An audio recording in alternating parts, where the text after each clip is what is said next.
In the WWE, the start of 1989, the Vicious Sheepherders making their debut as lovable fan favorites, now called the Bushwhackers.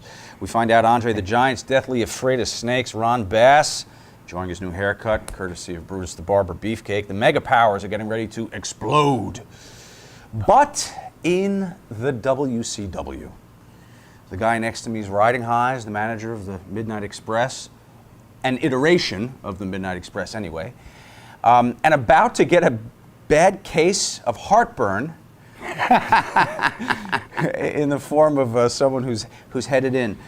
It's Jim Cornette, who returns to get in the time machine. Thank you. Thank you. Thank you for asking me. Thank you for having me. I enjoy being had. Once again, a voluminous amount of memory refreshers brought in the form of, what are we have formats here? We got formats, we got booking sheets, we got notes. We have the Midnight Express and Jim Cornette 25th Anniversary Scrapbook, which available at jimcornette.com, which minutely details all of the WCW years. We got ratings, we got contracts, we've got my personal books, we've got a variety of things. So that authenticates everything you're about to hear here. I know in the hands of historians, I lie to you? In the hands of historians, sometimes facts get garbled and lost, but here we're able to go right back. And let's get started right away. George Bush is in the White House. The San Francisco 49ers and Cincinnati Bengals are headed to Super Bowl 23.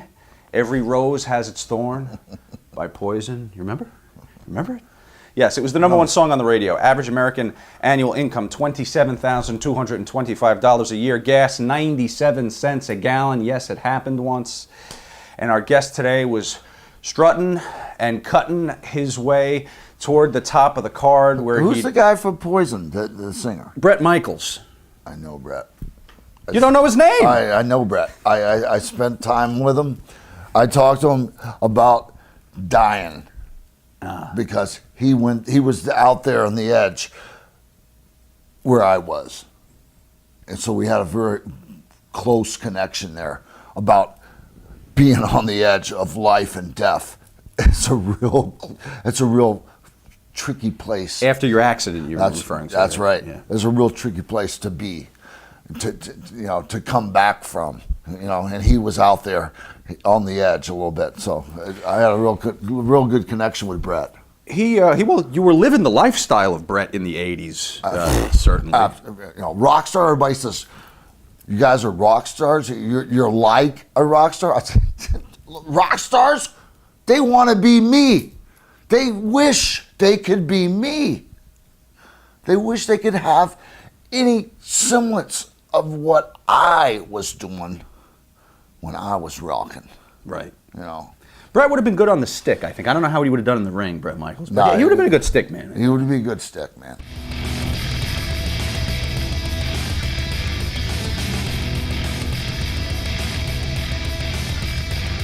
This was Dusty's, and actually, excuse me, it was a great idea, and especially the first couple of years, because we did them, right, didn't they start in, somebody helped me, 86-ish? Sure. But anyway, it was an annual thing, couple of years in a row, and the idea was, Dusty obviously was from Texas and was a cowboy fan, and thought the idea of a bunch of guys getting together in the bunkhouse and settling their differences was violent and would draw people, and it did to a certain extent. And so Nelson Royal kicked it off, that famous video at the campfire when he talked about, because Nelson had the Western store up there in Morrisville, and he was a pretty legitimate cowpoke himself, and the bronze boot was the prize. And actually in February of, they had to start in '86, because in February of '87, Dusty and Big Bubba Rogers had won an equivalent amount of bunkhouse battle royals, and they had the final in Pittsburgh in the cage, and still to this day, that's the most people ever to see a wrestling match in the city of Pittsburgh. They sold out the old Civic Arena where the hockey team played, and Dusty triumphed, of course, in a cage to defeat Big Bubba Rogers. Did the boys like working them generally? It depended on who it was, because obviously, in addition, everybody was wrestling on the card, so in addition to your wrestling gear, you had to bring bunkhouse clothes, t-shirt, blue jeans, big belt, cowboy boots, gimmicks to use, bandanas. So that weighed your bag down considerably, and you could tell when you watch, footage, if there's some out there, that some guys were more into it than others. Some guys would kind of wear their tights, put on some sweatpants, and put on an old T-shirt, and they were ready for the bunkhouse. But other guys, especially Dusty, but especially the guys that was their flavor of thing. Manny Fernandez, the Raging Bull, he was always into it. They would be decked out in boots and spurs and belts and weightlifting belts and all kinds of stuff they could use. So it depended on who it was. But it was working twice in one night, and it was a fucking fight too, with all those guys in there, and a lot of them potatoing everybody in sight. So.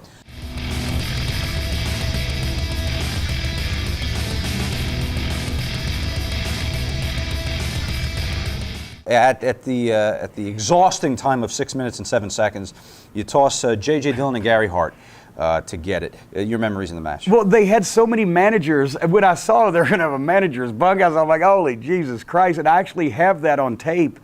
And it was, in a perverse way, it was fun. I'm trying, who all was in it? Wait a minute. Let me refer back. Because I want to, see, here's the thing. Paulie. Paul Jones. Okay, have you got all of that? Hump. Humperdinck and I were the only babyface managers, and you can't really have a heel manager win the bunkhouse battle royal because so Gary Hart, J.J. Dillon, Paul Jones, Paulie, Oliver, Humperdinck, and myself, and it came down to me and Hump being babyfaces, and since I guess somehow they said, well, let Cornette win it.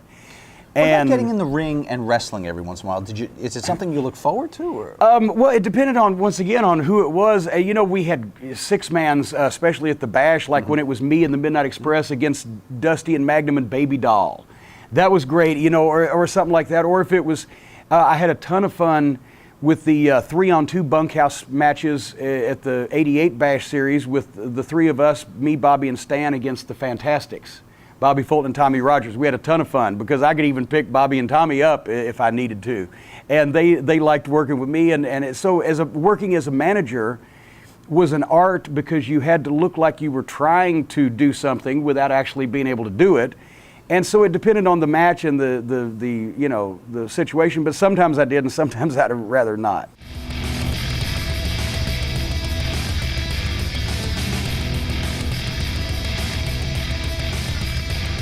We got to go back, and hopefully I'll be able to do this succinctly.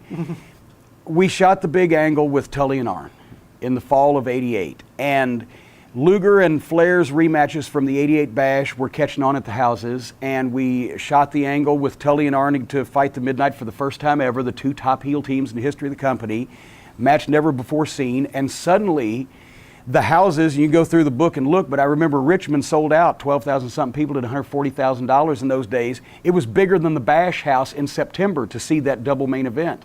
And everywhere we took that double main event for the few weeks we were able to do it, the business was fantastic, and we were making tremendous money on payoffs at that time, not just a contract payment. And then Tully and Arn left and went to the WWF. Right. So then we had kind of been put in the sympathetic heel position, even though we weren't full-fledged baby faces, but now we had to go back wrestling the Fantastics, which the matches were great, but people had seen it, and it was a letdown from what they had been led to believe was going to be this long rivalry with Tully and Arn.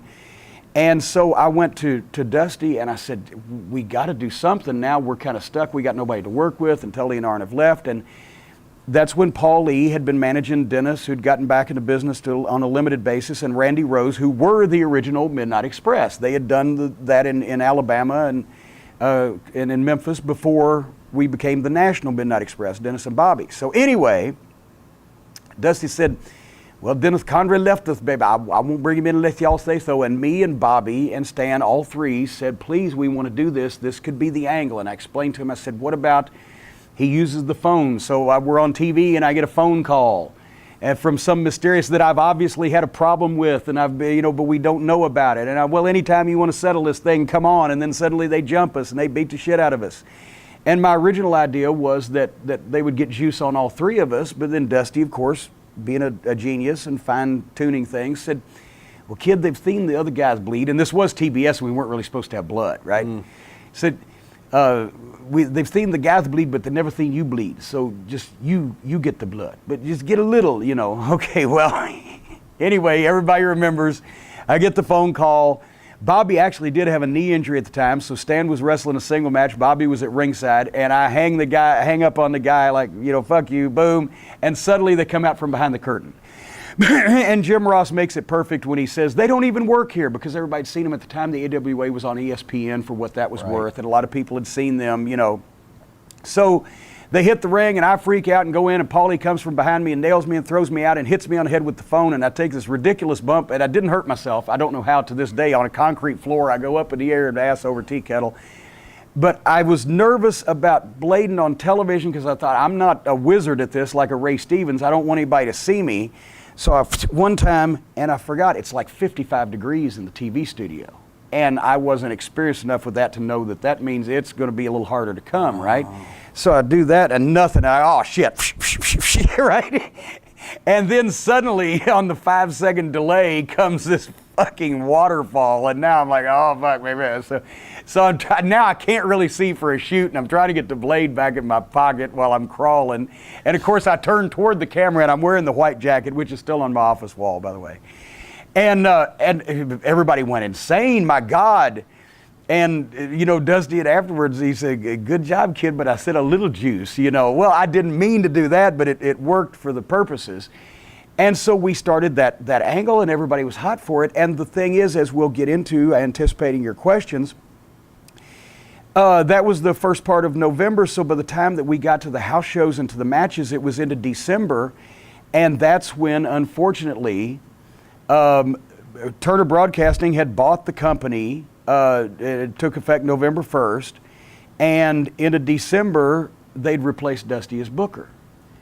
And so all of a sudden, our angle, and we thought that it was because, at the time, that was our idea, not Dusty's idea. He's trying to put his stuff on top of the card, but we didn't realize this transition was taking place, and so we blamed Dusty a little bit at the time, but not, really for good reason as it turns out. But they were putting us on second match and having us go time limit draw. Well, what the fuck? When we first hit this hot angle in the arenas, and then we found out that Dusty had been replaced or let go as Booker because he did the thing with the Road Warriors spiking him in the eye because we had dropped the World Tag Team title of the Road Warriors when they tried to turn them heel. Well, nobody wanted to boo the Road Warriors. They were going to cheer them no matter what. So they come out and spike Dusty, and he blades his eye, and he's bleeding, and there's a spike in the guy's eye, and TBS got hot, too much violence on a wrestling program.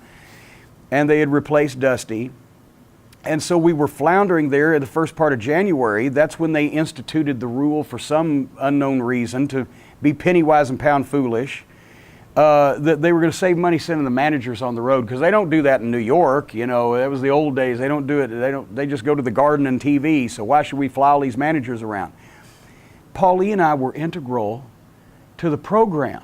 Yeah. And, even though my Midnight Express could carry the load, Dennis had been off national TV, except for the AWA thing, for a couple of years. Randy Rose had never been on national television, and the whole synergy of the thing was that Paulie and I were the two best promos in the company. I don't think anybody disputes that, along with Flair. And we would talk the people into this crucial personal issue, and then the teams would get in the ring and have the match to carry it out. And then at ringside, we had to be there because that was the dynamic. We weren't having the match, but we had to get in and do our little manager cat fight at the end, because a great match is kind of like a hand job, right? If you're already hard, then you can just grab it and she can fucking go boom, boom, boom, boom, boom, and then the last little thing there explodes, right? But if you're not really into it, like a cold match, you got to tickle the taint and rub up under the balls a little bit and get things interested, and then up and down the valley a little bit, and then finally, Paulie and I's manager cat fight was the last little thing that was going to get them off and they'd blow, right? Well, without that, it was a team that's over against a team that's not really over, without the mouthpieces and the two major points of attraction, and it just didn't work. So we even offered to fly ourselves at our own cost. We could make the driving towns and we'd make the TVs, but we offered to fly ourselves at our own cost, and they turned that down. They wouldn't let us do it. The other managers didn't really care that JJ was going because he also had an office job. The other managers didn't care because they were going to get paid the same thing, because we're all getting paid on contract now. That's another problem. Turner that you're talking about when you're saying yes or no. Yes, they turn it down. That's another problem, because at the time, besides for Ric Flair, Lex Luger, Sting, the Road Warriors, and Paul Ellering, the Midnight Express and I were the highest paid guys in the company by a lot. because we had been the first ones to go when Jimmy Crockett thought he was going to get all this syndicated television revenue income and pay-per-view revenue income. We've been the first ones to go and renegotiate in April of '88, of which I have that contract. Where did I put my contracts? Yeah, that's the one, April 1988. We were making $225,000 a year apiece. Now, Jimmy continued paying us payoffs on the shows, but we were to get a balloon payment at the end of the contract if we hadn't made our 225s. That gave him some room. Well, when Turner Broadcasting, and the reason why we were making more than Tully and Arn is because they had started renegotiating, but then he found out that the shit was going south and he stopped those negotiations. But we already got this piece of paper signed. And when we walked out in the parking lot, we're like, Jesus Christ. Because we had a $100,000 a year guarantee apiece. We're like, look at there. We've got it on fucking paper. There's something, it's notarized. You know, we're going to have to get something out of this. So when Crockett sold to Turner, he settled his debts for 40 cents on the dollar. That's why for a while we called him 40 cent Crockett. So he, instead of a $66,000 balloon payment, he paid us 26 grand a piece to get out of it. But Turner Broadcasting started paying us every 2 weeks our full bi-weekly contract amount. So we were getting, what's that? We were getting, you know, close to 9 grand every 2 weeks. Is that what it is? Yeah, that's about what it was. And they obviously, they could look at the Road Warriors and look at Lex Luger and look at Sting and look at Ric Flair and say, oh yeah, they're worth money because they got muscles. But then there's us who've drawn more money than most anybody else actually, but those guys in the company, and actually more than Luger and Sting. They said, why the fuck are we paying them so much? So we had heat from the start. Anyway, they rescinded that by the end of January, but for a while there, Paulie and I weren't even going to the house shows with the original Midnight Match, and it really hampered it. And then also, who was the booker after Dusty? Guess what? Jimmy Crockett. People don't remember this. Jimmy Crockett was the interim booker. From the time that they let Dusty go as booker, and he stayed around as a talent, but the booker can't, in those days, in wrestling, sports entertainment now is different, but in wrestling, if the booker got his notice, he generally left the territory and went somewhere else and wrestled or booked or whatever. You didn't really, except in Memphis, where like Jerry Lawler, Jerry Jarrett, and Bill Dundee would rotate the book, you didn't really stick around. When Dusty was demoted, basically, because he was relieved of position as booker and just became a talent, we knew it was only a matter of time because he, you know, it was a slap in his face and he wasn't going to hang around, and he left shortly thereafter. So Jimmy Crockett became the booker. I'm just blowing all your questions now, but Jimmy Crockett became the booker until they could get another one. And the first thing Jimmy Crockett did was come to us and say, I'm not a booker, which he wasn't. He had never booked. But we figured he's been around, he knows enough about wrestling, and he said this, I know enough to do maintenance until we can get somebody. So don't worry, you guys, you know, you're figured in, because it was Jimmy Crockett and us. We'd drawn him millions of dollars. But he didn't like Randy Rose. He didn't like Randy Rose's work. And so that's why in that interim between the time that Dusty was relieved as booker and the time they brought in Goofball, that we'll talk about in a minute, the one change that Jimmy Crockett made in the program was that he booked the loser of the fall leaves the NWA match that we had at the Chi-Town Rumble pay-per-view in February, where he wanted Randy Rose to drop the fall and then get Dennis another partner. Right. Well, already we're like, oh, fuck, because that's the whole thing. They really were the original Midnight Express. We've already done this angle. I bled buckets, cut my head off on national television. But how soon does he tell you that? You don't know this. We knew it sometime in January, because, well, it had needed 4 weeks to promote the pay-per-view, right? So sometime in January, we heard this from Jimmy, and, you know, we're like, oh, fuck, you know, but how can you argue? New owners, our booker is gone, Jimmy Crockett's going to do whatever the fuck. You know, in hindsight, the program was already kind of hampered anyway. We're just like, what the fuck? And how can we argue with the checks we're getting, right? Well, that led to Dennis no-showing, jumping ahead, because when Dennis found out about it, he didn't come in there and make a deal for his team to immediately get split up, and he knew that shit would head south. And then, you know, when George Scott took over Goofball as booker, then George Scott's thing was he would have kept them and had us lose and get rid of us. Because he obviously, when we first met him, he had never seen us before. He didn't have one bit of clue who the fuck we were. and didn't know why. Obviously, we were getting paid that money, and he's yet to this day spoken a word to Bobby Eaton. Bobby opened the door one time, and there he was coming, and Bobby held the door open for him. He walked by like Bobby didn't exist. And our first meeting with him, I asked, well, George, what are your plans? This was his quote, "I just don't know what I'm going to do with you boys."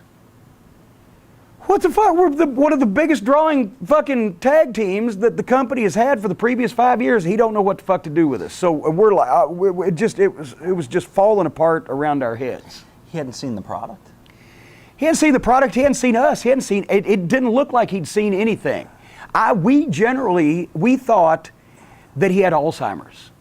The way that he talked to us and the way that he fucking carried himself around, we thought either this guy is just the biggest goofball that we've ever met, but we've heard he was such a great booker, and this was years before we got to the area, to the Carolinas, or he's got Alzheimer's.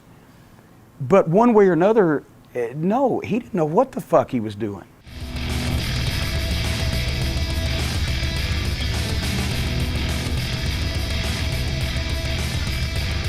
Tell us about the Western States. Well, I can do this real quick. Yeah. When they bought the UWF, they got an office in Dallas, and Dusty liked flying out to Texas, and Dusty thought they were going to open up the western part of the country, and decided to have a regional title like the United States title in the Carolinas or North American title in Mid-South or whatever the fuck. He wanted a regional title, so Western States Heritage title sounded like a cool name. But we never ran much out west, and nobody gave a fuck, and they just got rid of it. So moving on.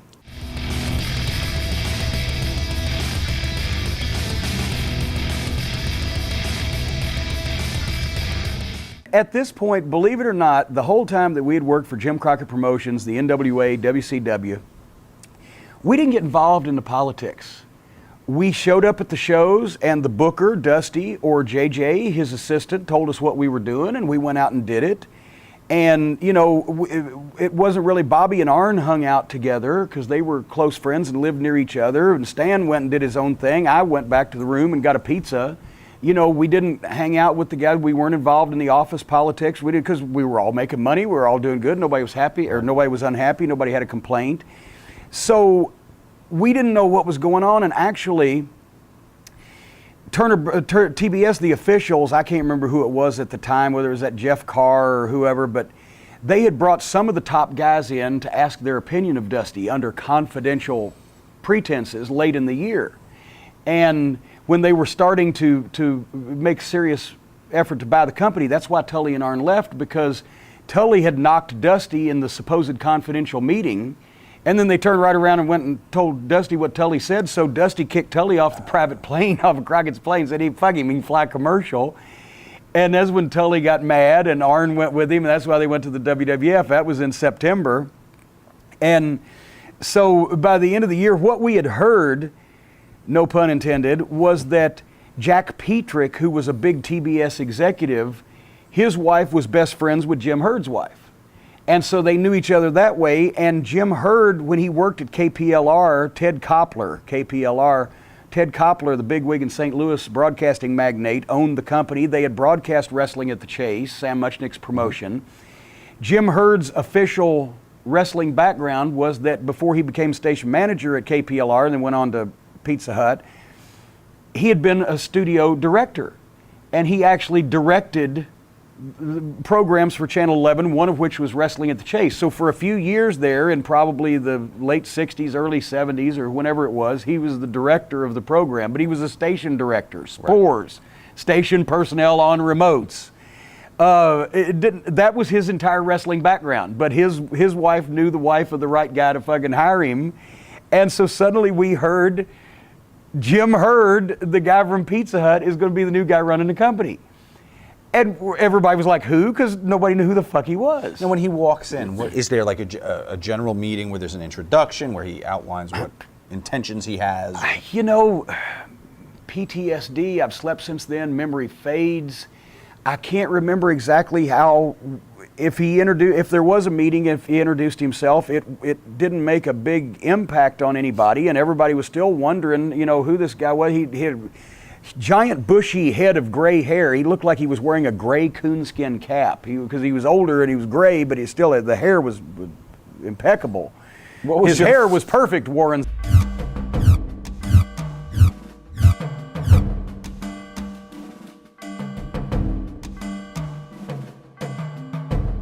See, you know, I got a lot of history with the Bass Man. You know, when I started in the business in the early 70s with the Hulkster and I, as a brother team, Ron Bass was one of the first guys I worked with in the Pensacola territory.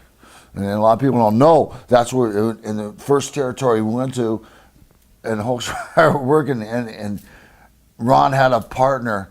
His name was Pete Austin from Boston. And Pete Austin from Boston.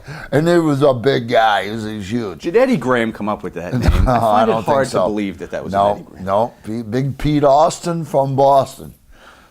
And the Bass Man, you know, we had major history. And now you get to shave his head. So it was, I mean, he was a veteran. He was the guy, the longtime person, you know, in the deal. And so him interacting with me at that point. But he was a good, you know, Ron was a good guy. He was a good worker.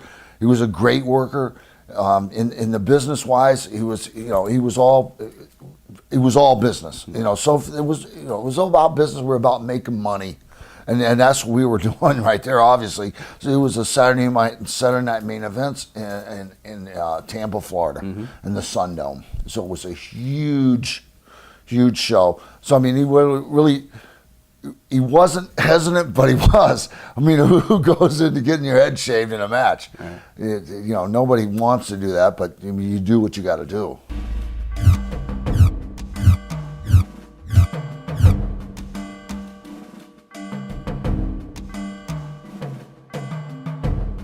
I ask everybody, what the hell is this about? Terry's a good worker. He was always respected, I think. Why is he a rooster? Or poultry of any kind? I don't know. For my life, I'll never, ever figure out what that was all about. The Red Rooster. You know, I got to say this. You know, Vince McMahon, his company, Pat Patterson. I don't know if you know that name or not, but Pat Patterson was there from. I was there in the mid '70s, and Pat Patterson was a major part of the office then. And I can't say after '94 how much part of the office he was, but I know he was the office until then. And he had a real weird sense of humor. And you gotta blame the whole Barber thing probably on Pat Patterson, because that probably wouldn't have ever happened except for his sick sense of humor and his whole deal, because his boyfriend that he lived with, his name was Louis. Louis was a hairdresser, hair cutter. Louis hung himself in his apartment in Connecticut. They found him hanging, and Pat and Louis were, you know, together for, I don't know, 25 years or something like that.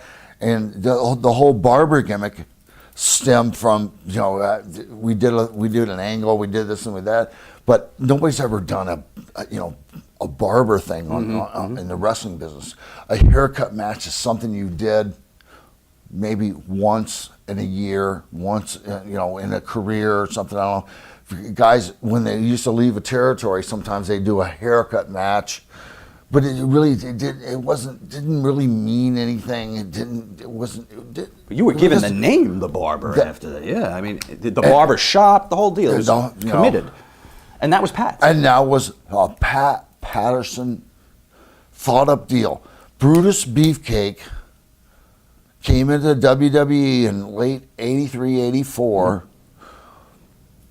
And that's a whole story in itself too. And Brutus was red hot. Did the Barber gimmick, when you adopted the Barber personality, wasn't that different from the regular Brutus? They just added the cutting and strutting thing. Well, you're strutting already, but they added the cutting. Did that add to that popularity, you think, or do you think it watered down the edginess of the original Beefcake concept? Well, it was a whole different deal. Beefcake was, Brutus Beefcake was like a male stripper. It was dang, the Beefcake was dang, the strut, the thing. The outfits, I took it to a level that never anybody even imagined. With the clothes, with the outfits, with the bow tie, with the armbands, with the things on my legs, and the thing, all kind of stuff that had never been done before.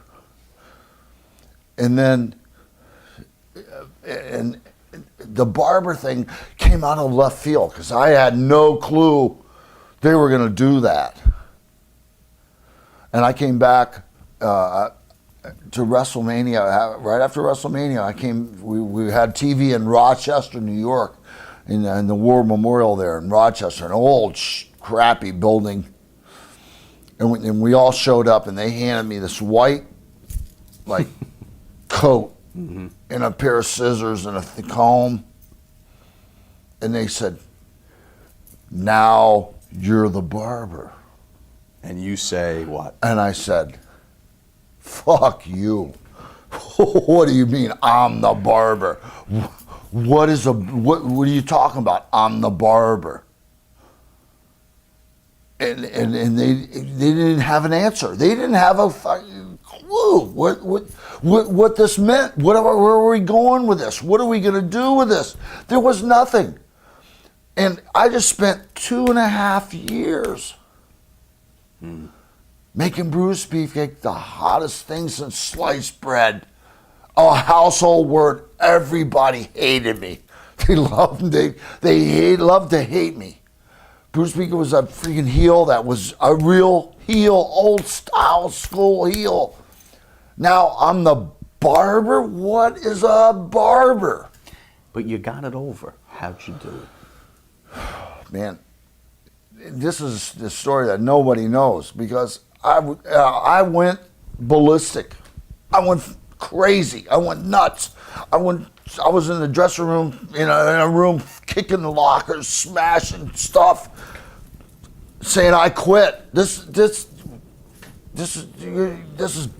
you're giving it to me right up the fucking keister with this. This ain't right. How can you do this? Why Who would are you saying this to, Pat? To the office anybody, people? yeah. Why would you change something that's super red, white hot, working? Why would you change something that's that good? Change it. Why would you? Why would they? Like Pat Patterson.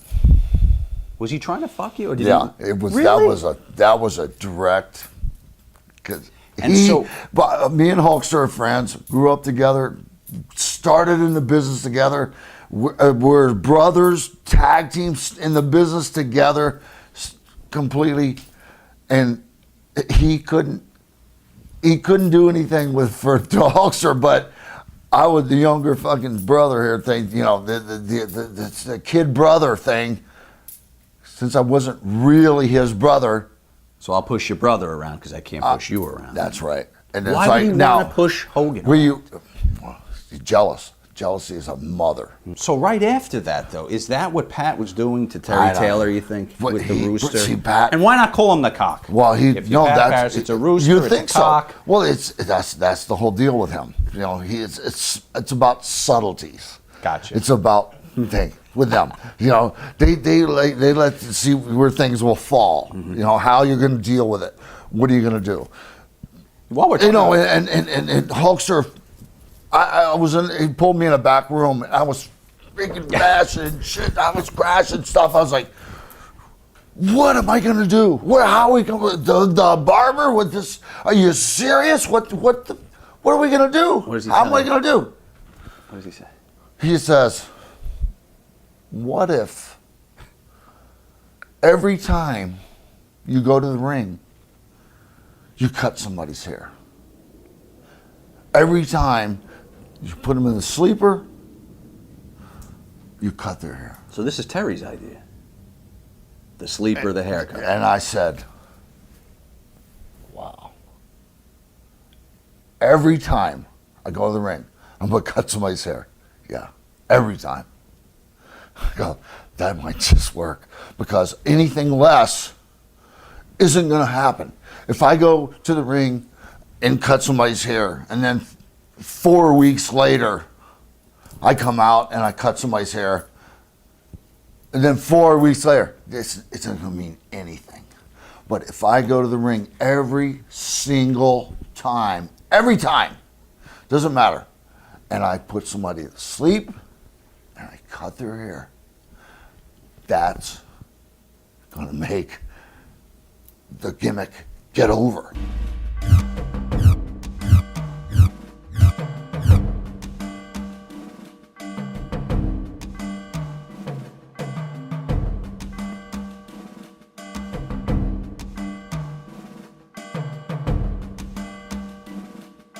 There's a guy who's worked in this company a long time, eh? Yeah, the brawler. The floor is yours. It's a long tenure with that company. Is he still with them? No, Probably. Is he? He was for a long, in some capacity, yeah. What can you tell us about Steve? You know, I never witnessed anything physically, but I heard a lot of stuff. It's all about subtleties. Well, you know, I heard you said, the subtleties. What do you really know? I never witnessed anything with Steve, and he was a good guy to me. He was always nice to me. He took care of me, and you know. But some of the things that I heard about, you know, through the years about Steve and the office and things, you know, it makes you wonder, you know, really, wow, you know, what's really going on? What's really going on? But he was a good guy. He worked hard. He put guys over. He did his job. He did what he had to do, and God bless him.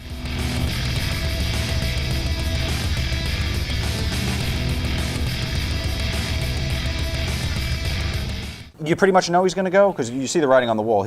You can't. You know, Dusty was Dusty. Dusty was the guy. Dusty was the fearless leader. Dusty was the visionary. And to take him out of the booking position and just make him one of the boys, you know, even we knew Dusty can't be one of the boys at this point. Dusty is bigger than life. It's not going to sit well with him, and it's going to be awkward in the locker room for everybody involved. You can't just treat him like one of the guys after he's, you know, been the fucking dream all this time.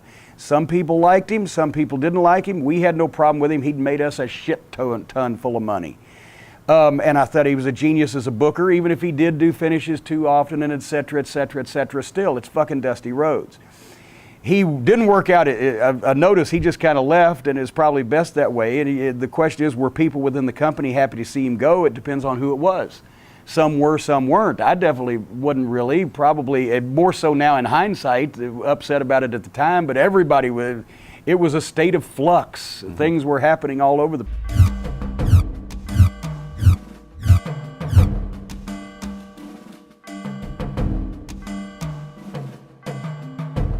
Well, I still work with Luke a lot. You know, Butch had his ankles from rugby, both his ankles so screwed up they wound up having to like take his feet off and reattach his feet. He couldn't even walk, and he's crippled up. To my knowledge now, he went back to New Zealand. He's back in New Zealand, and he's still pretty crippled up. But Luke has been living in Puerto Rico, was working down there and running one of the offices down there. You remember when they came into WWE in '89? They were very violent, you know, when they worked Puerto Rico and the other territories, very violent.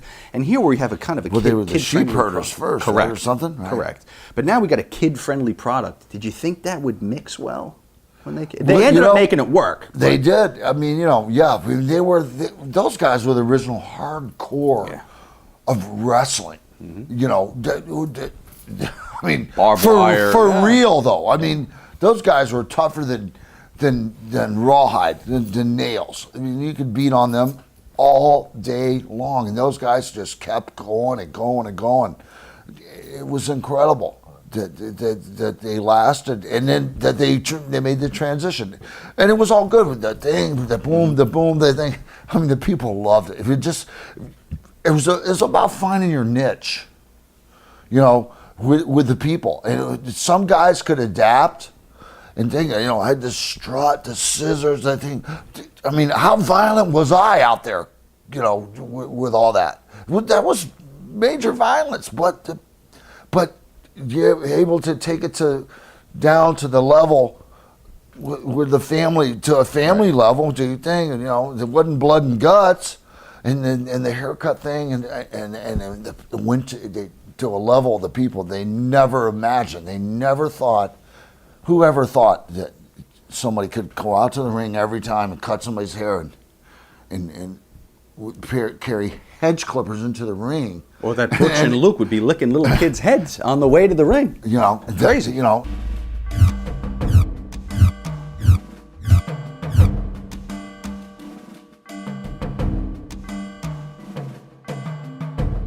Do you think they were better as heels or baby faces? They weren't good as anything.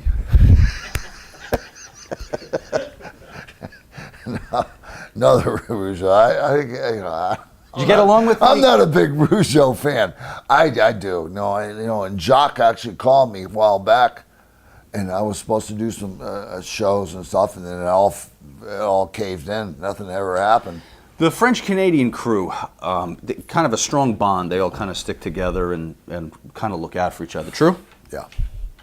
Yeah. Rick Martel is a guy who was a longtime friend from the back to the 70s for me. And, you know, and Rick was always a good guy. And he you know, he still lives in Quebec now to this day.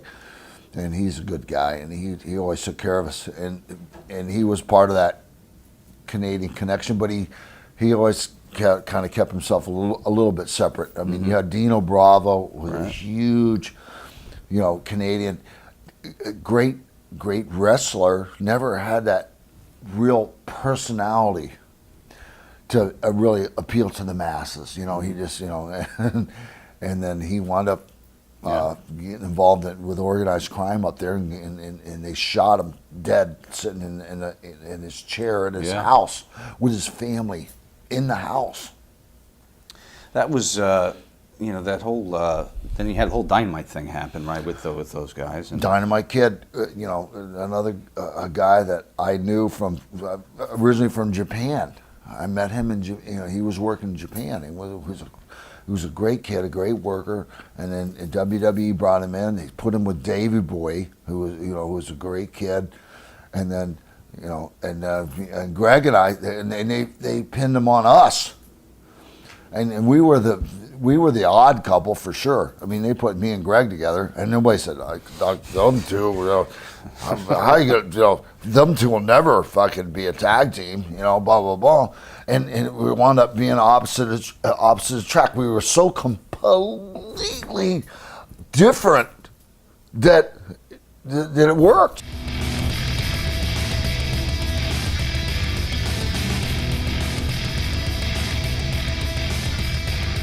Well, that obviously was, as soon as we got to the studio and saw that Ricky was there, it was like, oh, geez, how can you be unhappy that one of the greatest wrestlers in the world has joined the company? And I remember the match, and it was fucking incredible, and the people were jumping up, down, screaming, and that George Scott had to be in by then, because right about that time was where that Jimmy Crockett, his last move to us as booker was to fucking book that, you know, loser leave thing in Chicago. And then George Scott had to be in about that time, because George Scott obviously came to the Carolinas in 1974 as booker when Jim Crockett Sr. had passed away in 1973 and John Ringley took over the company. John Ringley had been the guy that was running the business end of the company for so long under Jim Crockett Sr. And then, you know, Jim Jr. and David and et cetera, they all had jobs there, but John Ringley was the guy running the company. He was married to Frances Crockett. They found out that he was fucking around on Francis, and he got booted, and Jim Jr. took over. George Scott had come in 1974 and changed it from a tag team territory, like Weaver and Becker on top against the Assassins, the Bolos, the Kentuckians, etc. He's the one who spearheaded bringing in Johnny Valentine, Wahoo McDaniel, top singles wrestlers, and that's where they elevated. It had always been a good territory and a steady territory, but all of a sudden it was about to become a major league territory. And George Scott got a lot of the credit for that. He got credit. Wahoo McDaniel said, "I've seen this kid up in the AWA working for Vern Gagne. He's a rookie. He's going to be great. You got to bring him in." Ric Flair. He brought in Blackjack Mulligan. He brought in Mr. Wrestling Tim Woods. George Scott had been a wrestler for years, the Scott brothers, he and Sandy. And he had made a name as a booker. And so anyway, he started in 1974, and I think he continued with Crockett until like 1982. And that's when he'd gone up and spent a few years as booker for Vince. We'd obviously never seen him wrestle because, I mean, he'd been out of the ring for years and years, and we had never met him and seen firsthand. We'd never worked for him, but we always heard George Scott was this great booker. I came to figure that what George Scott's booking reputation came from was when you bring in Wahoo McDaniel and Blackjack Mulligan and a young Rick Steamboat and a young Ric Flair, and he assembled the best talent and let them figure out their angles and their programs. And booking then wasn't so contrived as it is today, where you got to, and you'll make this gesture and you'll say exactly these words. It was matchmaking. It was putting guys against each other, and it was doing simple television formats.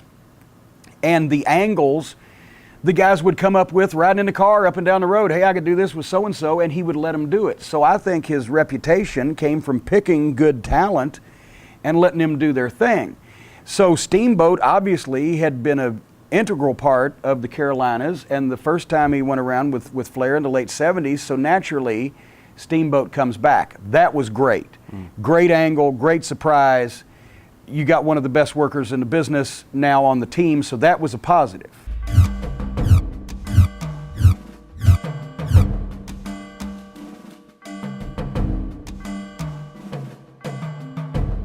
Why would one be barred from wrestling against the Ultimate Warrior? Oh, well, because I was supposed to beat him. Yeah. What do you mean? So he was going to lose, so they had to cook up some excuse to bar me. They were going to put you over the Warrior? Yeah, or something, yeah. Well, I was supposed to take the belt from him. I was supposed to beat him in the SummerSlam. And I was supposed to get the belt, and then the whole thing with Ron Bass came about because I was supposed to be wrestling Honky Tonk Man and get the belt, and then they had to switch everything. The whole pay-per-views had to switch everything around. Was Warrior difficult? Because Warrior threw a temper tantrum. It was going to quit. And I guess he was Vince's boy at that time, and threw a tantrum and was going to quit, and it just threw a monkey wrench in the whole thing. So they would do stuff like this. They would tell you, "Oh, the commission said you can't work tonight," so that you didn't get in. Yeah, I had no idea that was coming.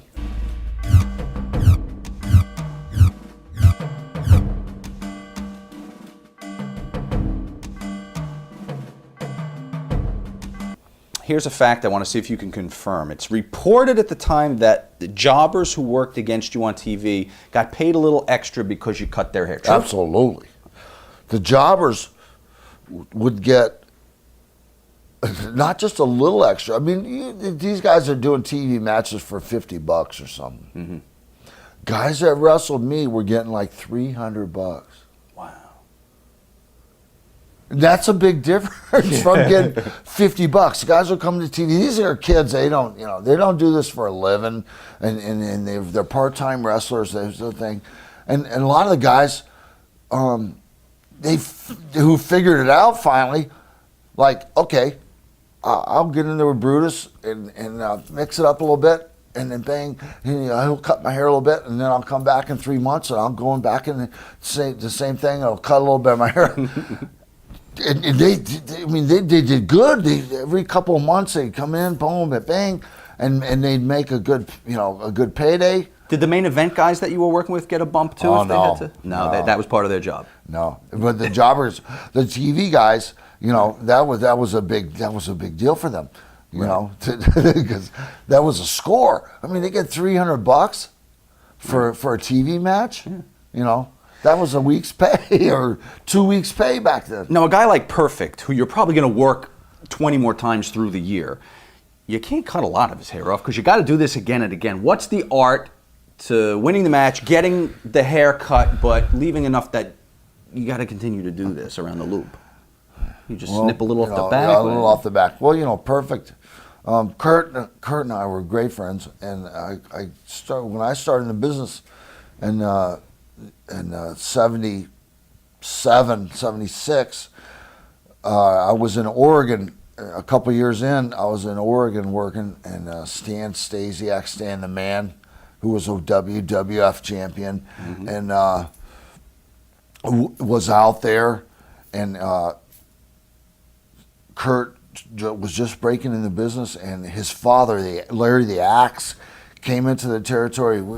Don Owen ran the territory in Oregon, and we had a lot of stars. There was a lot of people. Flair used to come in there. The Giant, Andre the Giant, used to come into the territory every year for once a year for a big battle royal thing where they have a big show. Piper was up there. Piper lived there. Piper would come in a couple times a year, and it was a great territory. It was for me, it was a huge learning experience when I was starting in the first match, wrestling and moving up into the mid card, and then eventually into the main events and doing interviews and learning how. That's how you learned our business. You learned psychology. Okay, our business is about psychology, and the wrestling business it's an art. It's a really refined art, and people have no clue what that means. Or most of the guys, all the guys now go to a wrestling school. Okay, what is a wrestling school?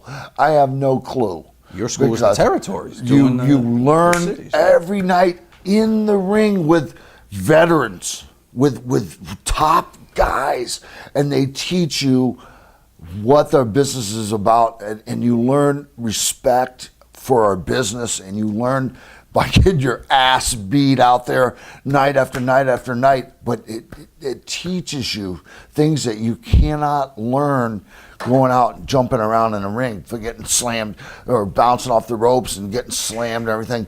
That's all meaningless stuff. It doesn't mean anything. It's all bullshit. And that's the problem with our business now, because these guys don't get that one-on-one time with veterans who teach you, and you learn psychology and what our business is really all about when you step into the ring, and about owning a crowd. Is it 200 people in a little high school gymnasium, or is it 100,000 people in the Silver Dome when you walk out, and the whole sound goes, and then people are going, "Wah!" from a gesture, a gesture like he make a motion, and you got people going out of their minds. I think unfortunately those days are gone. But did you ever purposely cut a little deeper on somebody maybe that wasn't being too nice to you? The guys on TV who were good and would work with me, he only had a couple of minutes. Yeah. If you were with a guy who doesn't want to do anything, he's laying there, he's not going to do anything, you're not going to look good. You only have a couple of minutes to look good out there. So in the end, he's not going to look good because he's going to lose a little more hair. Those guys got chopped. So I whacked them. Bang, boom, boom. And they got back to the back, and they sat in the girl's chair. They were going, they were crying. Oh, was there someone back there to clean them up a little bit? To help them. Yeah. Okay. They had somebody in the back. And they were going, because they were horrible. The guys that were cool, that would work with me and help me, I'd clip a little here off this side, I'd clip a little off this side, clip a little off this side. I cut a guy's hair last night with hedge clippers. Last night. And his hair looked better than before the match. Ask Eric. He's over there. He's laughing. But his hair looks better. His hair looks better now than it did. And I cut his hair with hedge clippers.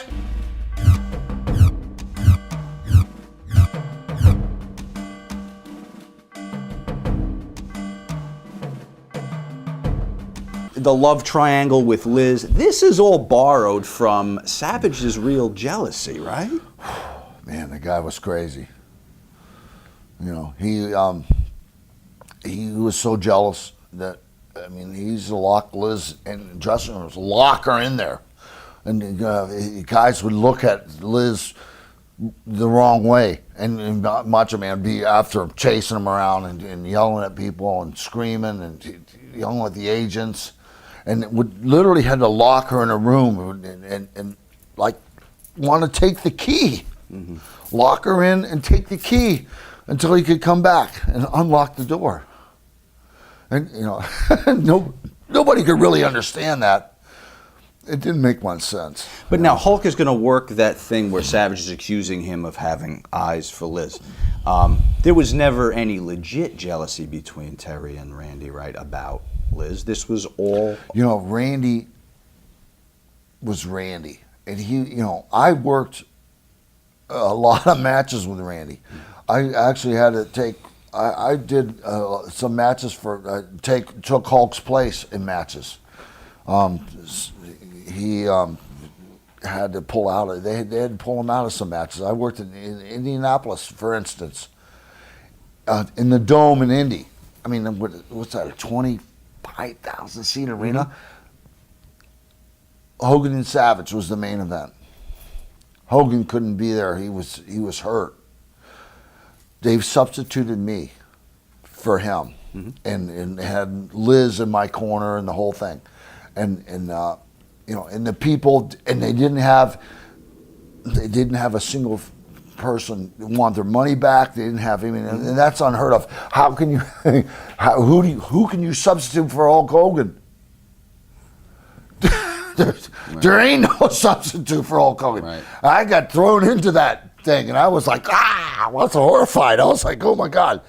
And then, but it wasn't so bad because at the time, the way business was going and everything, and I was so hot from everything that was happening that they were able to slide me into that spot, and Liz was in your corner? And Liz was in my corner. Did Randy give you grief? Oh, he was nuts. Really? Oh, he was crazy. You know, they had to lift her up on my shoulder or something, you know, the whole thing, you know, I'm touching Liz, you know, thing or whatever. And, you know, one match I was out there, we got egged in the ring, and an egg hit Liz in the head and splattered, and it was all in her hair and He the whole must have thing. gone nuts. Oh, it was insanity. It was crazy. George Steele told us that he never felt the jealousy from Randy when he had to work with Liz. So I guess there was something to, like, I'd imagine a guy that looked like you at the time. He's lying. Well, he would do it on purpose, he said. He's freaking lying. He would say things to Randy. Randy was jealous every moment of every day, everywhere, anywhere. It didn't matter. If he'd walking in the hotel, if you looked at Liz and he was walking by, he'd be, what are you doing? What are you looking at? He'd stop. You know, if you just looked at Liz, he'd, what are you looking at? And he'd stop and yell at you. Did Hulk ever have to take Randy aside and say, listen, we're going to work this angle. It's going to be a ton of money. You got to stop. No. I'm married. You couldn't. No. There was no talking. There was no talking to him.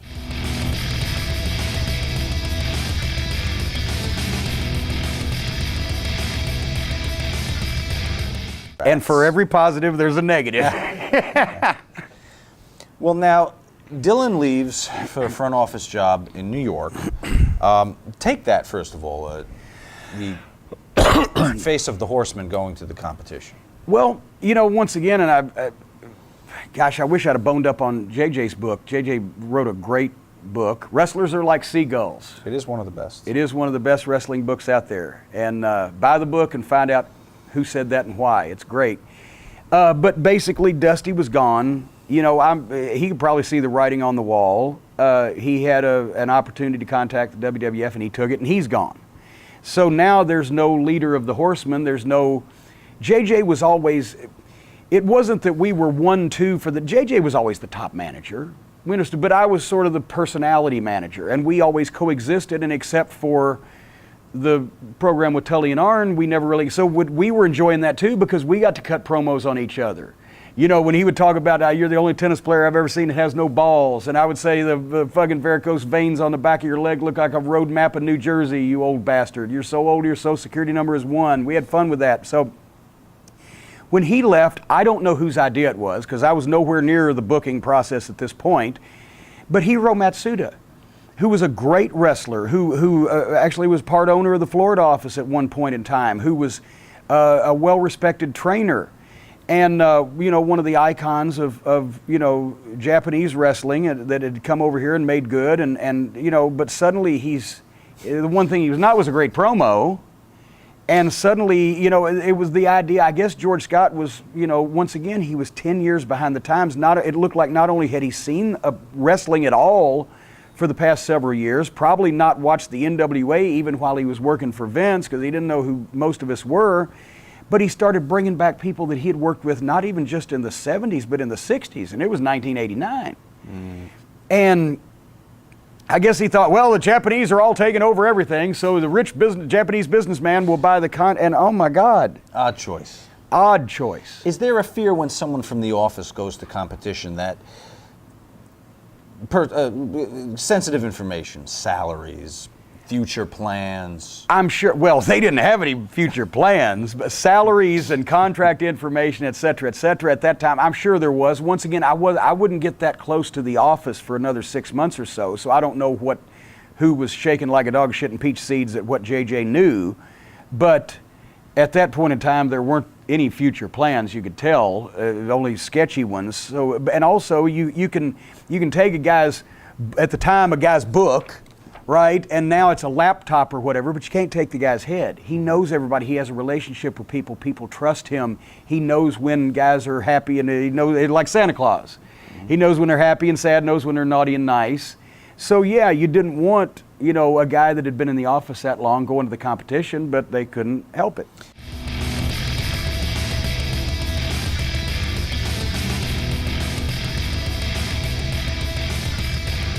I was not in it personally yet, but from what I have gathered, Tony was unhappy because he felt like he had been with Crockett since the early 80s. JR had come in '87 when they bought the UWF. And they made the call, Jeff Carr and the TBS, you know, program executives made the call that Jim Ross should be the lead announcer. Tony obviously got his feathers in a ruffle about that and started looking elsewhere. Does Steve Beverly have a hand in this? We sometimes hear that. Everybody has said that, and you know, Steve Beverly did Matt Watch, which was a bulletin that Steve also taught broadcasting at Auburn University down in Alabama, I believe it was. And he did a bulletin. It was actually a nice, well-written bulletin that covered the television shows of all the wrestling promotions that were left at that point and the ratings and from a television slant. And Steve had a background in broadcast journalism and et cetera, and had done local television news and things, and so he kind of brought a nice perspective to it. And, you know, they were reading the newsletter, I know that. I don't know how much influence that he had there, but at the same time, and if, you know, I always had gotten along good with Tony. Tony was a friend of mine. I'd been over to his house. I can't remember his wife's name at the time, but they had like 6 kids. As a matter of fact, one time, they pulled up at the airport to get on Crockett's plane, and I'm standing there with Bobby and I think Stan at the time, and Arn Anderson standing there, and Tony's wife pulls up, and all the kids are in the station wagon. It looked like a little kids' soccer team. And Tony opens the door, and there's this caterwauling, just fucking kids screaming. You've never heard such a din of noise in your life. And he slams the door, and it automatically cuts off. And they pull out with the 6 kids, and Arn Anderson said, "Giovanni, you got enough cum in you to shampoo a buffalo." And, you know, so I liked Tony, and Tony was a good wrestling announcer, but Jim Ross was head and shoulders, obviously, above everybody else in the business at the time as a wrestling announcer. And if it wasn't a slight on Tony that they would pick him, they would pick JR to be the lead announcer, it was just anybody with eyeballs and ears could see if you want the best guy, Jim Ross is the best guy, and I think Tony was ruffled about that and decided to take off for greener pastures up north. And boy, when he came back, because we said at the time when he left, Tony, yeah, I don't think it's going to work out. You're a Southern boy, you're going up there. He came back in mid-1990, He had the book like fucking they used up north. They had the book, and he had all these grand ideas and everything. And God damn, we said at the time, Tony, with shit that's going on around here, in 6 weeks your hair's going to be falling out, and you're going to fucking hate this decision you made to come back here. And sure enough, it was about 6 or 8 weeks later, he came in, took his fancy book, and he was slamming it down. This fucking shit. He was miserable.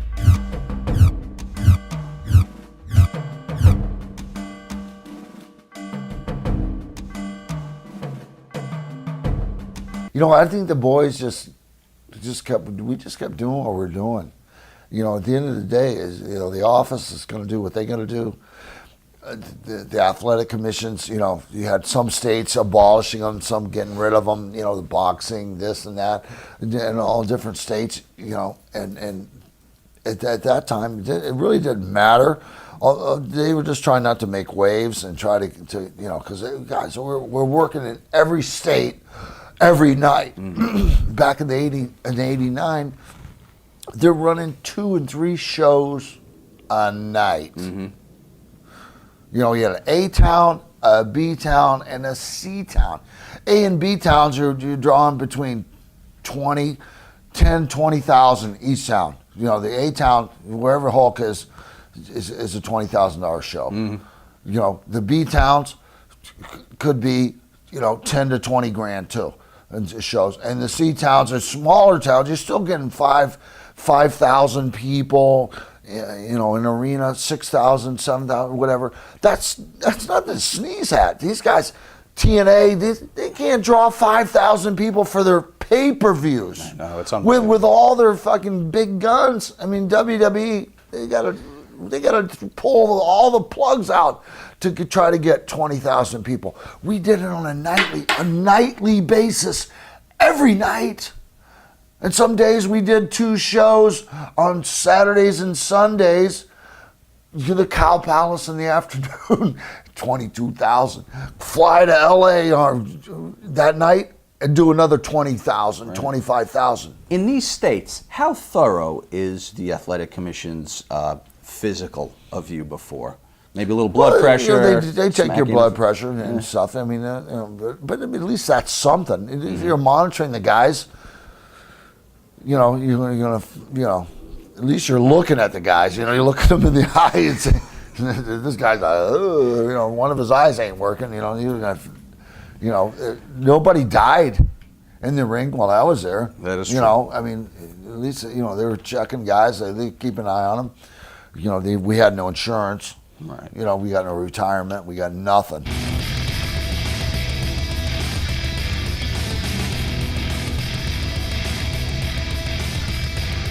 The headline was, "They're changing the scripts." I remember, I think it was in the Omni, we were sitting in the locker room and that newspaper was there, "They're changing the scripts." And it talking about how pro wrestling is suddenly getting so big, like it hadn't been big for the previous 50 fucking years, right? And that it's so big and that this has happened. And they also, the TBS executives, they were getting press in Atlanta because Turner Broadcasting is bought into wrestling and it's going to be a new day, and all of it talked about how they're going to have entertaining characters and changing the scripts and all this, and just everybody was disgusted. Yeah. Just fucking mad, sitting there mad, kicking shit. The guys who knew what was going on. Some of the underneath guys, they didn't give a fuck. They were booked, right? Mm-hmm. They were booked. They didn't care. It put a fucking tutu on them. But Flair was hot.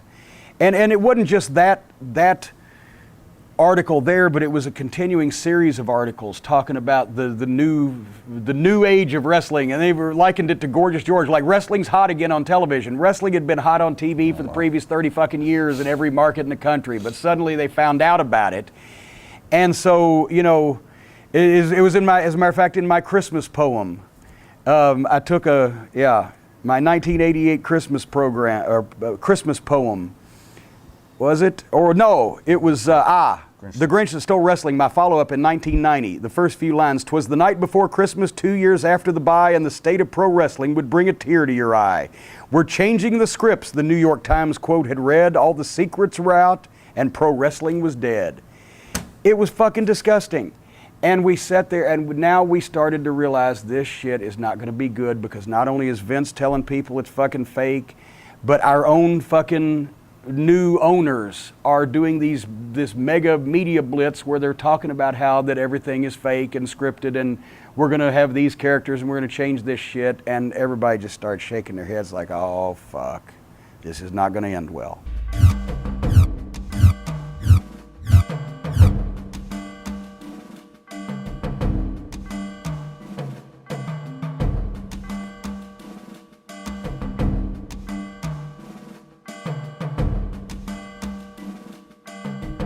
Let me ask you about this. It must have been madness with working with the Snake in the arenas every night. I mean, did you ever get out backstage? And You used to leave the Snake like sometimes in the showers.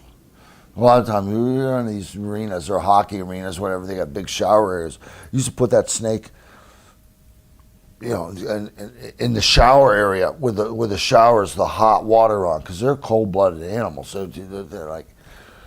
And sometimes that thing was sitting in a bag in a case for days and stuff, and they feed it, you know, and then they put it in. Jake would put it in the shower, and that thing would be climbing up the walls and different things. Wow. And then sometimes, I mean, and it would shit. It would like all. I mean, it was the worst, the most horrible thing you could imagine when that snake would shit like after, because I mean they fed it whatever they fed it, rats, midget wrestlers, I heard. Yeah, midget wrestlers, whatever they fed it, and then it would be like days, and the thing would shit. It would be all. I mean, it would be the worst smelling thing. You're like the guys you couldn't even go in the shower to shower because it smelled so bad from the snake shit. I mean, like, who would go think? You know, who would ever think? Who was the most afraid of the Snake? The Giant. Really? Legit? Hated the Snake. And Jake, oh, what a mistake. Don't piss the Giant off, first of all. Ever. Because, you know, what good is there going to be come from that? And then Jake, Jake was Jake, and he just had to, he couldn't, it's like if there was something he wasn't supposed to do, that's something he had to do. And he fucking put that Snake on the Giant, and the Giant tortured him endlessly for a long time. Verbally or? No, physically in the ring. Stepping on him and stuff? Oh, well, his favorite move for Jake was, because Jake had that long, stringy hair and shit, and he would step on his hair and then grab him by the head and then pull him up. Yeah, just rip the hair right out of his head. I could hear it. I was like, it just, and then he would stand on you. That was one of his favorite things. I mean, the guys that he liked, he would stand on you, but he really wouldn't stand on you for a second or time. Yeah. But Jake, he just stand on him and he ripped the hair out of his head. I mean, he tortured Jake. Like, he really paid him back for that Snake deal.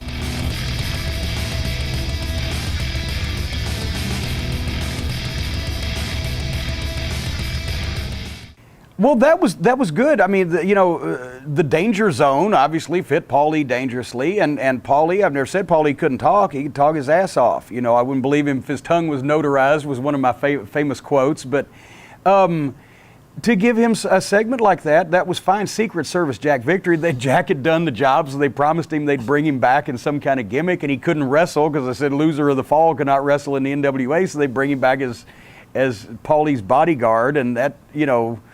Probably. Is he the man of 1,000 gimmicks? Yes, he did everything. He's one of the Russian assassins, I think, for a while. He carried the flag for a while for the sheep herders, or the sheep whackers, or whatever, along with after Laurinaitis, I guess. It wasn't he was part of the New Zealand militia.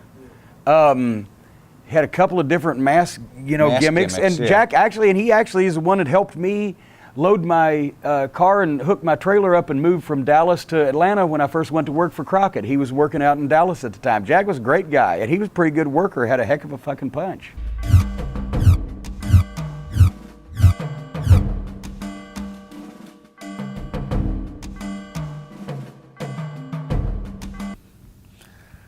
I never, I never really figured out what that was all about. What good was he?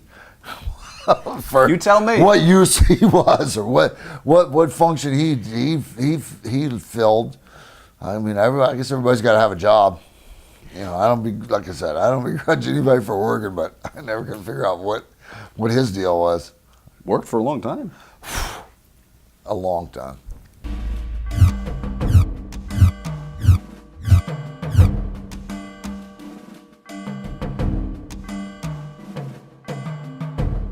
The one I was there for was Baltimore. Okay. We were in Baltimore at the at BWI Airport. All the boys stayed. There was a couple of different hotels, a Marriott, but there was I think it was called a Hilton. And it was called the Safari Room or something. There was a bar. It was there. That was back in the day, and that was, everybody went there, and I was there with the Samoans, and I have a lot of history with those guys going back. Mm-hmm. And Haku and I were in the bar, and some marks started messing with us, and he grabbed the guy by his head, bit his nose off, and spit it in his face. And then Jim was on, and then it erupted. And next thing you know, the cops were everywhere, and I got him out the side door. We snuck out, and because we were staying at the Marriott up the hill, right, just probably a quarter mile up the road, and took off, and we went up the hill, and there was 20 cops in the bar because the place turned into a freaking melee in there. It was crazy. It was a big bar fight. And then the cops came, and then finally I negotiated a surrender for him because they wanted to kill him. Back in those days, the crew was crazy, and so bang, we went downtown, and then I bailed him out, and I got him out of jail, because he had to make a town the next day and everything. So it all worked out. The charges wind up getting dropped because the bartender, the bouncers testified that this guy's attacked us. Mm-hmm. Basically, and he was defending him. It was a little over the top by biting the guy's nose off. Turned into a sandwich. But the guys assaulted us first. Right. And at the end of the day, that's everybody thinks, oh, wrestlers, it's fake. These guys, it's fake. Haku isn't fake. They don't. No, the guy is a legitimate killer. Shoot fighter, Samoan, sumo wrestler, trains with sumo in Japan, lived in Japan for like 7 years, can kill with his bare hands, like multiple people. And the guy he's been my lifelong friend, and after that, he was like my protector. That's good. He was like, Brutus, you have trouble, let me know. I'll take care of it. I'm like, don't worry, brother. I'm good. Anybody looked at me sideways, he'd be like, we'd kill him. I was like, he was my protector after that. I was like, he lives in Florida now. I was going to say, I think he works for Toyota, didn't he? He does. He's still in Florida. I still feel protected. Like, I just project him on people. And they go away.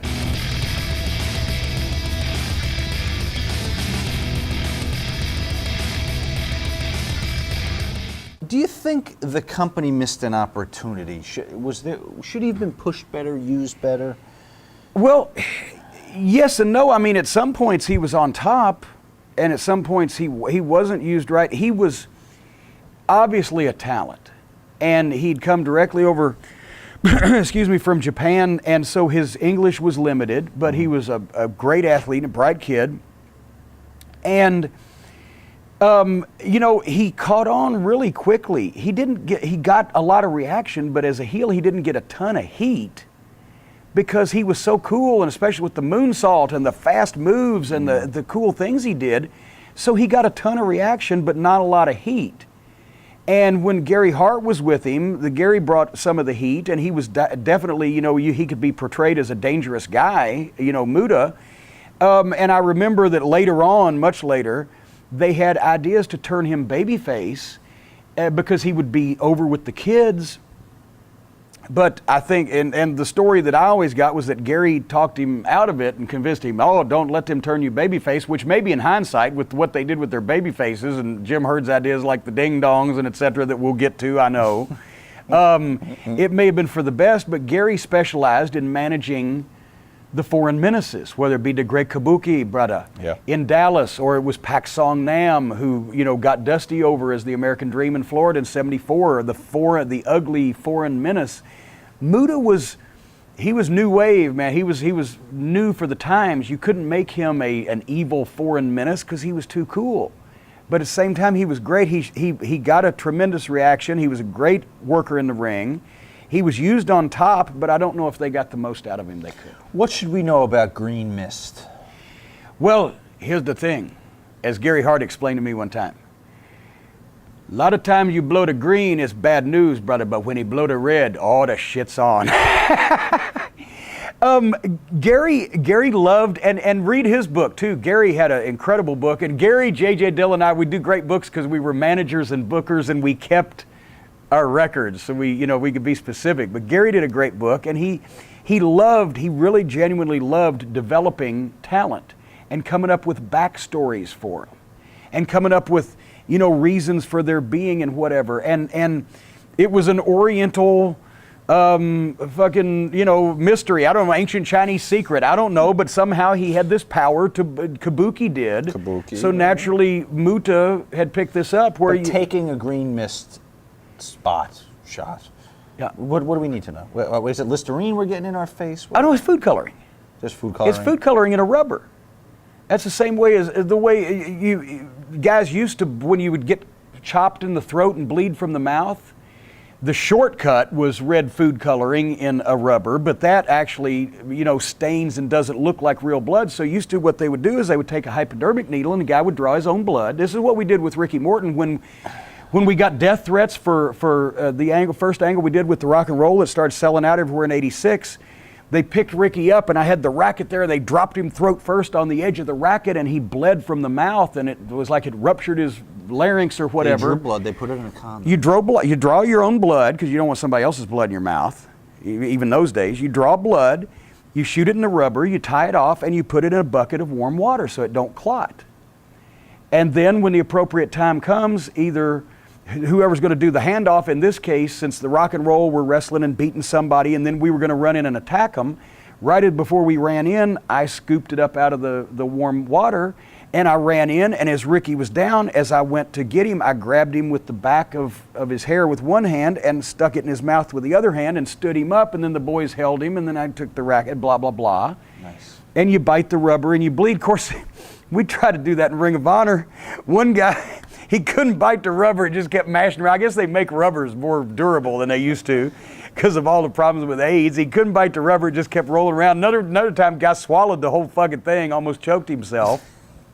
And one time we tried to do the thing where the guy, you foam at the mouth, but that's a fucking quarter of an Alka-Seltzer. Boom, and right. You know, but goddamn, it fucking just dried up so bad, and suddenly it looked like a fucking fire extinguisher. It was an art to that. But anyway, yeah, so the mist and the different color of the mist the green and determined the red. how severe the injury was to the eyes, the vision, whatever the case may be.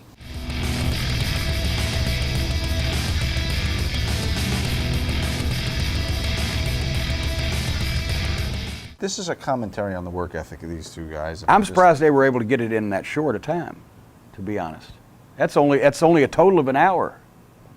They used to go an hour at one time. Flair and Ricky Morton in '86 did 2-hour Broadways one time.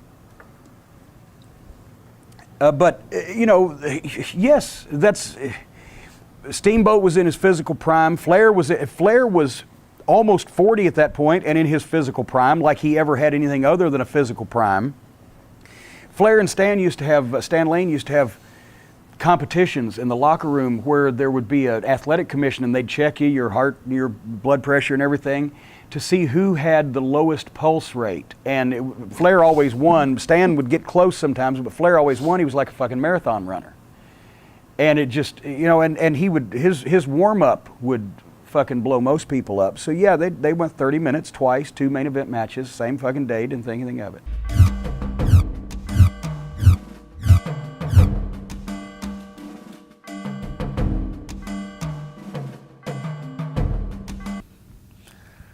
I never really figured out what that was all about. What good was he? You tell me. What use he was, or what function he filled. I mean, I guess everybody's got to have a job. You know, like I said, I don't begrudge anybody for working, but I never can figure out what his deal was. Worked for a long time. A long time.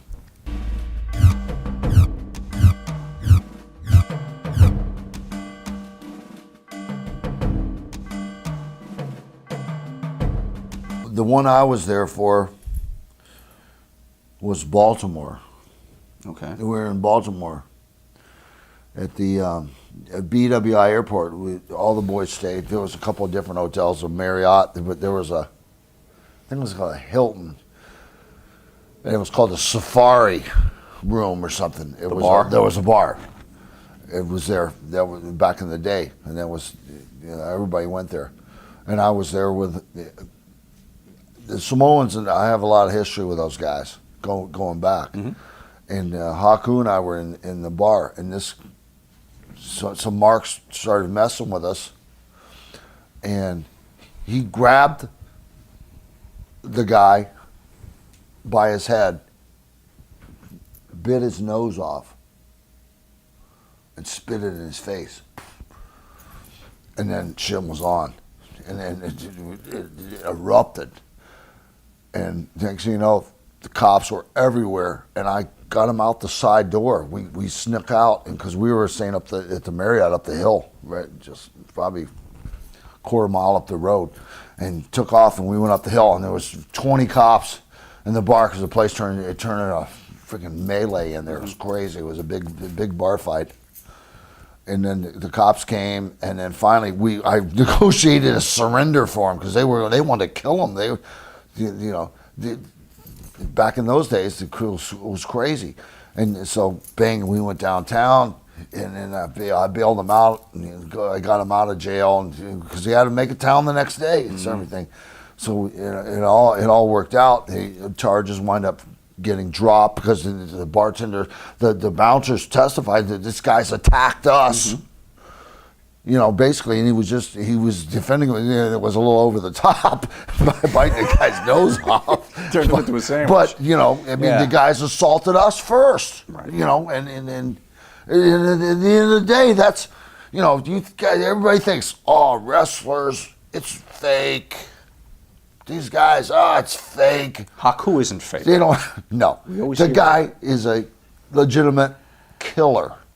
Shoot fighter, Samoan, sumo wrestler, trains with sumo in Japan, lived in Japan for like 7 years, can kill with his bare hands, like multiple people. And you know, the guy he's been my lifelong friend, and after that, he was like my protector. That's good. He was like, Brutus, you have trouble, let me know. I'll take care of it. I'm like, don't worry, brother. I'm good. Anybody looked at me sideways, he'd be like, he'd kill him. You know, I was like, he was my protector after that. I was like, he lives in Florida now. I was going to say, I think he works for Toyota, didn't he? He does. He's still in Florida. I still feel protected. You know, like, I just project him on people. You know, and they go away.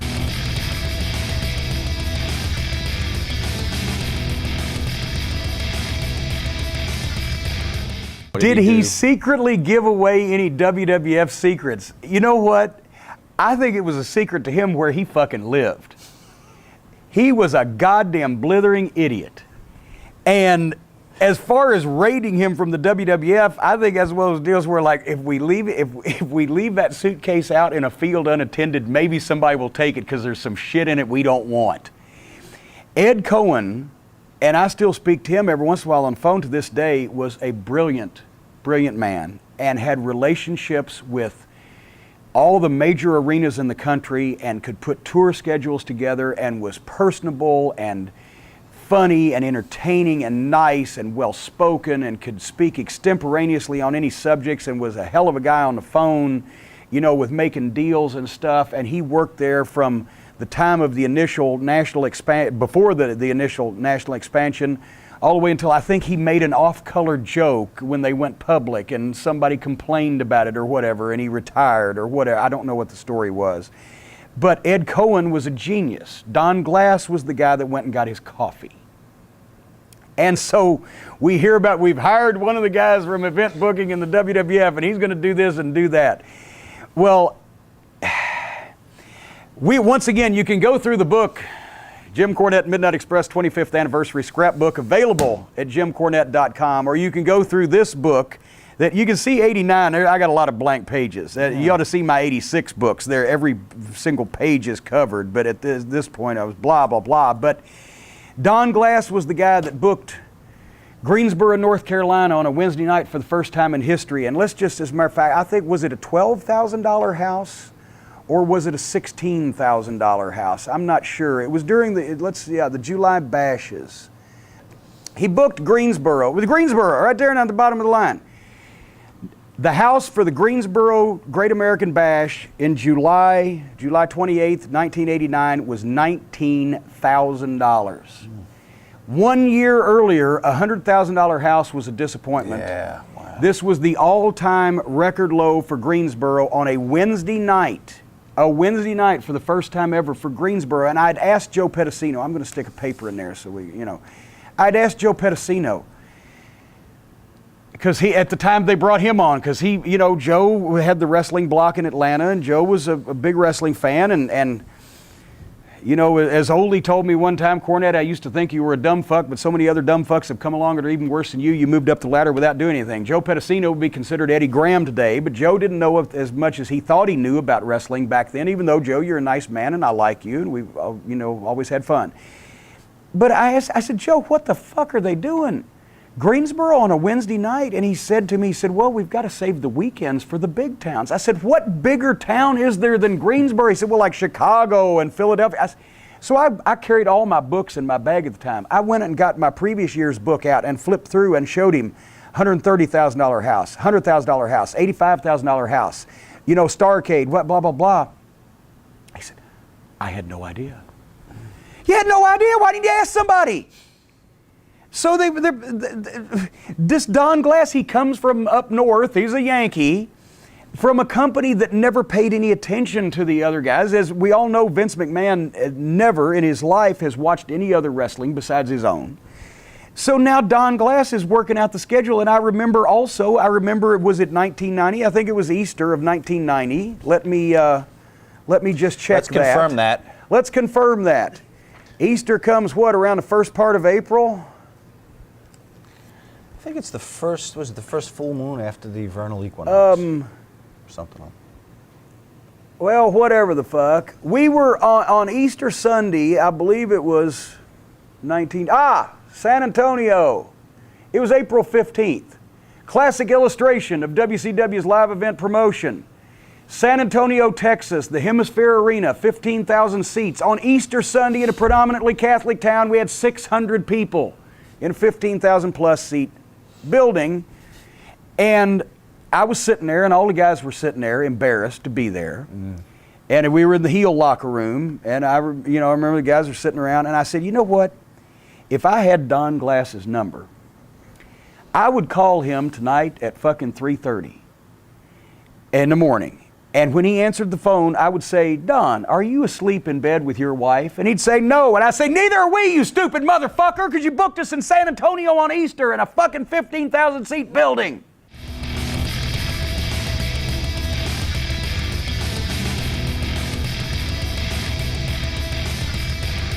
Center stage is more like a theater in center stage.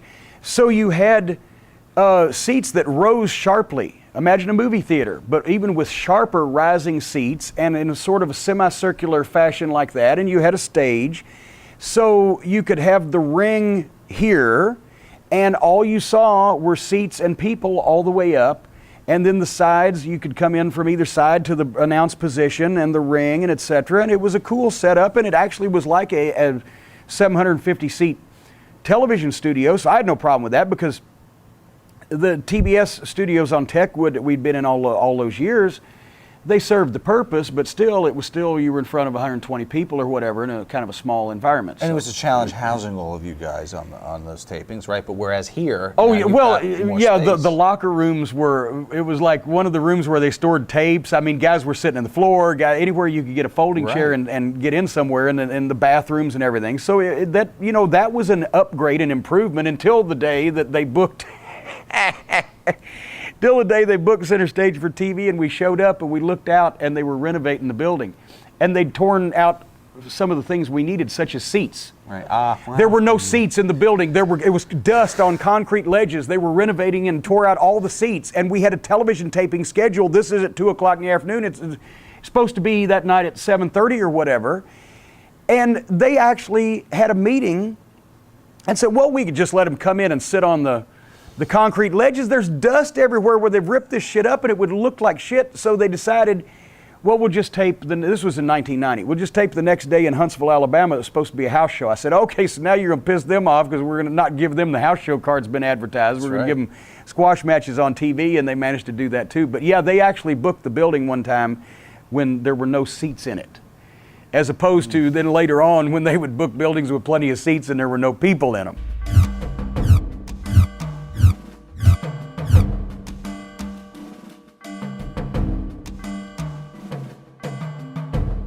Is it something that's talked about a lot, the competition, NWA, WWF? Is it something you're hearing Vince talk about, them going up at the same time? Or does it not make its way down to the talent? Nah, never really talked about that stuff in the dressing room. Okay.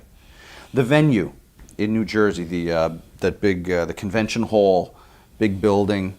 Sometimes have heard that these WrestleManias were particularly difficult because, number one, you had gamblers that were comped tickets, weren't really wrestling fans, crowd was a little dead. B, we hear that the acoustics in a huge barn-like building, I think Valentine called it a barn, were so difficult that you guys in the ring weren't hearing the immediate feedback from the fans. Do you remember any of this to be true? Yes and no. You know, I guess it depends on where you're at in the card and different people, different matches. Most of the time, everything I was involved with was always, it's so electric. The people are there. If you're involved in some of the lower matches and stuff, and the people, they're on break. You just went through the John Studs and the Hulk Hogan match and the Brutus Beefcake, and now the next match comes on. Everybody goes like, okay. We'll go get our popcorn now. No, it's the Rougeos. It's the popcorn. Time to go get it's the popcorn. Rougeos. There you go. Exactly. That's, but everything, it is what it is.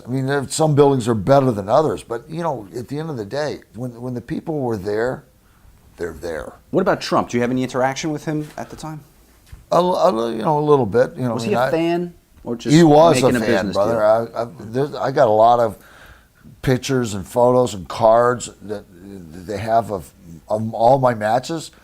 Whenever we were, the WrestleManias and the Trump thing, he's right there at ringside. All the pictures, everything they ever shot of me, he's always at ringside. So I don't know about everybody else, but I know he was a Brutus Beefcake fan. Maybe Ivana was a Brutus Beefcake fan. Yeah, you never know.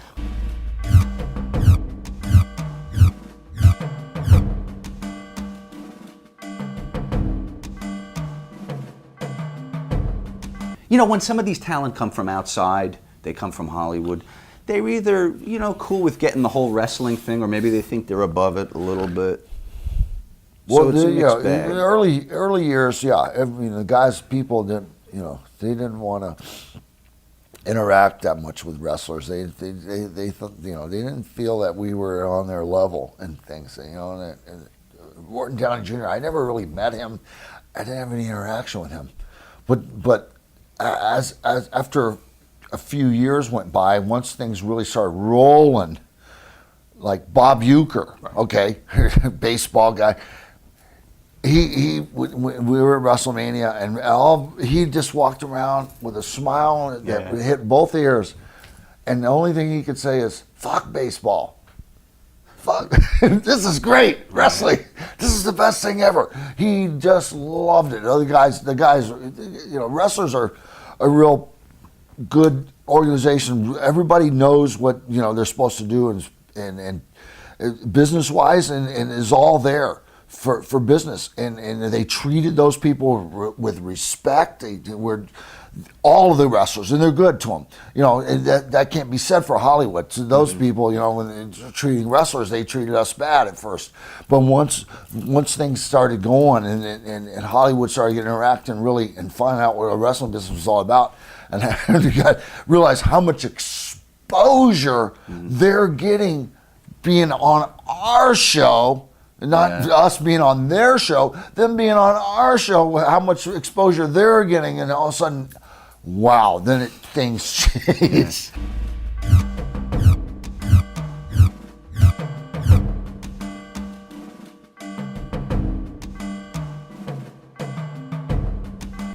Was Ted in a protected class because he was working at the top of the card, couldn't touch that hair, right? Yeah, Ted was protected.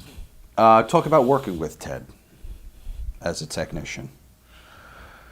No, Ted was good. I had worked with him earlier, and when I was in, I worked in the Louisiana Territory back in the early '80s, and worked with Ted, and he's a second generation wrestler now. He has a son, I guess it's wrestling too, it's third generation and everything. And Ted was always a technician as far as good at wrestling and projecting with our business and everything. Psychology was always there. He was always good.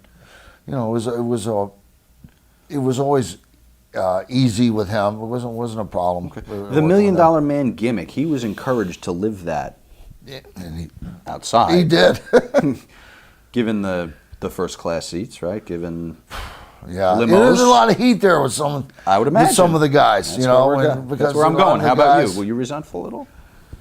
Maybe a little bit, because we all worked our balls off. Mm-hmm. We all were on a daily basis, sit and coach. And a lot of times back in the old days, you got. Things were, when we were traveling a lot, you were able to upgrade. A lot of the guys, you were able to go first class, but he had that limo there. He had first class seat. He always had it easy. Always had it, thing. Okay, it was the gimmick or anything, but the other guys are working just as hard, if not harder. And so, Did Virgil get that free ride too, or was Virgil? A lot of the time, Virgil didn't get a first class ticket. Okay. That makes me feel a little better.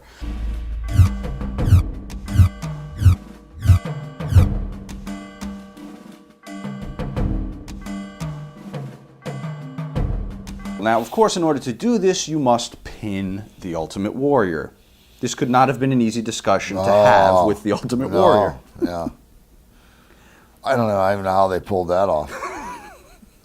Did he destroy lockers in the dressing room, or is he okay with doing a high-profile job at WrestleMania? I love Rick. He was a great guy. A Minneapolis boy. There was a lot of guys came out of Minneapolis at school. The Road Warriors, out of the same school. Kurt Hennig came out of the same wrestling, area. That Minneapolis area. There was a lot of guys. Rick was an arm wrestler. Yeah, and that was his deal. And he had a sister. I knew his sister. He was actually in the business too, and who did some wrestling in our business in Texas and stuff. And Rick was a dynamic individual, and it did not go well with the Warrior to put him over, but Rick was a tough guy too. He was. So I don't think Warrior would have said anything to him. If he did, it would have been a mistake.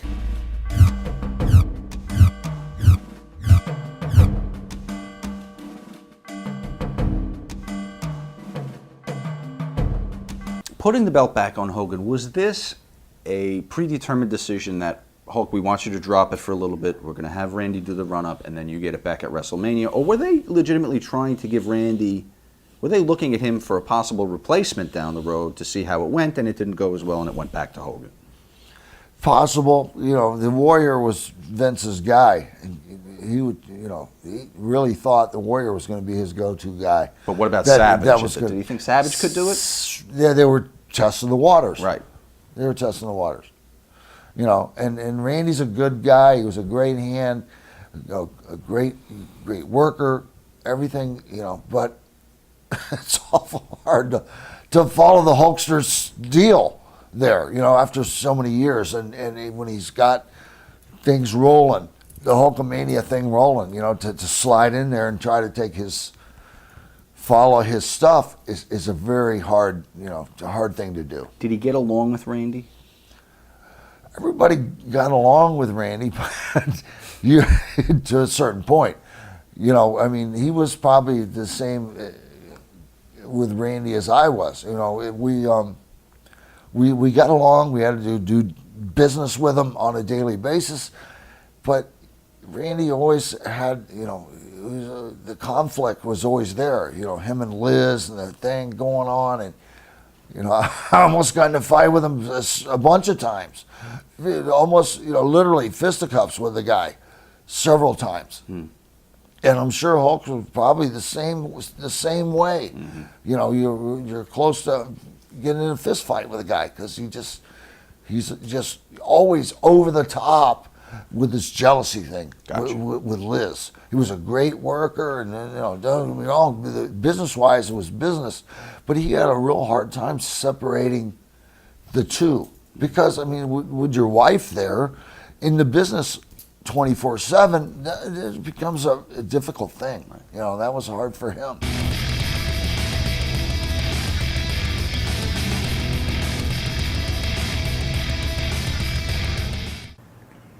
You're going head-to-head with WrestleMania. Wouldn't Right. you hedge your bets and book a smaller building?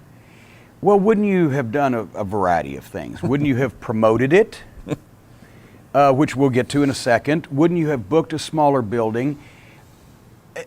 They somehow, between that brain trust, Jim Hurd, Don Glass, the TBS officials, whatever, they thought, well, if we come from the Superdome in New Orleans, that everybody knows where that is, it'll make us look bigger than at WrestleMania, and we'll have this big TBS special, and Flair and Steamboat were going to be the main event again to show that on free television that our in-ring product was superior to the WWF's. And it's been well documented, the fights that they had, and we won't go into that on this tape, but the free TV special versus WrestleMania angered the cable people and the pay-per-view people and angered everybody, and they had agreed not to do it after the first Clash of Champions in '88. But then Vince went back on the agreement, so they did it again in '89, and that's a drama for another day, as they say. But in this case, they booked the Superdome, which hadn't drawn for wrestling because of that's why Watts sold the UWF, was because the economy, especially in the Gulf states, the oil bust, and the economy went downhill. And old Scott Munz, I believe it was, who the famous story of he went to New Orleans to do advance work for one of the Superdome shows for Watts, and called Watts and said, there's no hookers, there's no escort services open, they're all closed up. And Watts is like, get your own fucking pussy, right? And he said, no, you don't understand. If the escort services in New Orleans are all closed, we're fucked, because that means the economy's shit. You can't get a hooker in New Orleans? There you go. And come to find out it was right. So we were drawing, in '84 we ran 4 Superdome shows, did 23,000 people, 16,000 people, 15,000 people, and another one did 16 or whatever. By '87, they couldn't, with Muhammad Ali, they couldn't put a house in a Superdome. The Crockett Cup didn't do very well in '86, '87 it was closed down. They hadn't been there in two years. They come back and they do that show, and it would look like a piss hole in a snowbank. Even on TV. Well, how can you shoot? How can you pipe and drape the fucking Superdome? We're not talking about the goddamn rec center, you know. And it was so, demoralizing on a number of, because here we come back, the scene of our greatest, at least me and Bobby, you know, Stan wasn't with us then, but the scene of one of our greatest triumphs where we had drawn, you know, over 23,000 people in a main event and one of the two most talked about matches in the history of New Orleans wrestling. And we come back and we're on the card against the Samoan SWAT team with Paul Lee in a fucking blasé match, and then there's no people there. And there was no people there in part because we were in the Superdome, and in part because they didn't promote it on television, because this was another one of George Scott's things. Well, if we give these main event matches away for free on TV and promote it, it'll kill the house shows, because we got Flair and Steamboat working in all the house shows. So we don't want to tell them they can see it for free, because they got to pay. He's still back in 1979. We'd been doing Clash of Champions and live events. TV. I understand saying don't give it to them on TV, but it's going to be on. Do you have Alzheimer's? No. Well, George did. That's why he was saying these things that I'm repeating to you. Okay? So don't blame me for repeating this shit, because I can't explain it either. Okay. But the point is, and then they had given Paulie another team, the Samoan SWAT team, Samu and Fatu, and once again, they're great wrestlers in their own way if you had their match. But now here's the problem. We're baby faces now. We're still baby faces. We didn't really have a resolution with the original Midnight. I hadn't had a resolution yet with Paul East. They figured we'll give him a team and we'll put them together. I know that either Paul Jones or George Scott or somebody was in their ear going, just be strong, get over these guys. We don't have any plans for them, get over them, because it was like pulling teeth. And I'm not knocking these guys. They were great. All the Samoan wrestlers, great athletes and great workers. That's just like it's natural to them. But as baby faces, we had to somehow, we were one of the biggest money drawing tag teams of the previous fucking half decade at least. We had to have some kind of offense. The only offense we'd get in was when they'd hold Bobby or Stan and one of them would charge and Bobby or Stan would move and they'd take bumps for each other and the miscues, but then they would beat the fuck out of us and then they would beat us flat. And me and Paul Lee were kind of extraneous to that whole thing, and it was just blah. So we go and we have a blah match and we get the shit kicked out of us and we do a job in front of very few people, but a lot on television. And then we just fucking left so we could get back to the hotel so we could watch Flair and Steamboat 2 out of 3 falls, because ain't nobody able to fuck that up. Once they get in the ring, regardless, and that was gold. They went 58 minutes, 2 out of 3 falls, and we were at the hotel watching it, right? And that was great, but what wasn't great was when the ratings came in. Because when the ratings came in, they go, why the fuck didn't anybody watch this? Well, they figured out it's because they didn't promote the goddamn thing on television, because George Scott was afraid it would kill the house shows. And they're owned by a television company.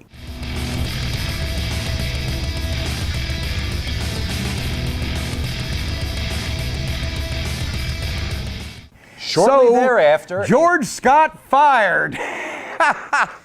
replaced by a committee. Check my facts here.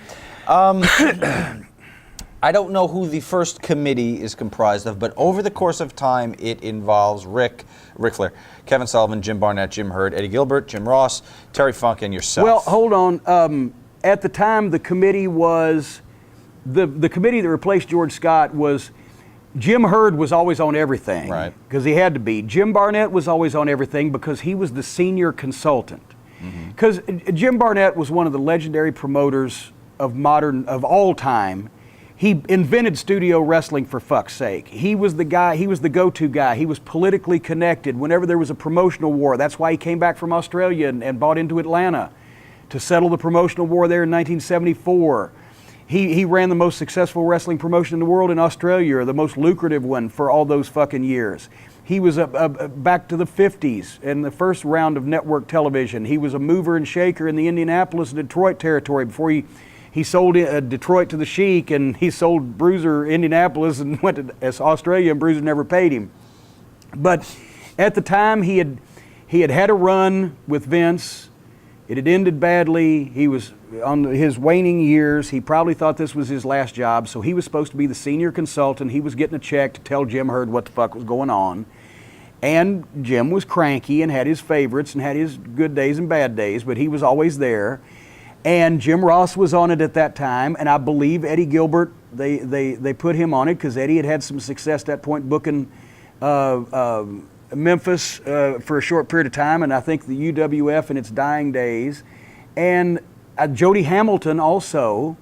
because Jody was the assassin, but Jody was mainly in charge of the job guys and getting the rings to the right places and the mechanics of that. And I believe that was the committee at that point. And hold on one second, because I'm going to go back to. Are you on it right away? No, I'll get to that. Hold on, Cowboy. Clearly, but Slow down, Cowboy. George Scott meets his Waterloo. What had happened was, that's when we had I had our first meeting, or basically our big time meeting. I'm just using this as a place marker, but we can look at it later on.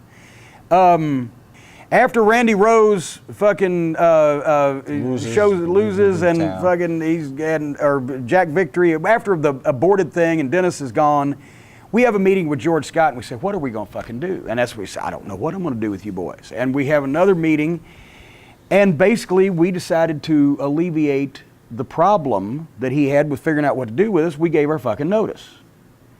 And because we saw, as long as this guy was the booker, we weren't going to get anywhere, and our contracts were coming up in, I believe it was May or whatever the fuck. So we gave our notice. We said, we'll just finish up. And we'll do whatever the fuck until this idiot gets fired. Because we could see that it couldn't be long, and if it was, we didn't want to be there anyway, right?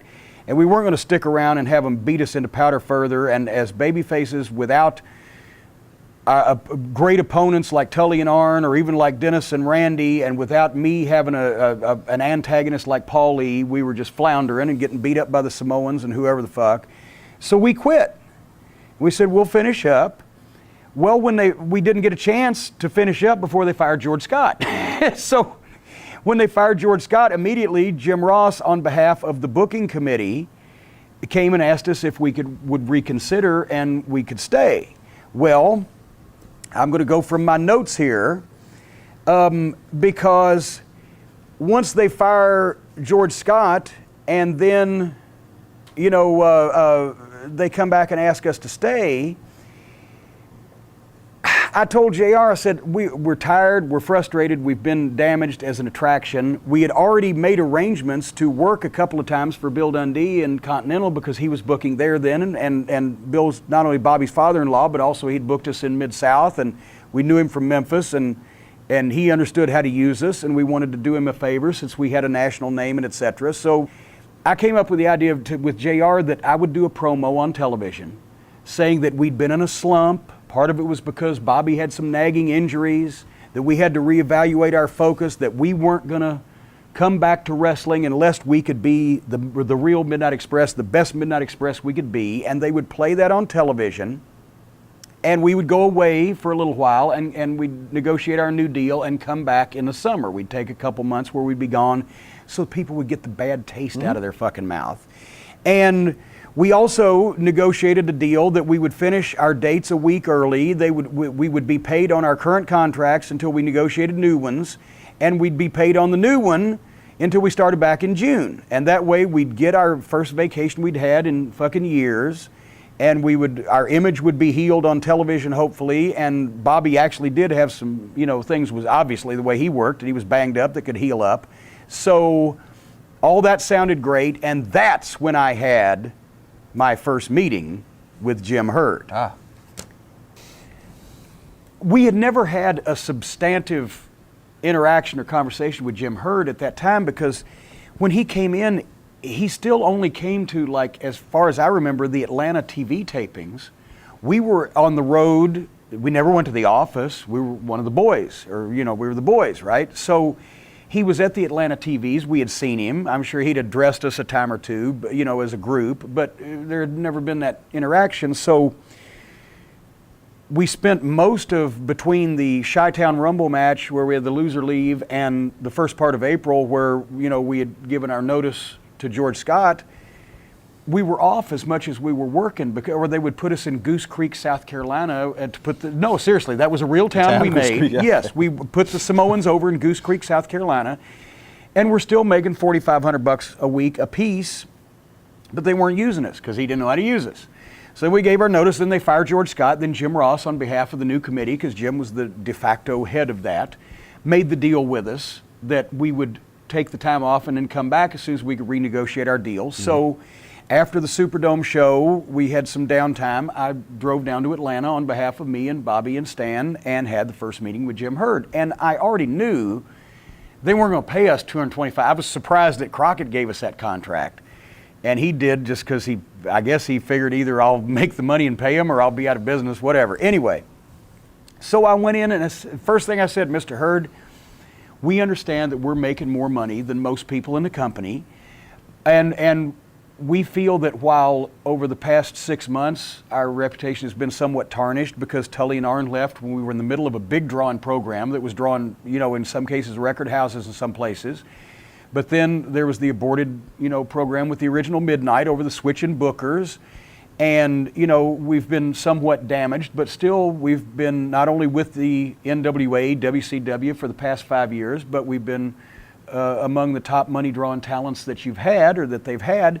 So we want to show that this is our home and we're loyal and we want this to succeed and we want the TBS era to be big and bright, and we are more than willing and already ready to take a pay cut. We want to show that this can succeed. We want to show that we can still contribute. The new booking committee is obviously behind us. So, we just need to get this settled down, and I know what the other talent in the company is making that's comparable or Are you doing all the talking at this point? Yes, that's the presentation that I gave him. Okay. That this is, we're willing to take a cut, and this is what's going on, and we want to show that we can contribute and that we can still work on top and be assets to the company. And from $225,000, he said, "Wow, I'm going to offer the boys, Bobby and Stan, $75,000 apiece. I'll give you $100 because you do color commentary also." I said, "That's not a cut, that's an amputation." I said, "That's $25,000 a year for them, less than they were making with Crockett the previous few years and the same as I was making, and it's $50,000 and $75,000 less than almost everybody else in a comparable position than us in the company is making, because most of the top heels and baby faces, with the exception of Luger, Sting, Flair, the Road Warriors, and Ellering, were on $150. I said we were thinking $150, which would be a $75,000 a year cut apiece, and that would be fair. "Well, I can't see paying the Midnight Express that much money." I said, "Well, I can't see us taking the offer then." Well, so I don't want to drag this on, but I left the first meeting with him offering me $100 because I could do color commentary and the 900 number, which was a big deal, and Bobby and Stan $75. And I said we weren't going to take that, but he said he'd think about it. I said, "Okay." So I went back and told the boys, "Don't look like we're coming back," right? So he calls me back and he offers me like 120 and them 90. And I said, "Well, Jim, I didn't probably make it plain because I was willing to take the 100 because I'm a manager, $100,000 a year guaranteed." But the boys, I felt, should get 150, same as everybody else. But he's was insistent on paying them less than you. Yes, because I could do color commentary, and that's the only reason he ever gave. I could do color commentary. So then he offers like 120 and them 90. I said, "Jim, you don't understand. I'll take the offer that you made me, but Bobby and Stan have to have 150 or we can't come, and we come as a package. It's either the three of us are here or we're not here." So then he came back with 125 and 100 or whatever. I said, "No, still, I offered to take," I said I accepted the 100 in the initial meeting. I said, "I'll take the 100, but the boys have to have 150. And it was 2 or 3 times this happened, and every time that he would raise them a little, he'd raise me more. So the idiot is giving me money that I haven't asked for. I said, "I'm serious. Bobby Eaton and Stan Lane need 150 grand apiece like all the other people in their position are making, and I'm fine with the offer you've made me, or it's no deal for the three of us." And finally, he called with his final offer. "I'll give you 150, but I'm only going to give them 125. I'm like, God damn. So, and this is my favorite quote. He told Jim Ross, and Jim repeated this to me. He said, "God damn it, I haven't seen a loyalty like this since Korea," which was a compliment, but apparently he did not understand honesty in a business deal. He thought I was trying to Heyman him and jack up my price, but no. But then finally we said, "That's a final offer. That's the best we can do." I called Bobby and Stan and I said, "Look, he ain't going to give us any more money. Do we want to go? Or do you want to take this?" And Bobby had 3 kids, and it's still, at that time, it was 1989, it was $125,000, and it was just, At that point, it was $25,000 difference than everybody else of their level, so it was just a slap in the face more than anything else. But they said, yeah, okay. So I called him back and said, all right, we'll take it. So the idiot gave me $50,000 a year, more than I was asking for and had already agreed to, just to not give the Midnight Express. I don't know. He's not to this date written a book on negotiating, and it's clear why. I don't know. The other salaries we went over in your paperwork here, the other talent. Well, wait a minute. Let me get a couple more things. So why not? Well, just while I'm at it, we were off for the couple of months, and we signed the contract on May 16th with Turner Broadcasting, and at the time the committee said, well, you know, we made a few shots for Bill Dundee and Continental, and Jim Ross and the committee said, we'll bring you back for the World Tag Team Championship tournament. But anyway, so that was our reentry, but that was my first negotiations with Jim Herd, and they wouldn't get any better from there.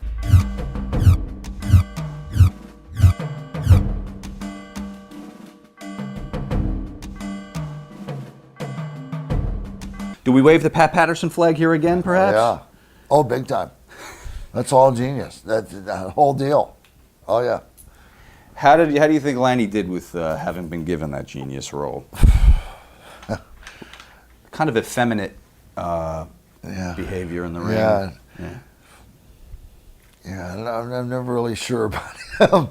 He's okay, you know. He's a decent guy. You know, I still work with him, you know, to this day. You know, I was recently with him at a show in Niagara Falls and stuff, you know, and we still talk about some of those days. You know, here's a perfect Pat Patterson for you. WrestleMania, whatever, I think it was 7. What was that? Los Angeles? 7 Los Angeles? The dome in Toronto. Sky Dome. I ended Perfect's perfect record. Mm-hmm. Beat Perfect.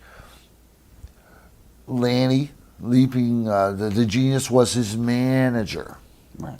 They didn't tell him that I was going to cut his hair after the match. So after the match, they think it's over, boom, boom, boom, Perfect rolls out. I go and grab him. He's like panicking to get away from me.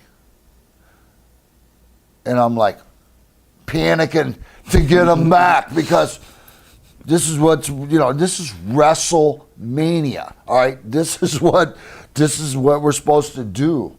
And bang, and you know, he's running away. He's trying to, with everything he's got, to get out of the ring, and I'm trying to get him back. And I've literally physically dragged him back into the ring and cut his hair. And then Randy basically attacked me in the dressing room after the match.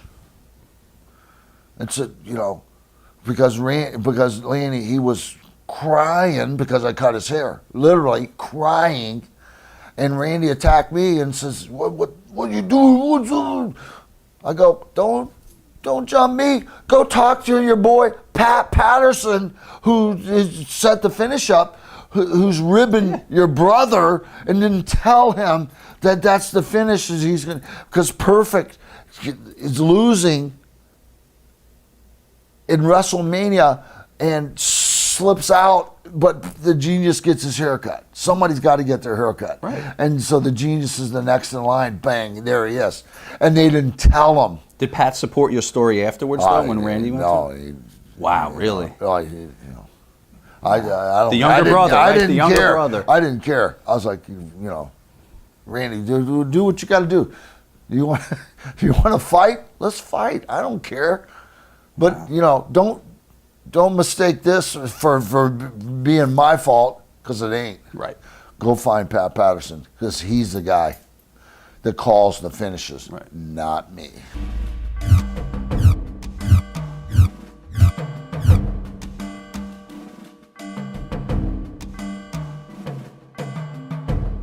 The Scary Sherry, did you come up with that name for her? Was that a spur of the moment, or did they create that for her? It was spur of the moment. That's what I came up with, and it made her career. Yeah.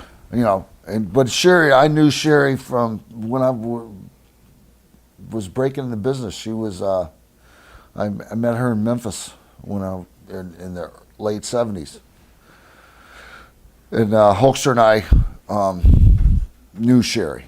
Both of us knew her. And then she wound up coming back into our business later. Knew her. Knew her. Okay. Yeah, she wasn't a worker, but she was a worker. She was working. Yeah. In a different business. That's fine. Yeah, in a different business. Back in those days. Ah, those 80s, huh? Ah, those 80s. That was the 70s, brother. Oh, 70s? Okay. 70s. Now, pairing her with Savage now, do they get along? Yeah, it was a tough one for Randy. He, especially with the whole thing with Liz. Right. Yeah, he didn't, Are he and Liz still together at this point? Because I know they do split. No, Liz is dead. No. Here, in 89. I know okay. she's dead now. But in 89, are they still together? Yeah. Okay. Yeah. Because they Oh, have... no, they're still married, yeah. Okay. Oh, yeah. Yeah, so, being him having to be with Sherry, I mean, I don't think it was a real problem for Liz, but just to him, She wasn't locking him in the closet after he was given to Sherry? She wasn't jealous at all? Not that I know of, Okay. but nobody could get close to her to really.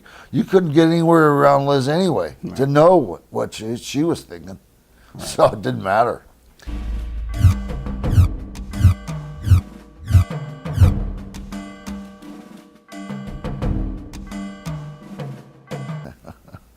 Bad News Brown.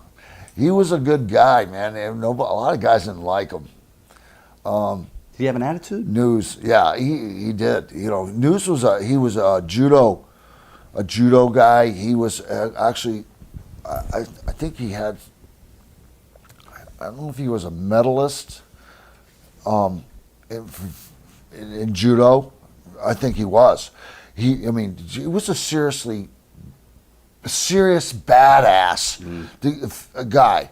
There's a lot of wrestlers. People think everybody thinks wrestlers are all bullshit.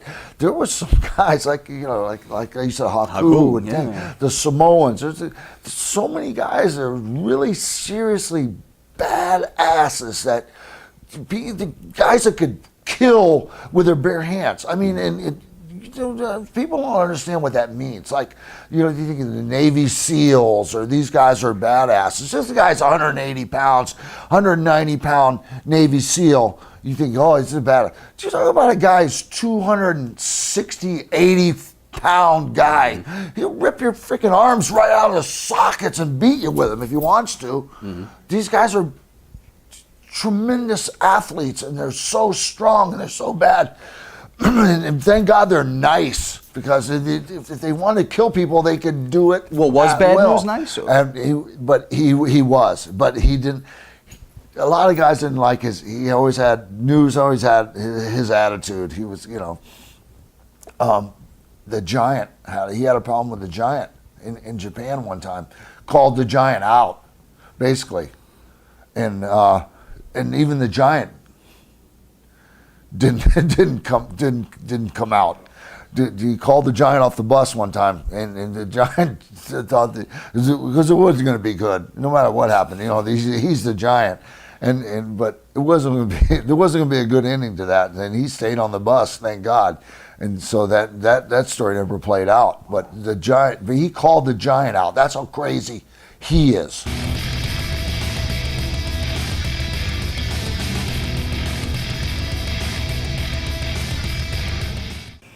Gary Hart, he was working. Gary Hart's entire public persona was that he was a person who was evil and insidious and crooked and a backstabber and totally without any redeeming quality whatsoever. And that's what you said in those days. If you said Junkyard Dog was a nappy-haired character, you get the black folks mad. And if you said that Dick Murdoch was no good because he was married to a Mexican, you got the Mexicans mad. Gary Hart grew up in a horrible, rough neighborhood on the south side of Chicago with blacks and Mexicans and Hispanics and mob guys. And he was at home with all those people. He worked in Texas for years, and he was behind the scenes. He was, although he still had an air of shadiness to him because he had that classic face, it was Uncle Gary, and he fostered and developed talent. He didn't mean that shit, but that's what you said in those days to get heat. And how did those comments get on the air? It wasn't like today where you couldn't say that shit. I one time in Mid-South in Louisiana, Bill Watts told me when we were wrestling Coco Ware in Norvell, Austin, say, we're going to run you out of town on a rail of tarred and feathered so you'll get a taste of what your grandparents got. And I said one time I stole a line from Jerry Lawler, we're going to read you Roots backwards so it has a happy ending. That didn't mean I meant it. We were trying to get heat. You said you couldn't do it. Of course you couldn't even approach it. You couldn't even approach it So today. for anyone watching who's got a current wrestling sensibility or current television sensibility. Gary Hart was able to work even your smart researchers because no, that wasn't him. He didn't mean that. But he was doing those things to get heat because Gary Hart, the public persona, was completely devoid of any redeeming quality and was evil and bad to the core.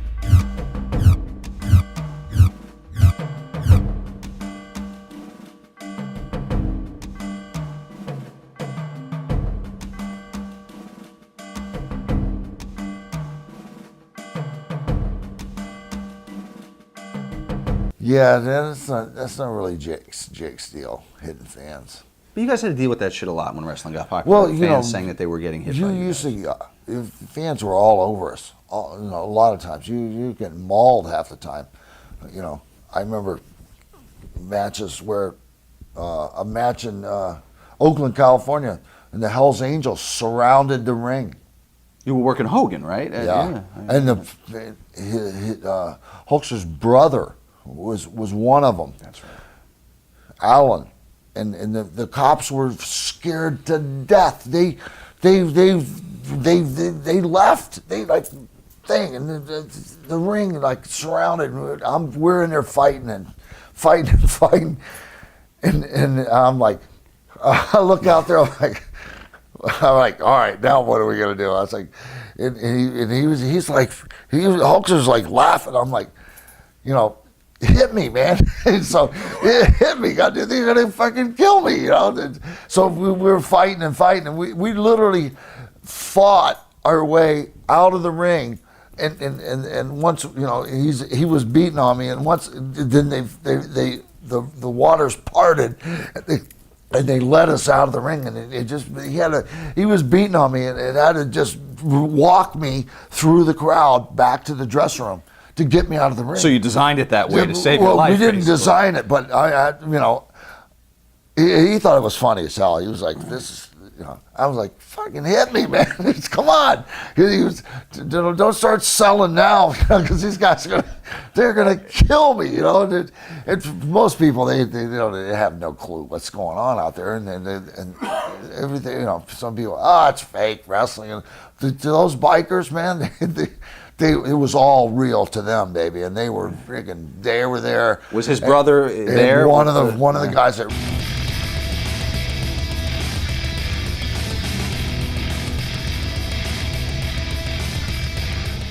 JR has to take the heat for this one. I got to criticize Jim Ross for something. He wanted to recreate the Rock and Roll Express. Yeah. And he thought, skateboarding was big at the time, and he thought if he takes these two young blonde-haired kids and puts them together, and they got skateboards and colorful outfits, and they're dudes, man, Valley Girl, whatever, that it would get over. Shane Douglas at the time was they were both green, but Shane, you could tell, was already a good worker and was going to be better, and he was good athletically. Johnny had been waving the flag for the sheep herders. He had 2 left feet. He was too big to really be a baby face that sold.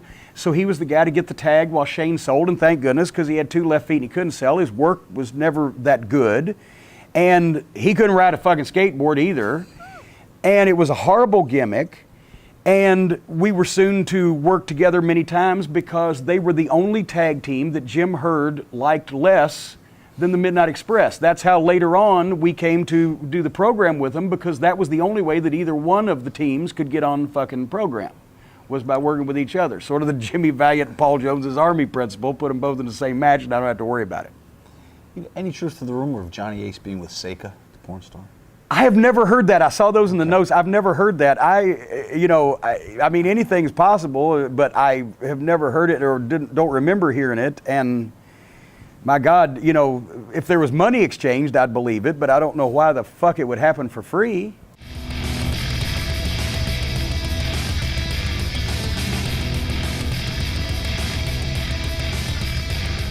May 7th holds a special place in my heart,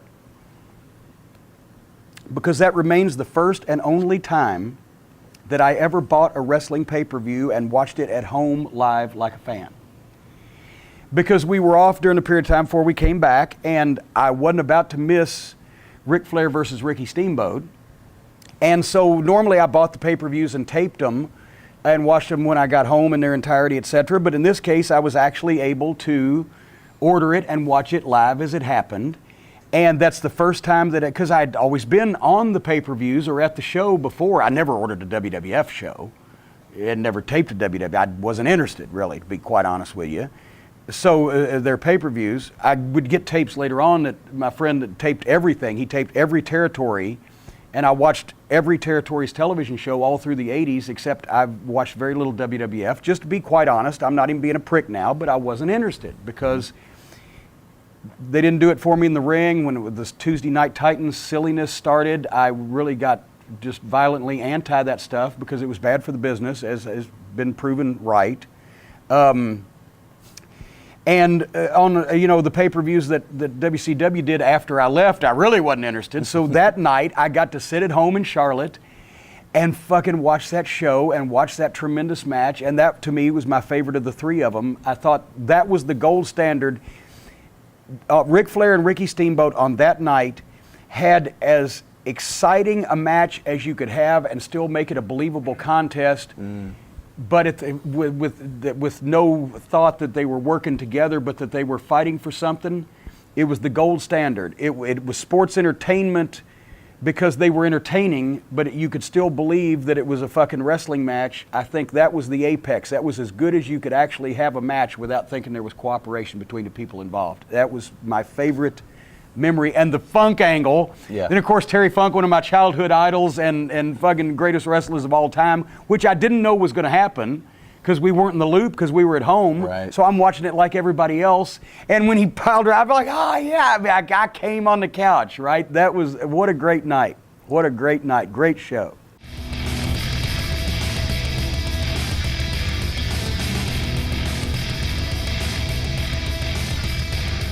That was a waste of fucking time. Why put that in the middle of a wrestling show? Because they thought that it was Nashville and they thought it'd help them draw people. And it's like me appearing in Louisville, in my hometown. They see me at the goddamn, Home Depot, so who gives a shit, right? Is this a Jim Herd idea? Well, it was Turner Broadcasting. It may have been Herd, or it may just have been the TBS, muckety mucks or whatever, but they thought that somehow that was... Well, remember Dusty had done it at the Great American Bashes with Waylon Jennings or George Jones in Cincinnati or whatever, and it didn't work then and people didn't like it, but the product was so hot it made up for it. But in this case, the product wasn't hot really at that point and it didn't make up for it.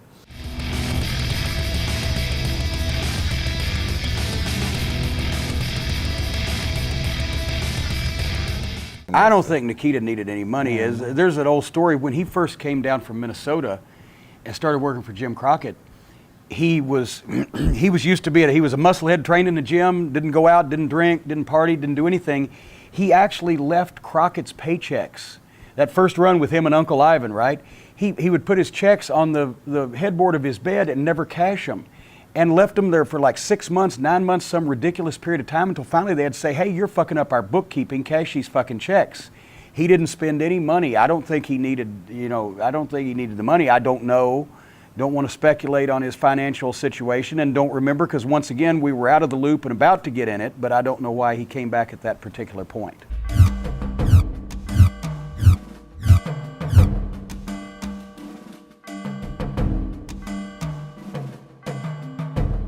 Does Roddy come back with an ego a little bigger than he left with? He's done some movies now. He's a little more mainstream. Is he a little more difficult to deal with, or did you? I didn't have to deal with him like that. So I'm sure. I'm sure that he probably had You know, he was pumped up, you know, and he should be. You know, if he's, you know, doing movies, his value, his worth is going up, you know. He should be treated and paid, you know, and taken care of on those levels. If he's bringing more fans, you know, he's contributing more, then he needs to be taken care of better. You know, if that's what he's doing, if it's really true. And I think he really was. Roddy was a great guy. I know Roddy since the late 70s. When I think 1980, was actually when I first met him, and I was in Oregon. And that's where he's from, is Oregon. I met him out there and everything. We've always been good friends. And you know, but he's a little crazy. He's always a little crazy and stuff, you know. So he was always a little over the edge, you know, a little over the top. And once he hit Hollywood, then he was really Piper always leading the charge to the party, right? Yeah. Afterwards. Yeah. Yeah.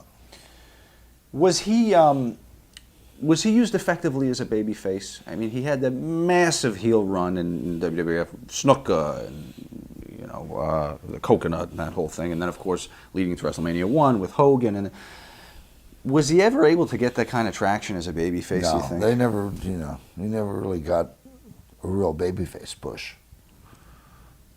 His thing was mostly all heel.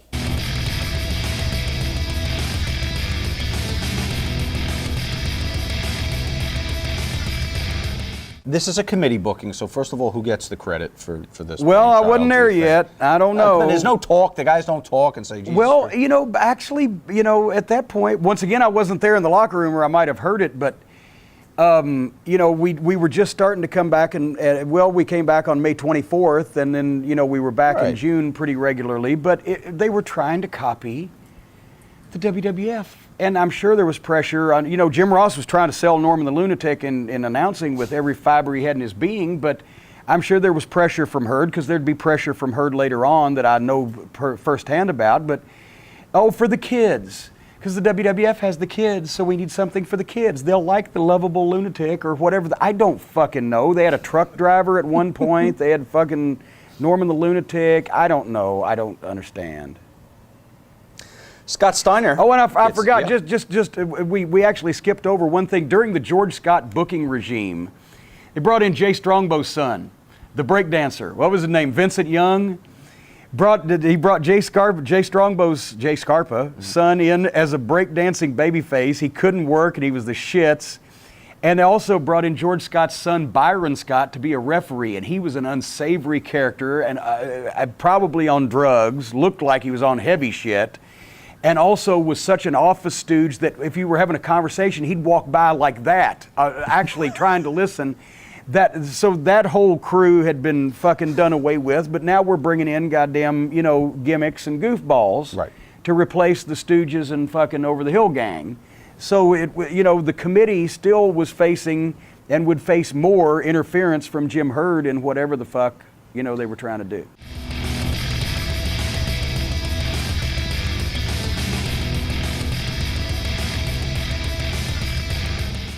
Well, he had been wrestling. He started out, I think, in Independence in Ohio. Maybe I'm trying to think. Didn't he spend some time in Michigan and Ohio, and then Memphis, maybe? Perhaps. So he'd been wrestling for a short time here. But I mean, he was what a fucking athlete. Both the Steiners were. So he was good from the beginning, even though they were. You know, once again, it was like being in a friendly street fight at some point with Rick and Scott both, because they were so strong, but they weren't dangerous. They were just stiff, and you know, you could tell right off the bat we got something. These two fucking All-Americans from Michigan. He looked good. You know, Rick Scott was the prettier of the two, but Rick was the more experienced of the two. But they both kind of took to things like a duck to water. So there was a good point. Mm-hmm. And the Midnight later on would go to have, you know, tremendous matches with the Steiners, which is why that after we had a couple of tremendous matches with the Steiners, they never booked us with them again, hardly.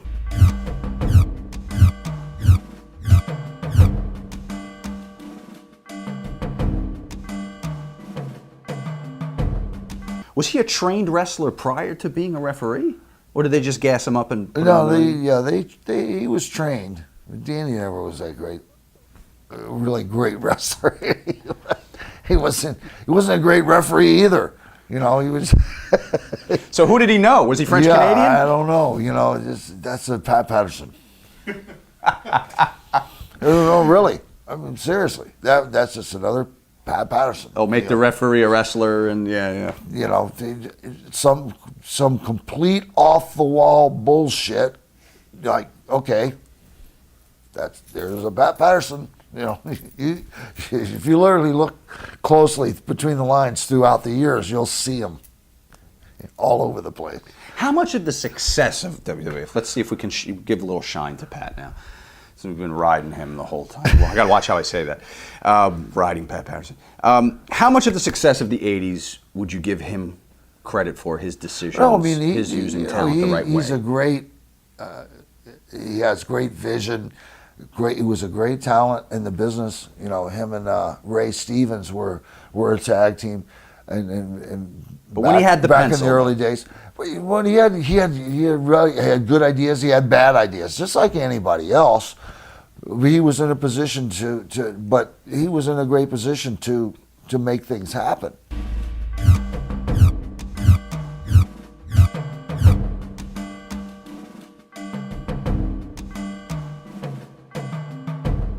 Zeus coming in after the movie with Hogan was released, No Holds Barred, right? Was the plan always to have him eventually, after the movie, come in as a worker, or was it something that just happened because of the relative success of the movie? We'll be generous and say, relative. with wrestling fans, discussing the movie with wrestling fans, or was this something you guys knew Hulk knew was going to happen from the beginning? Yeah, it was. You know, an actor is an actor. And a wrestler is a wrestler. It's it's completely different. You know, it's oil and water when it really comes down to it. But Tiny Lister is his name, and he was a great guy. And you know, we utilized him many times through the business, and even into WCW days, he came in for pay-per-views there and stuff. And I mean, the guy's huge. He just, you know, if you look at, you know, as awesome looking, you know, guy on TV, it's all about visuals and stuff on, you know, and the guy's, he's a monster, and he had just his presence was there and everything. And the guy, he loved Hulkster and our business. And the guy wanted to be involved. So it was easy to do it. You know, if some guy is that big and like that, but he has a bad attitude, you're going to have a hard time trying to put him in, you know, and plug him into things and use them. But you know, the guy he loved our business and stuff, and he was easy to get along with, and you know, and we actually put it. You know, we did 1 day rehearsal before SummerSlam with him. To take him through that match. Who was training him prior to this? Just how to move in the ring, how to... Just Hulk and I. Really? Yeah. Wow. We worked with him. We really only had a day with him.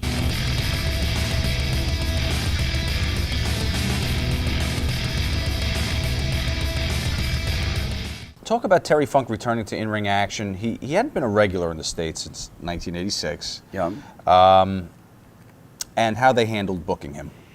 Well, once again, at the time, we were still gone, just about to come back. But anytime you got Terry Funk in your wrestling promotion, you know, it's a plus. And doing the angle with Flair, I'm not sure who talked him into it or how it came about, but he wanted to show that he was middle-aged and crazy, but he could go one more time. And you know, his work ethic, to the point where he broke his tailbone at one point and had to actually fly by kneeling into the seat and leaning over the back of it in the airplane because he couldn't sit, and he still made the shows. And he, at that point, was past 40. But he was having these great matches with Flair and with anybody he'd get in the ring with on television. He worked around the tailbone, the broken tailbone, as a sacrum or a sacra or something like that. You know, he's an Iron Man. You couldn't stop him. I'm sure he was trying to help Eddie at that point. I'm sure also that Eddie at that point was very small, and that they thought that, you know, right, he'll never amount to anything. He's not big enough. And it shows once again what they know.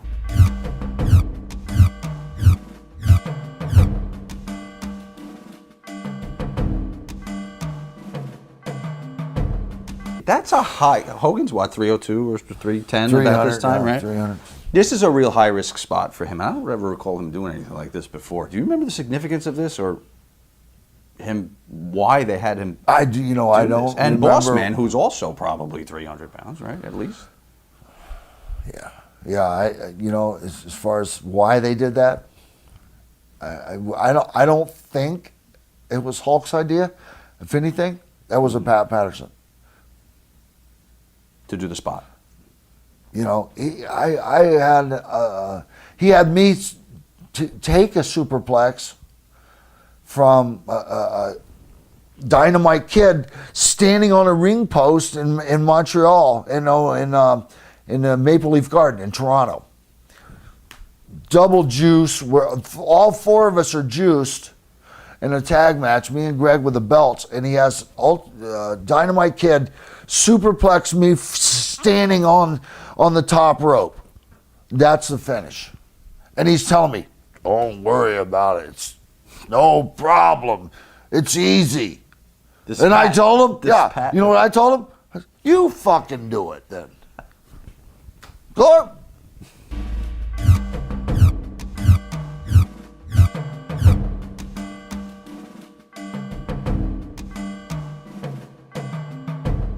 Did you ever visit the set while they were shooting?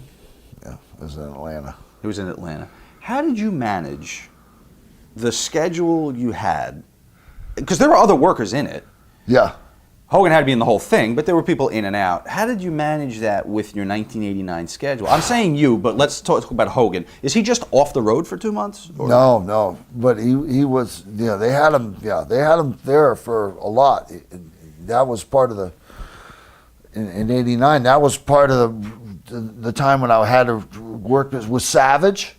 And, so you were subbing for him? I was subbing for him. I had a day, 1 day off or something. So I flew home, but I went through Atlanta actually and stopped over and flew in on the set, and I was on the set, and they were like, Brutus, yeah, but hey, we'll. I was like, no thanks, brother. Don't do me any fucking favors. I don't need this one. I'll fucking hang out with Big Boy, you know, and we'll go fucking. We went to the Residence Inn and ate and went to the gym and worked out, and then bang, and I hit the road and then took off.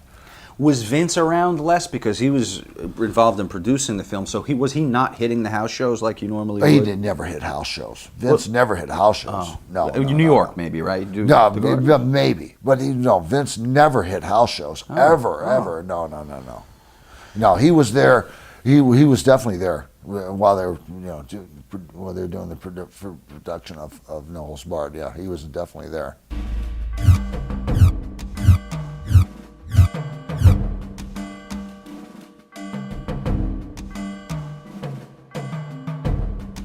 There's got to be heat with guys that he's fired and buried when he was a booker, and here he is. Florida. See, Right. Dusty was the main guy for Eddie Graham in Florida, and that's where Hulkster and I lived, and basically broke in the business. Hiro Matsuda was the Japanese trainer for the Florida territory. They brought him in when Hulk tried to go to the wrestling school. Did the job on the ankle, right? Posted his ankle first day in school. It's like, okay, don't come back, you know. But he did. But he did. But now here's Dusty, and here are a bunch of guys that probably have issues with Dusty, and now Dusty's just working as a wrestler with them. You know, the whole thing about our business is that sometimes you have to be able to, and I guess that's one of the great things about our business, is that you have to be able to put those things aside, you know, and do business. You know, it's one thing, personal problems, whatever it is, but when it comes down to business, are you a businessman or not? You know, are you going to do business or not? And that's for the guys in our business are able to separate those emotions that, you know, maybe you're, and there was a lot of guys had heat with Dusty, but, you know, can you separate those emotions and just be a businessman? Did Dusty come in humble and respectful? Dusty's Dusty, man. He does only, and that's all. He was only him. That was him. You know, he was himself. You know, Dusty was never humble, but, you know, Let's say respectful to well, you guys. maybe somewhat respectful. Yeah. He's in your home now. Yeah, he's in our house. Right. You know. Are we going to wave the Patterson flag again? Polka dots? We're talking polka dots, There you right? go. That's really dead now. You're gonna look at our business throughout the years and see a whole new thing. You're gonna see Pat Patterson flags popping up all over the place where you didn't see them before now. He made it work, though, Dusty, to his credit. I think you could have put Dusty you dressed as a donkey, and a big fat donkey, and he would have made it work. Yeah, I'm not sure if that really worked, but You didn't think so? I don't know. Okay. I don't know.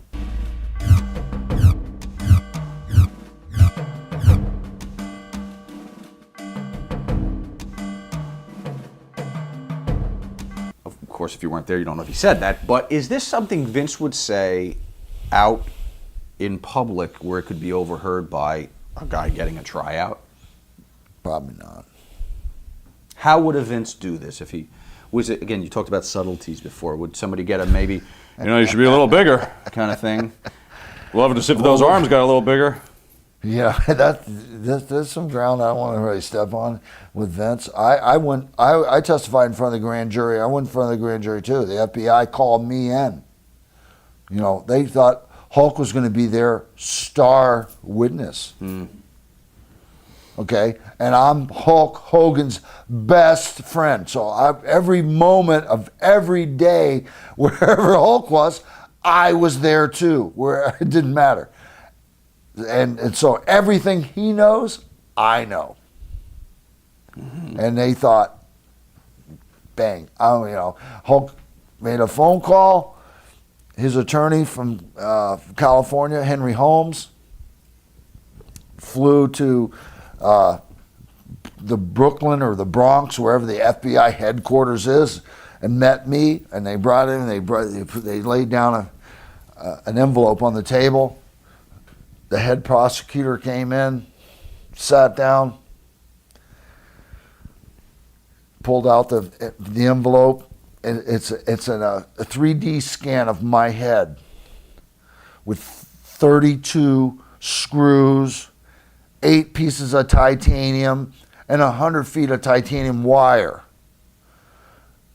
And they laid down the table. Okay, now, this is my client who has suffered a major head trauma and third-stage concussion and has documented memory loss and brain damage.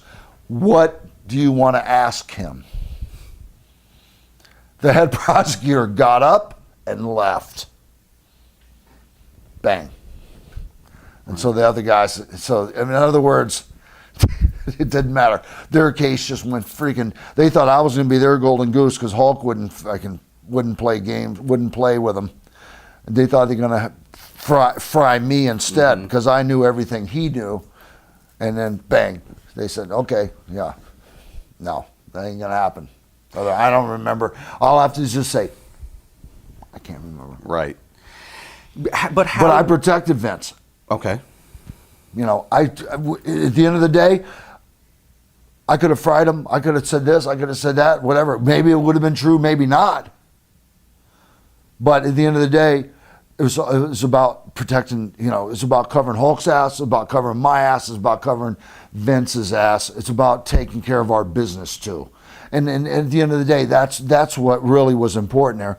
We all have to stick together because if we don't, then we're all done. So if you were to, of course, you do have the memory issue, and we discussed that before we started here, that there may be things that are not remembered exactly the same because of your injury. But if we had to guess, and keeping your injury in mind, how was steroids discussed in the back 80s? then, steroids were legal. Well, prior to 1980, something something steroids were legal. If you went to, I would say I took steroids too, under a doctor's supervision. Okay, prescribed by a doctor, under a doctor's supervision, being monitored regularly by a doctor. Took steroids for medical reasons. But when they weren't legal in the late 80s, Well, then, was it stuff that was it said right out? You need to or was it more subtle? No, guys, everybody took it upon themselves. If you had to do what you had to do, it was not something that anybody talked about like that. Okay. Or Vince said, "Oh yeah, you need to go get on the gas." That didn't happen.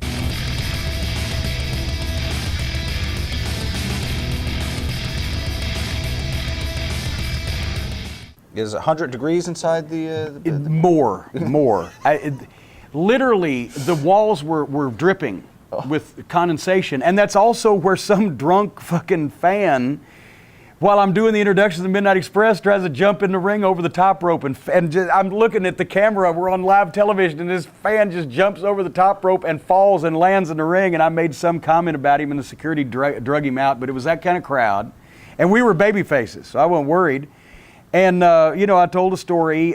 Michael Hayes had teamed up with Jimmy Garvin. Terry Gordy was willing to work dates in between his Japanese commitments, but they needed full-time freebirds.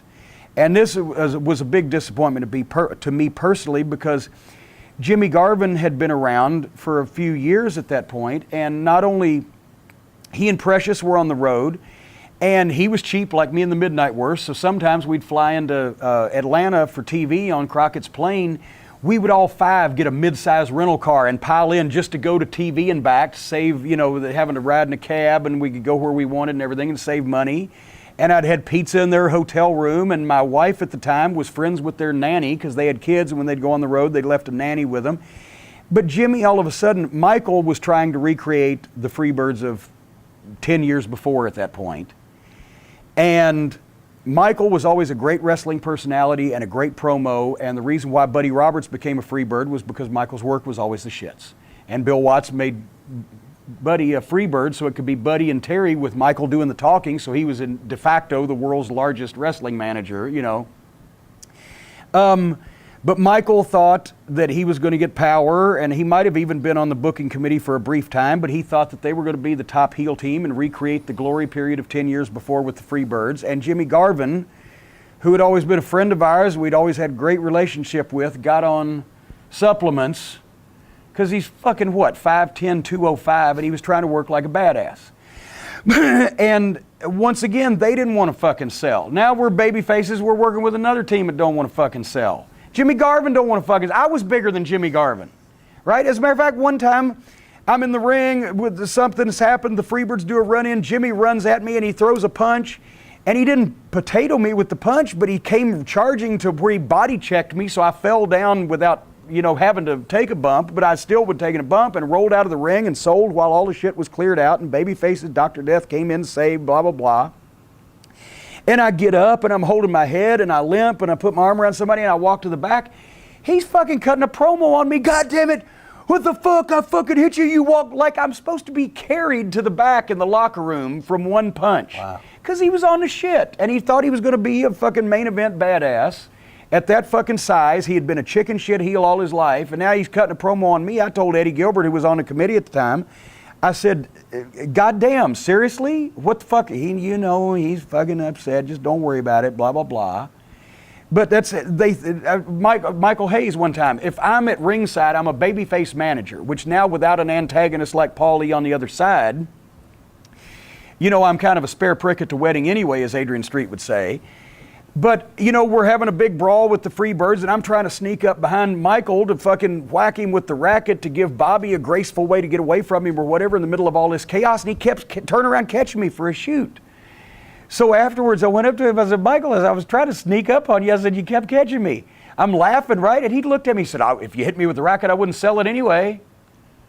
I said, what? He said, we got to get over strong, get some heat like the old days. We'll sell chairs, we're not going to sell like the Animal and Hawk and Dusty Rhodes and Ric Flair, whoever has sold the tennis racket. But suddenly Michael Hayes is goddamn Superman, he can't sell a tennis racket. I said, okay, motherfucker.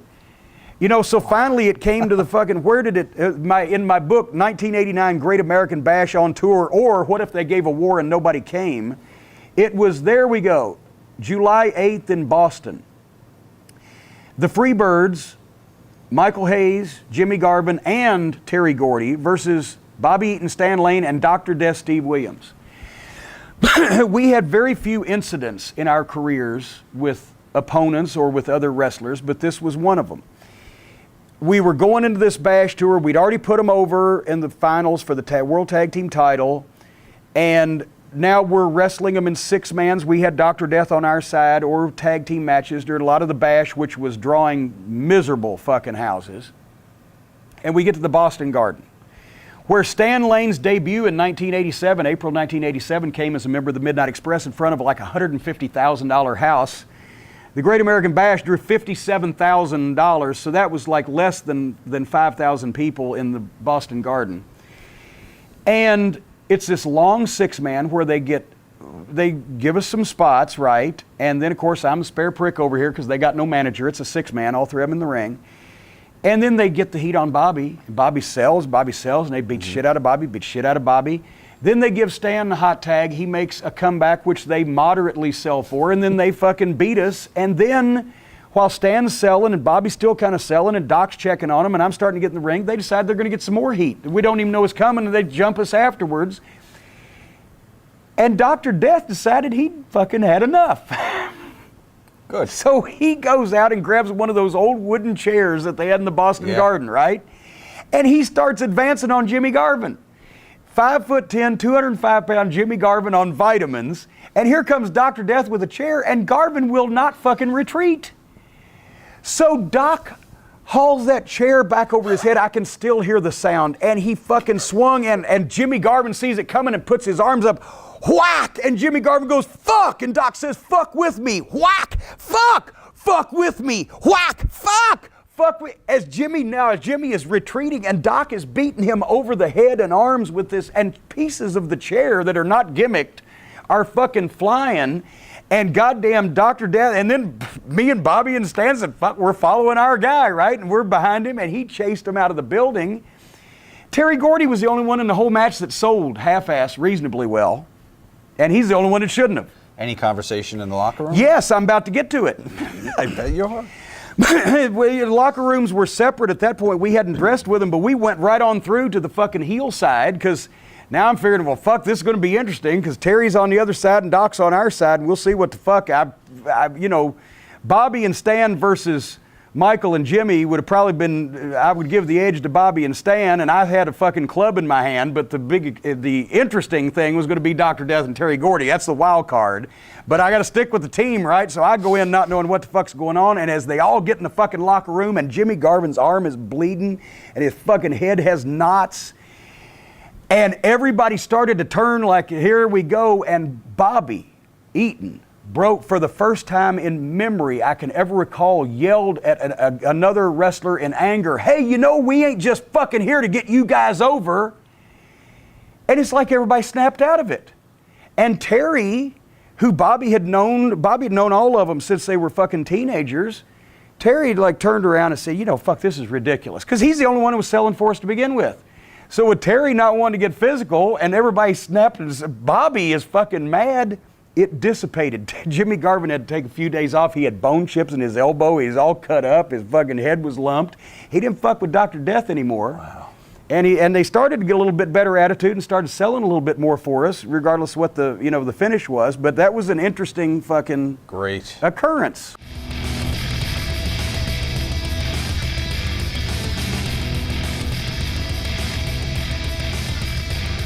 If this is a Jim Herd idea, It was. the intricacies of the gimmick. It was. Ringing every single bit of it. And I heard this presentation.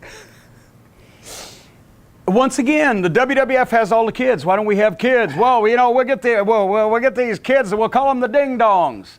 And they'll have bells all over their costume, and they'll have a ship's bell in the corner, and when the heels are getting the heat on one, the guy will ring the ship's bell, and all the kids will start getting behind it. And And it'll be wonderful, and they'll be from Belleville, Illinois, right? Yes, indeed. Because that's not far from St. Louis, so he knew about that. The first time they got in the ring and took bumps, like a Christmas outfit, the little bells, the bells popped off and started going everywhere, and then people were stepping on the bells, and it was ruining their footing, and the costume was falling apart, and nobody gave a fuck, and the fans are going, what the fuck?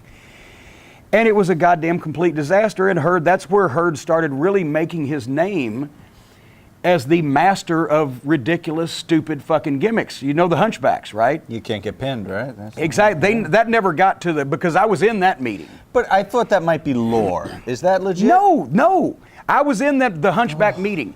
He gave this long dissertation about how we're going to have a team, we're going to call them the Hunchbacks. They got the big hump on their back. And Ole was on the committee at this point, right? And they got the hump on their back so you can't fucking pin them, right? You turn them this way, you turn them that way, you can't, they'll be unbeatable. And There's a bit of genius in that, though. It's horrible for wrestling, but the mind that comes up with that is special. But Ole, not one to be topped, let Herd go through this whole fucking dissertation, right, about how the Hunchbacks, unbeatable tag team, going to be the greatest thing. He said, finally Herd's finished. He said, okay, Jim, we'll book the Hunchbacks. Book me against them. As soon as I get in, I'll slap a submission hold on one of them, make them give up. You just beat the unbeatable team.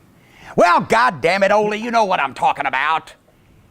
He said one time, he told the newspaper that when they got the Turner Classic Movies, or Turner got the MGM library or whatever, when Turner started buying all those movies, if I could find a 6'5", one-legged wrestler, I'd have my Long John Silver. He wanted to start making wrestlers movie characters.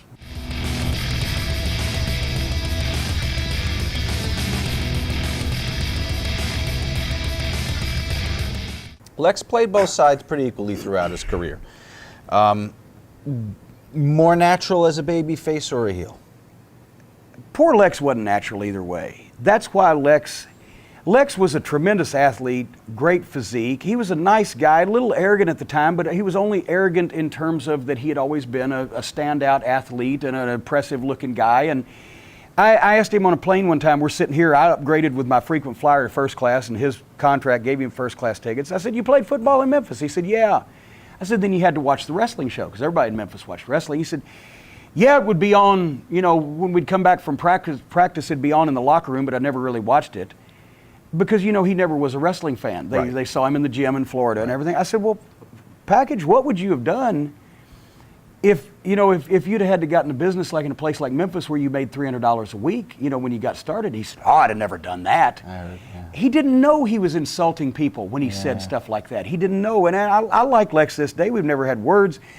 But I think, despite his look, and he ended up, he could have very good matches, especially with Flair. As a matter of fact, at the time they wrestled on the Clash one time, I was in Flair afterward at the airport the next day. He said, it was a horrible clash, but their match was good, right? And he said, what'd you think about the match last night? I said, Rick, you stole the show. And he started beaming. I said, but it was petty theft. But Lex was not natural. People could tell that Lex was trying, on his promos, was a lot of times trying to convince himself as much as the people of what he was saying. He didn't really naturally fit. And he had the 4.0 grade average or whatever, and he was very intelligent, but he didn't feel wrestling. So I think that held him back somewhat, but he was a good heel because you could more dislike, a guy that had everything going for him than actually like a guy that had everything going for him. On June 23rd, the Power Hour debuts. It's being hosted by you and Jim Ross. Yep. In addition to the matches, you've got the wrestling news segment with Gordon Soley and Funk's Grill. When you heard the pitch, did you think this was a good idea?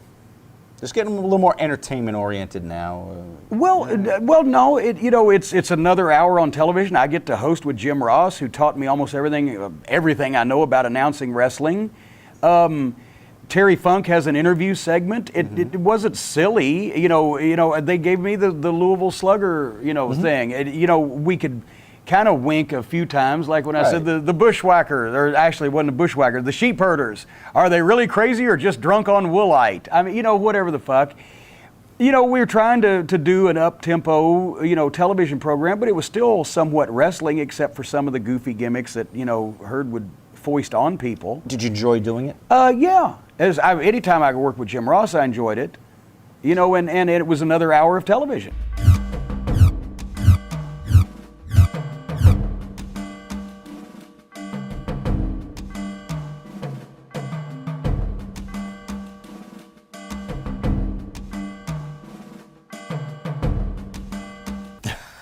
You remember this?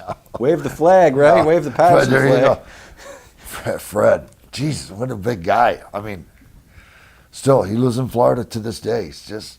It's got to be a requirement of some kind that just wrestlers as have to get to big. Florida. Everybody, we moved a lot of guys there. You know.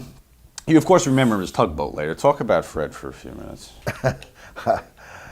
I like the guy. I always got along with him. He was a good guy. I think he married one of Dusty's daughters or something. He's tied in. Sister or something. He's tied into that family. So he's still with her, but I know at one time there was a family connection there with the big guy. Big guy. He had a real sleep apnea problem. I witnessed this guy fall asleep standing up on a tram that literally in the airport in Tampa that takes 2 minutes to go from the terminal back to the main terminal. Stand up, start snoring, standing up. And sleep apnea problem was the poor guy. He couldn't sleep, but he couldn't stay awake either. For 2 minutes. I mean, that's bad. I mean, that's real bad.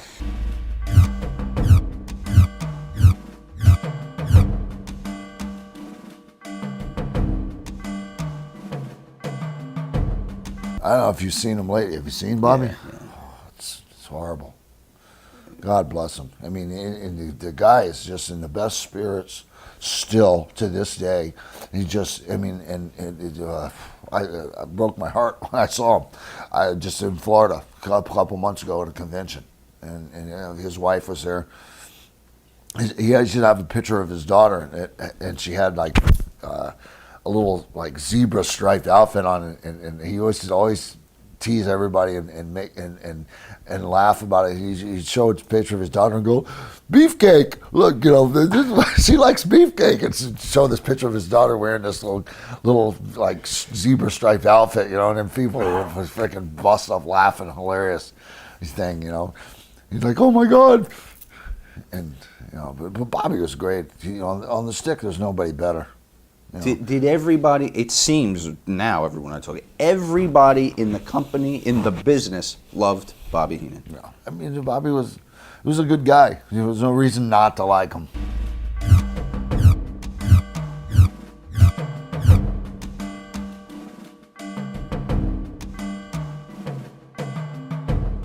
We sometimes hear they came in with a bit of an attitude from the NWA. You recall this to be the case? Yeah, I never really got along well with Tully. No one got along well with Tully, Brutus. And Arn and I worked together for a lot of years and stuff. There's been some things back and forth. He's Ric Flair and him are really tight, and there's been some things going back and forth from the Flair camp and him as far as me goes, regarding me and stuff. So I don't know. Those guys, I never really saw the greatness of whatever the horsemen, the horses' asses. I never really. Be honest with you, I never saw anything there. I don't get it, but. To me, But at this time in '89, did you have that tension with Arn, or is this all the stuff that came later? No, yeah, that all came a little later after reviewing. But Tully, you didn't get along. Yeah. Well, I had to wrestle. I wrestled him when I was breaking in back in probably 81 in Louisiana. And Gino Hernandez, you remember that name? Sure, Gino? yeah. He's dead, right? Yes, Another overdose. Yeah. Was he killed or was it an overdose? No overdose. Yeah.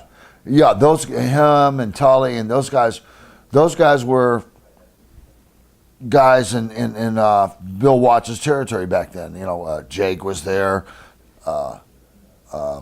Ted was there, JYD maybe? JYD was there. Jesus, I want to say Buck Robley. I don't know if you know that name, Robley, but yeah, Buck Robley. They put me with him, and all he wanted to do was go from horse track to horse track, and bet on the ponies. He didn't care about wrestling. But that's where you had your first negative experience with Tully? Those guys beat the shit out of me. They used me on TV. We did TV like every 3 weeks or something in Shreveport, and only thing I remember is Gino Hernandez, like Tully and Gino and those guys. Every TV, I had a match with those guys, and because I was back then I was 240, in good shape, long blonde hair. I was wrestling as Hulk's brother, as Eddie Hogan or Boulder? Eddie Boulder then, or something like that. Actually, maybe even Eddie Hogan or Sterling Golden. I don't know what the name they were calling me, but I was wrestling as Hulk's brother still, and all they wanted to do was beat me like a tom-tom. But it wasn't even like that. It was they abused me. But I was young. I had no friends there, and they, Ivan Koloff. All I remember is I remember Ivan Koloff was in the territory too, and he was one of the guys who was nice to me. There was a couple guys, older guys that actually did help me and took me. Took a little time to work with me, and used to take me to work out once in a while, or take me to somewhere to eat or something, because the other guys, all they did was beat me up. Right. And on the TV, especially on the TVs, they just beat me up. I mean, it's good for the business wise. I learned a lot of respect, and it's you gotta really want the wrestling business to suffer the amount of beatings and shit that I went through for a long time to be able to and come back to it, because anybody with half a brain would have quit. But I guess I'm stupid. I don't know.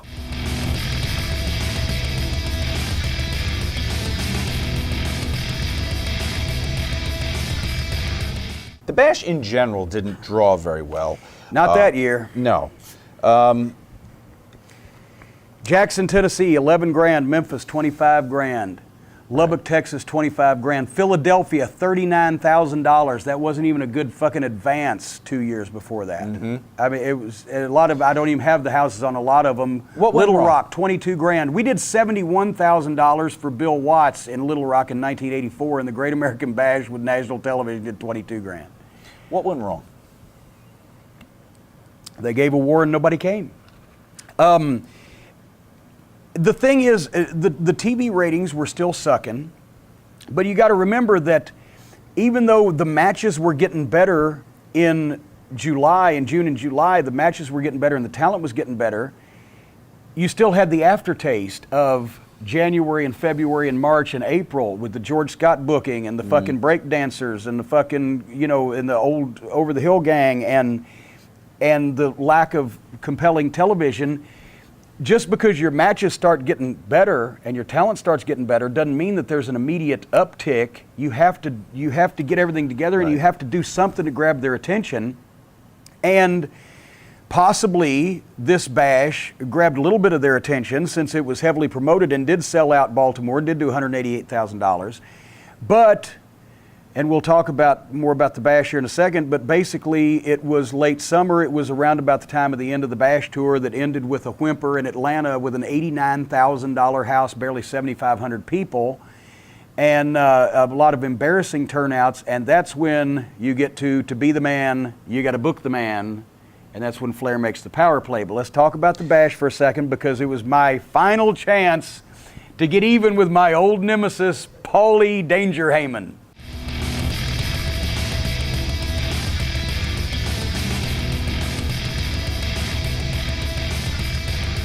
I have waited, now think about this, we shot the angle first part of November of '88, and it's now late July 1989, and I finally get the chance to get even in storyline with Paulie, just so that we can close the chapter of that unfortunately poorly written book.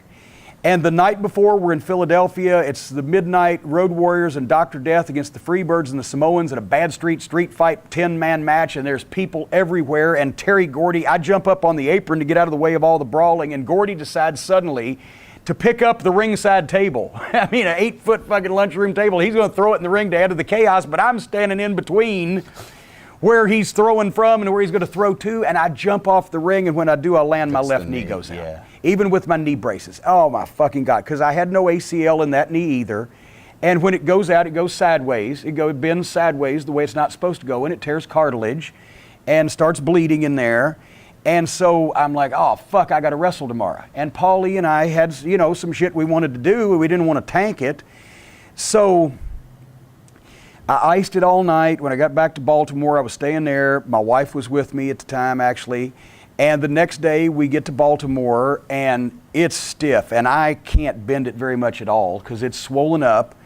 And I wasn't going to tell anybody, exactly how bad it was, because I was afraid they'd cancel the match, and I wanted to get even. And also Paulie and I were still jacked. We're going to have this fucking, because we wanted to have the fight that two managers would have if they really disliked each other. We didn't want to make it funny. We didn't want to make it look like we were goddamn Flair and Steamboat and be leapfrog and tic-tackle and flip-flop, but we wanted to make it look like that we were two managers that didn't like each other and wanted to have a fucking fight.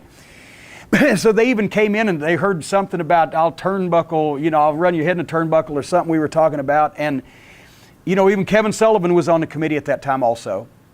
And he said, oh, yeah, do some comedy, whatever, make it funny. And I said, okay, we ain't going to make it funny. After all that we've sworn on our mothers and fathers that we hate each other, and even the boys. We had the boys believing we hated each other, and this is before we actually did.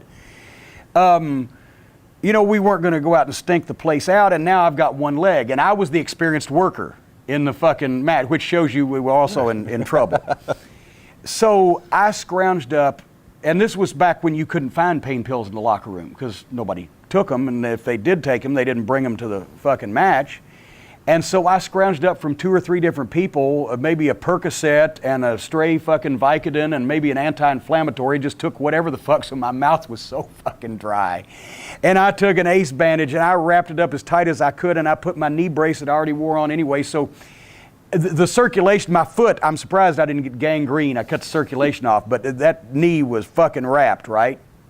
And you watch the tape, I'm walking down there, I'm slapping hands with the fans, but I am gritting my teeth because I am not going to limp, because I don't want to give it away, because I'd sit next to you and I, or you and me, or we're Paulie and me, right? For 3 hours, we're talking about what the fuck we could do and blah, blah, blah.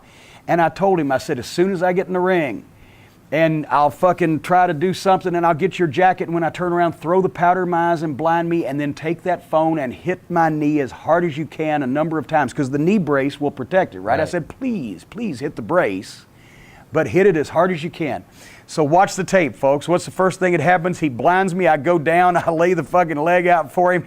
He starts hitting the wrong leg. Now you see me, and it takes the first couple minutes of the match.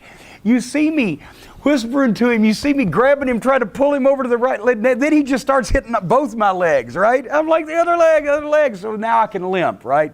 So I sell through the whole thing. The people, surprisingly, were with the match. If you go and watch the tape, they're reacting to it. And, I throw a pretty good punch, and he was doing his thing. So we had him into it for a little while, and I can't walk. And finally, I told him, I said, when you punch me, because Paul's punches look like shit.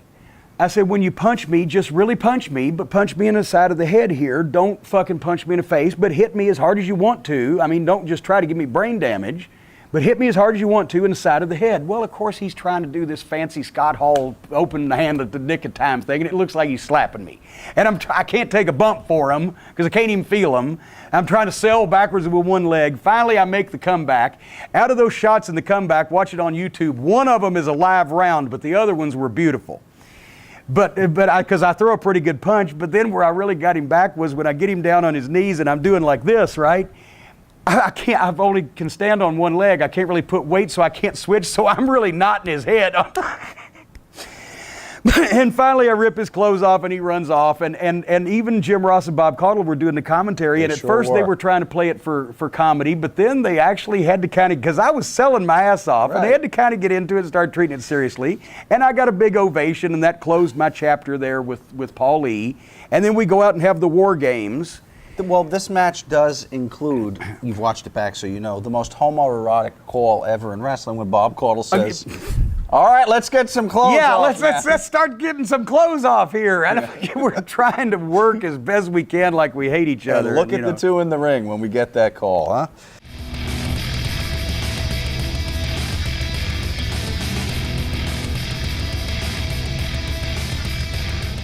Gordon Soley breaks the news on the segment on the Power Hour, but they say he needs foot surgery. But but in reality, this is a failed contract negotiation with Jim Herd, right? As far as I remember, yes. And see, here's the thing. Here's what shot Steamboat in the foot, because when he came in as greatest wrestler, greatest babyface in the in-ring in the world coming in, but they did the family man thing, and Bonnie was out there with little Ricky. Bonnie Steamboat, I'm sorry, I don't mean to disrespect Ricky, but Bonnie Steamboat was not only featured in front of the cameras, but she was doing a lot of talking behind the scenes as well. It actually came to several years later when I tried to get him to come to our Smoky Mountain Wrestling Carolina Memories show in Charlotte at the Park Center. She vetoed it because she had something else for him to do that week or some bullshit. I don't want to get us off track, but they didn't want to see Ricky Steamboat the family man. They wanted to see Ricky the Dragon Steamboat. They didn't want to see him carrying his little baby son around, and they especially didn't want to see his wife wearing these opulent, bejeweled, bedazzled ball gowns, waving at people like Princess fucking Diana when she'd come to the ring. That got him heat. And there's Flair, who's cool, who's fucking all the women. And to be the man, you got to beat the man, and whoo, styling and profiling. And here comes Ricky Steamboat, and he's dragging his wife and kid along, and she's wearing a gown that looks like it's cost as much as fucking 6 months rent for most of the people out there. Is this something Ricky wanted to do? It's I can't say that Ricky wanted to do it or didn't want to do it. It was a creative idea that George Scott and or Jim Herd and or both had, and Bonnie Steamboat went along with it wholeheartedly. She probably was excited about it. Wholeheartedly. Wholeheartedly. And that's what doomed Ricky. And that's why the people didn't get behind him as much as they would have if he'd have been cool Ricky the Dragon Steamboat, looking like a goddamn better looking version of Bruce Lee out there fighting Ric Flair in the best wrestling matches in the world.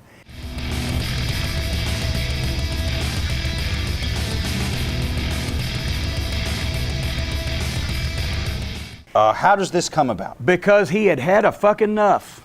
And he saw, look at what we just did on the Bash, and look at the fucking business, and he basically went in and said, I need to be the fucking booker. And I wasn't privy to those conversations. I love to use the word privy, but they gave it to him. And he was promised full control of the wrestling product by Jim Herd, and he was going to be the first of many to learn that under Jim Herd's leadership, quality product was not easy, and keeping his word was not going to be fucking easy. But on June 10th, 1989, WCW's Saturday night TV show on TBS did a 1.9 rating in 933,000 homes.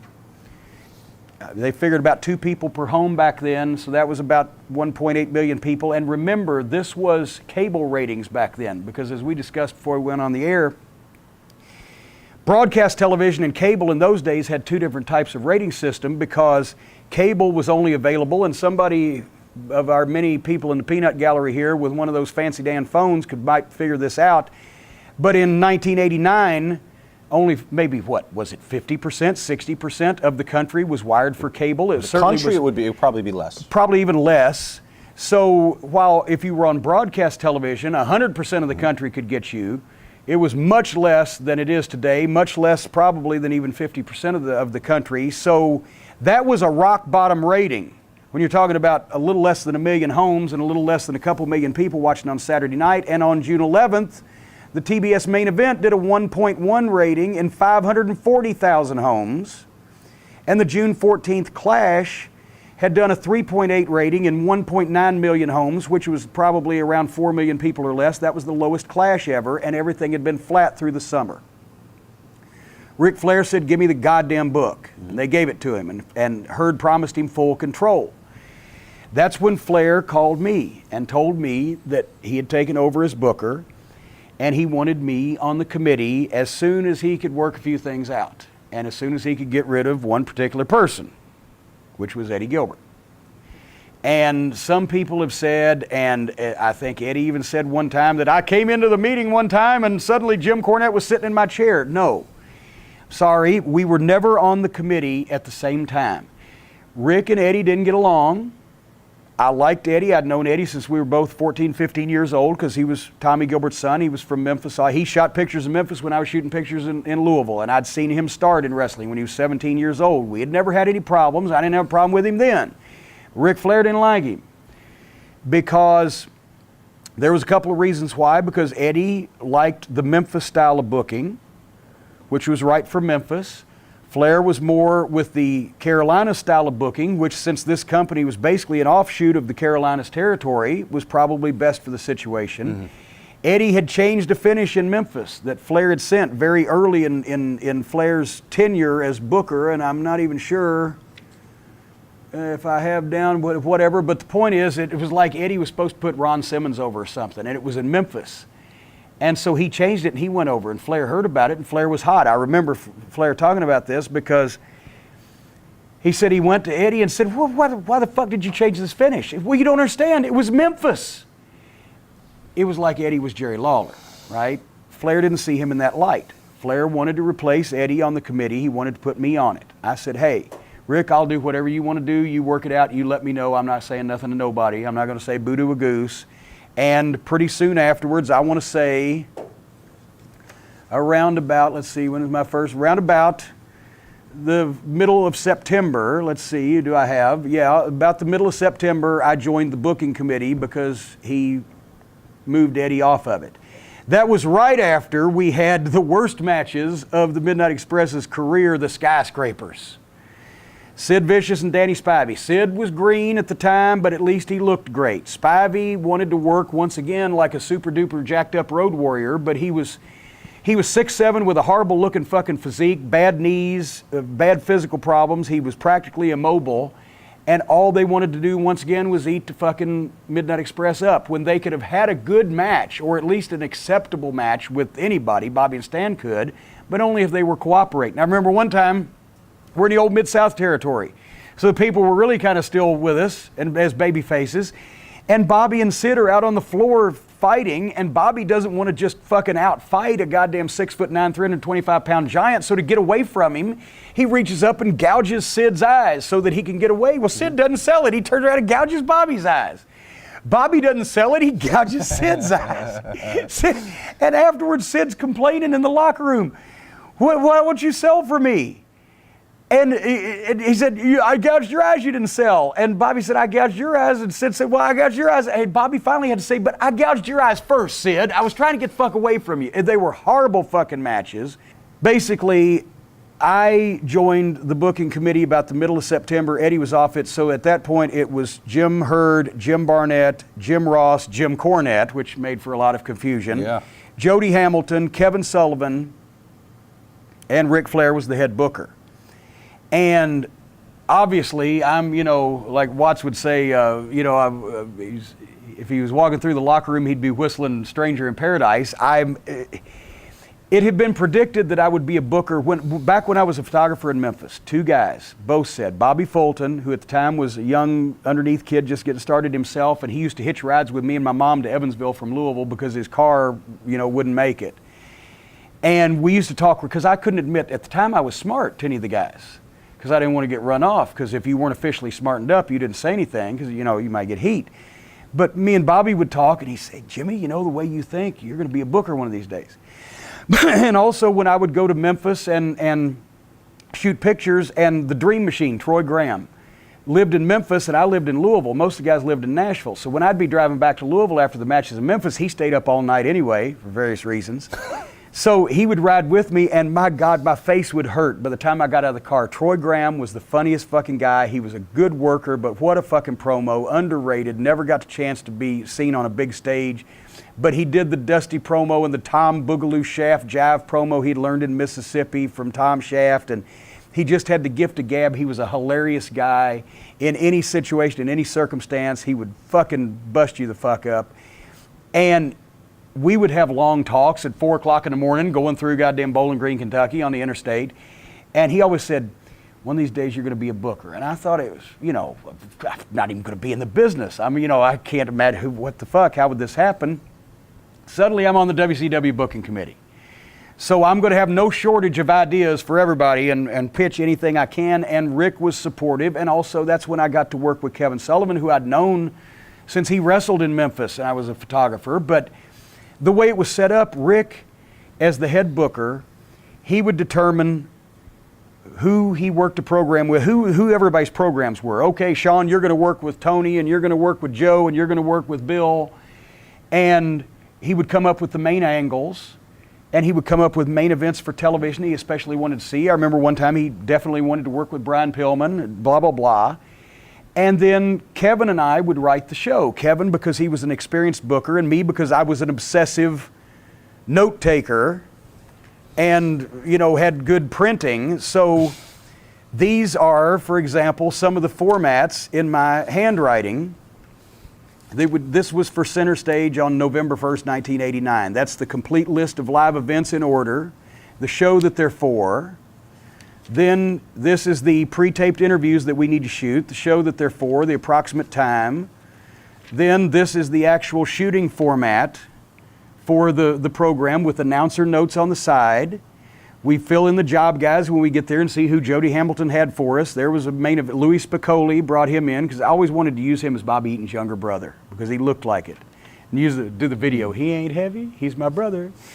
World TV title, Great Muta versus Tommy Rich. We'd fill in the competitive matches, Dr. Death versus Sid Vicious, and then it'd be Freebirds versus blank and blank. And I would do these, and then I would send them into the office, and Janie Engel would type them up, and then Jim Hurd would get to them, more on that in a minute, and fuck them up. But anyway, so that's the deal, is that Kevin and I would write the television formats based on what Rick wanted to do. Kevin was the chief and I was the fucking lieutenant. And if I would come up with some shit, I could give it to Kevin and show it to him and say, what do you think about this? And he'd either like it or he'd tell me what was wrong with it. So in a constructive and instructive way, because I was learning this shit. And he'd say, Jim, you did a good maintenance show. You're keeping care of all the angles, and but we need to further something. Let's come up with something in the middle. Let's jazz it up a little bit. Blah blah blah. So that's the kind of thing. So that's the way we started doing it in the middle of September. And Hurd didn't like it one little bit because, for one thing, Flair wanted more interviews. And not the 20-minute long soliloquies that are overwritten that you see on television today, but Flair was, if he wanted an interview, he wanted a live in-ring interview for 3 or 4 minutes to be Ric Flair. Or for the top babyface to fucking do something or whatever. Well, Hurd came from St. Louis, from the only place in the history of wrestling where they didn't really do a lot of interviews because Sam Muchnick was so sports-based.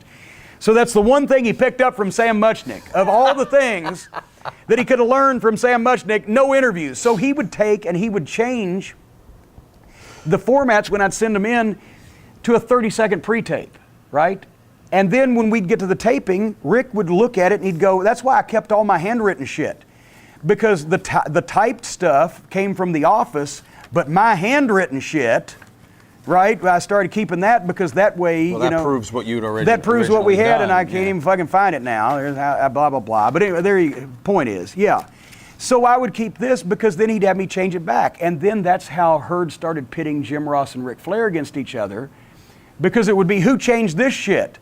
Well, Herd would instruct Jim Ross to make the change, so it would get back to Ric Flair. Well, JR changed it. So then now Flair thinks, because JR's in the office, he's the only one of us in the office all the time. Me and Kevin and Rick are on the road at the shows all the time and only go to a booking meeting once a week that Herd insisted we have at some major airport around the country. So that's another, I was getting $300 a week extra, by the way, to fucking be on the booking committee. And that barely covered my antacid. But anyway, so Rick would hear JR changed it, so now he's on their side, right? So that Herd was dividing people and keeping people apart. Well, anyway, so learned a lot from Kevin, learned a lot from fucking Rick. Is Barnett weighing in still here? Or? Barnett weighed in whenever, generally he would weigh in whenever he could side with Herd, and if he couldn't side with Herd, he would just not say anything, because that way he didn't get any heat on himself.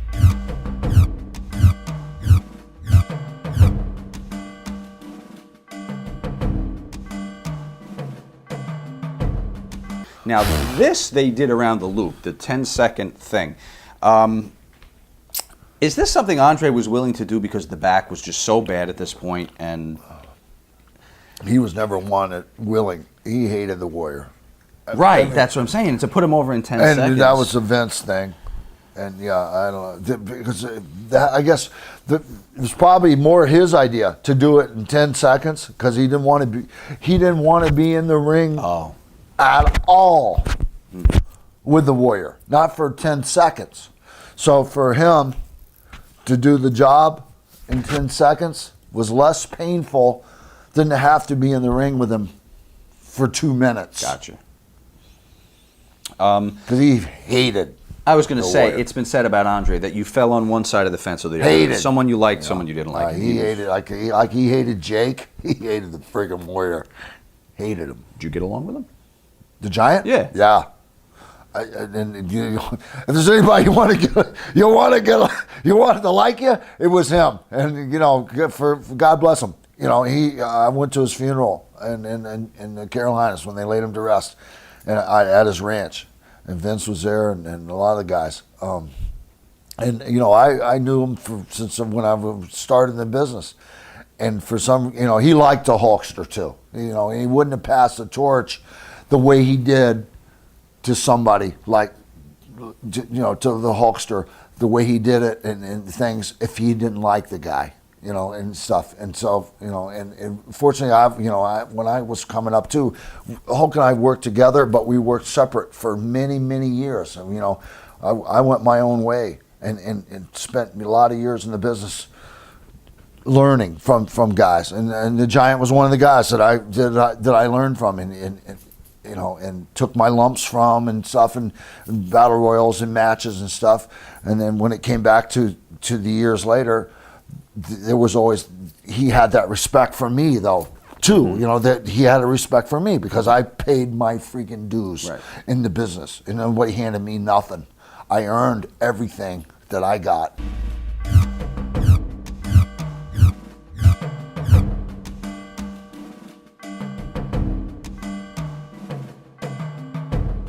Talk about setting this up. You started to talk a little bit before, and you can continue it now, about the expectations of what Tiny would have to do in the ring that night. Not too much, probably, right?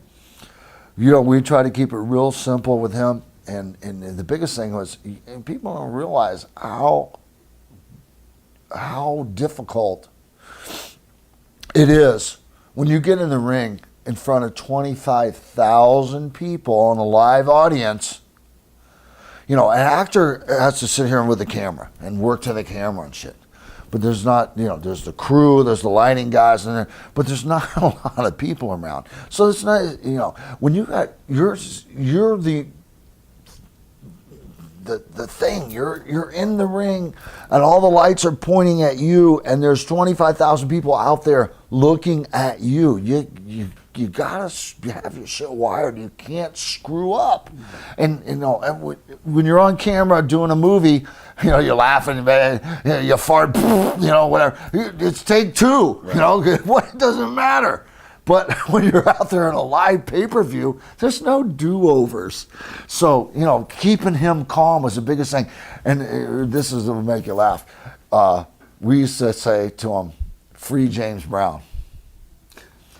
Because he had been arrested at the time. Free James Brown. You'd be choking me. I'll be going, Free James Brown, and it would make him laugh, and he would like relax. And he'd be. I mean, the guy's 350 pounds, 6'6", 300 and something pounds, and he's got you around the neck. I mean, he's choking you to death, and I'm like, Free James Brown, and then all of a sudden he'd smile, and he'd relax and realize, okay, and that was our key word for him, was to calm him down and bring him back into the situation. If he got a little excited, he started to forget, because it's really easy to forget what you're doing out there. For us, it's automatic. We don't even have to think about it. We know what to do. It's what we do. That's our lives. But for him, acting is, you boom, boom, boom. You have your script. You follow it. Bang, bang, bang. And for him, he's still out there. Nothing ever goes exactly the way it's supposed to.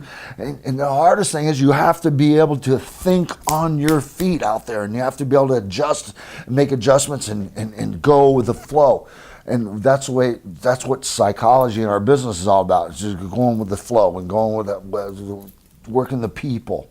And you bring the people up, you bring them down. You think the good guys make a comeback, and then the bad guys, get heat on you, and then the good guys come back again, and then it's telling a story out there, and to take him through all these levels of telling the story. You have a beginning, you have a middle, and an end. Did you say that specifically to him? Yeah, absolutely. And we had one day to walk him through what we wanted to do, and there were certain keys that we had for him.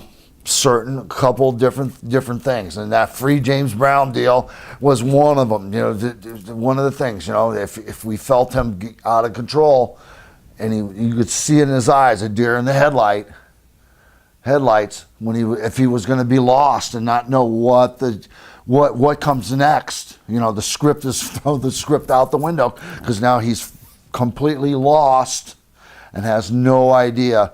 Free James Brown, okay. And you got 25,000 people screaming out there. Mm-hmm. You can talk all you want. Yeah. Now, I'm going to go back and look for that in the match, by the way. See if I can see the Free James Brown. You will. In the Meadowlands that day, you work with him that day before you're doing, because you're doing interviews and stuff that day, right? No. So it's the day before. A couple days before. In another city somewhere. He flies in Florida. Yeah. Is Savage there too, or okay? So the four of you are working. Yeah, Sherry, is everybody's Vince there to walk you through what he wants? No. Pat? No. So creatively, you guys are making up the match on your own. Hogan ran the company. Okay.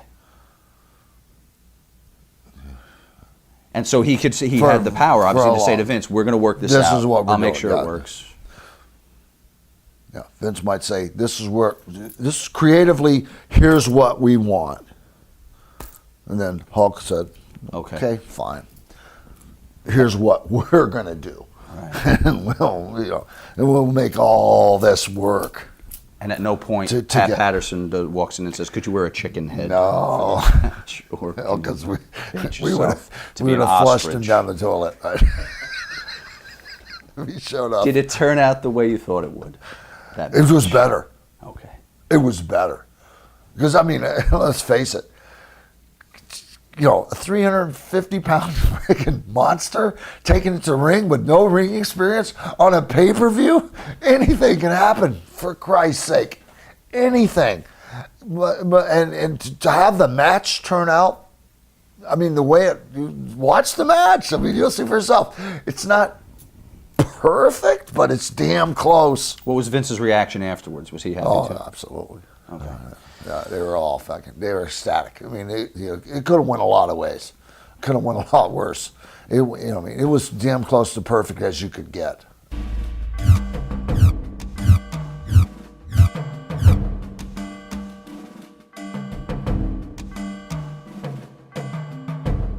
There's a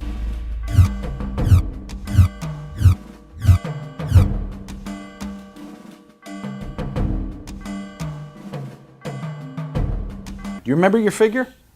The big rubber doll? Oh, yeah. I got one on my refrigerator. Did you like your figure? How'd they do with it, with the likeness? Yeah.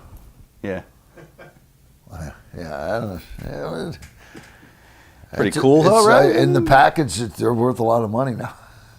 Speaking of a lot of money, that was one of the first things that you guys started to see an impressive check for, correct? In merchandise? Yeah. The Iron Sheik tells a story about his first check for the doll. What was it? $75,000? $90,000 for the first check. So are you seeing impressive money like that with your dolls? They cut me off. What's that? I haven't seen a dime since 1995, 94. Not for DVDs or anything? No. You got a lawyer? I went that route when I tried to get my name. But where's all? They're selling merchandise, right? Oh, yeah, There's still. Beefcake dolls, Yeah. right? There's the Jax figure. Well, I made a deal with Jax. Okay, so that's a separate thing. Okay. Yeah. But the original WWE merchandise, which they're still selling, T-shirts. There's so much merchandise out there. There's lunch boxes, there's puzzles, there's towels, there's posters, there's toothbrushes, there's ice cream bars. But there's 100, probably 100 things. And Hulk's got 1,000. I got 100 maybe things with my face on them or my name. From then? They were selling back in the 80s. Do you think you were seeing as much money as you should have? Hell no. A fraction of the money that you really should have got, you were getting. It depended on how what they liked you or not. If you were on the good, if you're on the good foot, if you're in the dog house with them, you got a crappy check. If you're on the good foot and everybody was happy, then you got a good check. I mean, or you got no check. Was Hulk able to cut his own deal with a lot of that stuff he back cut then? his own deal. You got to give him credit. He was making money, man. He was like, he should have. I held a check in my hand one time after WrestleMania. He gave it to me. He's like, here, hang on to this for a second. And he gave me the check. And it was for $1.2 million.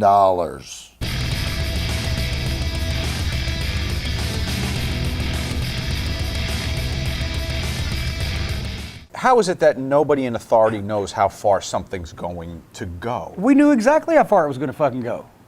Okay. That's the idea. Mm-hmm. We were trying to get some heat on Terry Funk for rematches with Ric Flair, and it was Flair's idea, but it wasn't. It was Flair's idea to do it, but it certainly wasn't the first time it had been done in wrestling.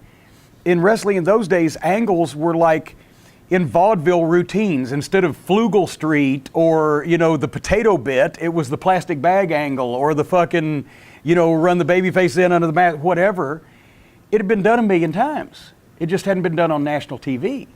And Terry Funk is believably crazy, and so people were convinced that he was trying to kill Flair, which is what we were all going for, right? Desired result. Yeah, and it got over, and you say a flood of viewer complaints. Once again, what is a flood when you have, wait a minute, as a matter of fact, where the Clash ratings in April and June were disasters, Flair and Sting versus Great Muta and Dick Slater did a 4.7 rating, 7.6 share, was seen in 2,381,000 homes. The main event itself did a 5.8 rating. It was the third highest rated of the 8 clashes so far, and Flair had only been booking less than a month. So, yeah, business-wise, it produced exactly what we wanted it to, and it was great heat, but TBS weren't used to wrestling fans buying into and believing something and calling and saying, oh, that dirty son of a gun, he tried to kill Ric Flair. That was the reaction you wanted, but they were like, oh my God, viewers are complaining. Which started, once again, a corporate environment running a wrestling company. The mentality is not yeah, there. exactly. So it was Flair's idea to do it, but he certainly didn't invent it, but that was what the reaction that everybody wanted, except for people who didn't know what the fuck we were trying to do.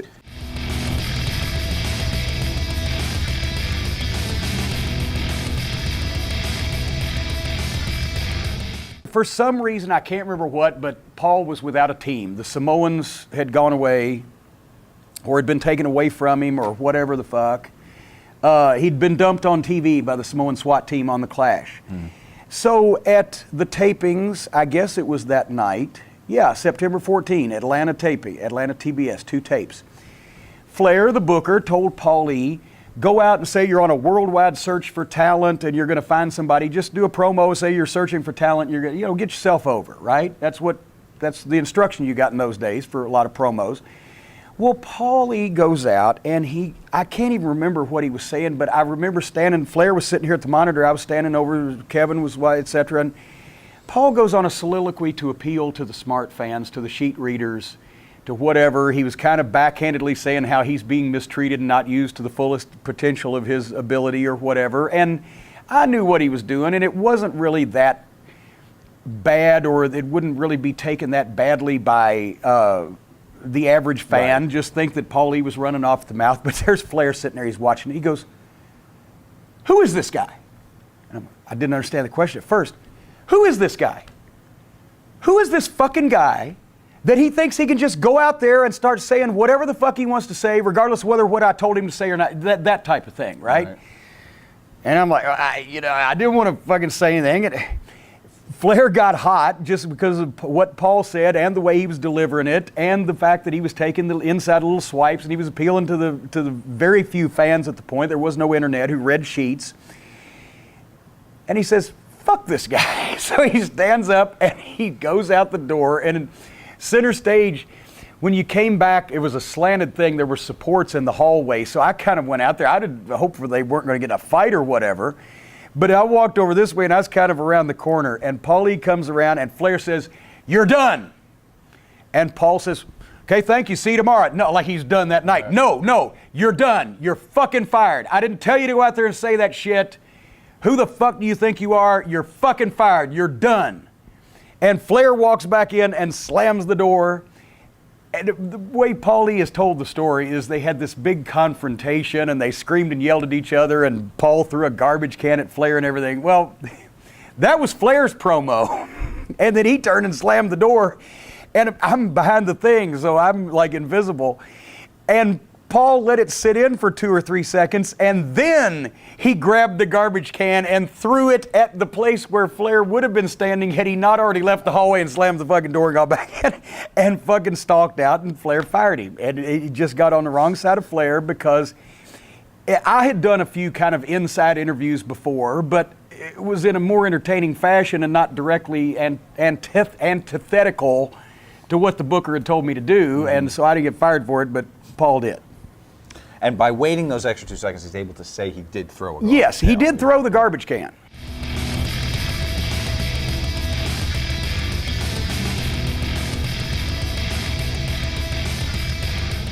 Well, obviously that was Kevin's angle. He came up with it, and Kevin was great at prolonging things and building suspense and building to them, and then finally there's a payoff, but there's an intricate story behind it. And so, Robin Green had come in as a fan of the Steiners and a fan of Rick in particular, and this meek, demure, timid little thing. And then suddenly, finally, when they go on their first date, she's revealed as this hot, fucking incredible. And I mean, Nancy was just gorgeous. And, so it was something that Nancy was great. She did a great job at anything she was asked to do.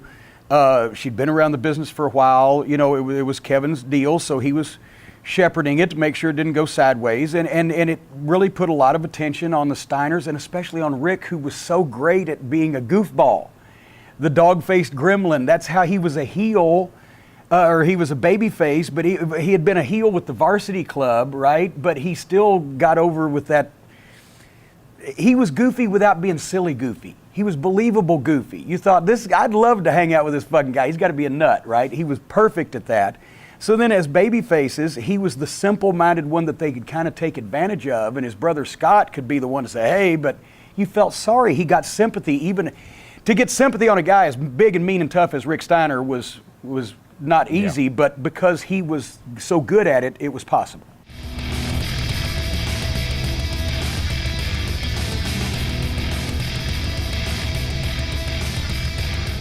My caption says TBS decrees that a television show about gratuitous violence cannot include gratuitous violence. Because of the plastic bag and because of the mugging of Scott Steiner, you also couldn't have violent verbal threats. Verbal threats is my favorite. And also, violent and sadistic verbal threats are unacceptable. We do not allow use of profanity or religious slurs. References made to drug and alcohol use are not allowed unless it is designed to educate and inform viewers in a positive manner. Now, we hadn't even been doing any of that shit. That's bizarre. But they had to put that in because they got their brains together and, thought, well, what all can these fucking crazy people come up with? And they wanted to cover everything. Does anyone take this memo, maybe Rick, since he's the head of booking, and go into Herd and say, what would you like us to do then? At the time, I don't think Rick and Herd could even speak that civilly to each other at that point because it was getting obvious. What are the booking meetings like now? Is there constant tension? Constant tension, just horrible. I just wanted to shoot myself because all the actual booking would be done. We would be riding in the car, me and Rick and Kevin, and going to a town or whatever, and here's the Clash of Champions format for the Flair Funk I Quit match. I wrote that on notebook paper, as you can see, in a hotel room somewhere based on a conversation that we had in the car. But once a week, Herd would fly us all to a major market airport in between where we were and where we were going for the show, and we'd have this 3-hour meeting where nothing would get done, and nothing would be accomplished, and nobody got along, and then we would go and do the booking that Flair wanted us to do, and it would get done. So nothing was changed on you. He didn't add to it or tweak it or anything. Oh, I can't cover every fucking meeting. Yes, they'd try, but there would always be, anything that Herd suggested would hurt the product. Flair would stand up for shit. Jim Ross would be in the middle trying to be the voice of reason because he had to work in the office and subsist with all these guys. I was on Kevin and Rick's team. Jody Hamilton would fall asleep in some cases. Actually, he used to have a cubicle, but he used to have a corner office rather, but they heard him snoring, so they put him in a cubicle out in the middle of everything so he couldn't fall asleep. And so that in the middle of all of this bullshit, that's when I came up with the Dynamic Dudes thing that we got started. Because I knew we had to switch the Midnight, and it's not like I just had ideas for the Midnight Express. I had ideas for everybody. Everybody on the card, up and down the card. If Rick wanted the Steiners to work with Doom, I had ideas what could they do. If he wanted to work with fucking Lex Luger or whatever, I had ideas what they could do. But also wanted to come up with ideas for the Midnight Express because we could contribute to this, and especially with the Skyscrapers broke up when Spivey got hurt, or Sid would get hurt, or somebody else would no-show, or somebody else didn't want to fucking do business right. So I knew these guys were dependable. So I'd pitch the Midnight and the Steiners because we could have great matches. Pitch the Midnight, whatever. Basically, it came down to the Midnight got to work with the Dynamic Dudes because the Dudes were the only team that Herd liked less than the Midnight. I figured, okay, we'll figure out a way where they can work with each other. And I came up with the idea, we were still baby faces, that I would agree to be the advisor for the Dynamic Dudes. But Stan and Johnny had heat over a woman from their past when they were both in Florida. So there was tension. And obviously then, it would grow and then it would build and culminate to the Clash in November where we would do the deal. And Herd let me get away with it because as long as we weren't working with a main event team, as long as we were just working with the Dynamic Dudes, he didn't give a fuck. So one show would have a midnight match and a Dudes interview and the other show would be the opposite, and I could keep them both on the program somewhere while we were doing the important business with the main event guys.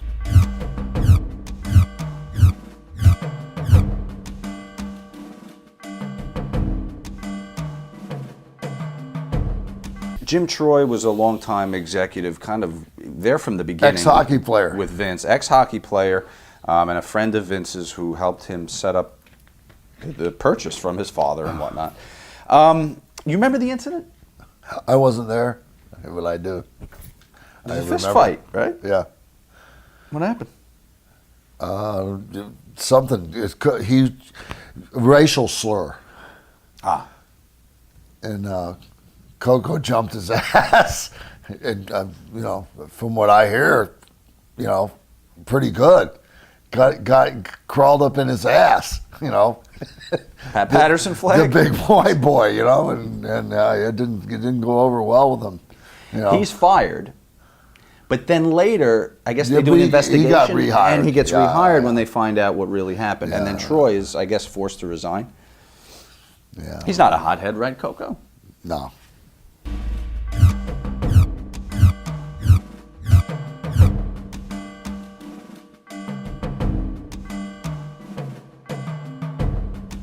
Yeah, that was. Yeah, that might have been back in the days when.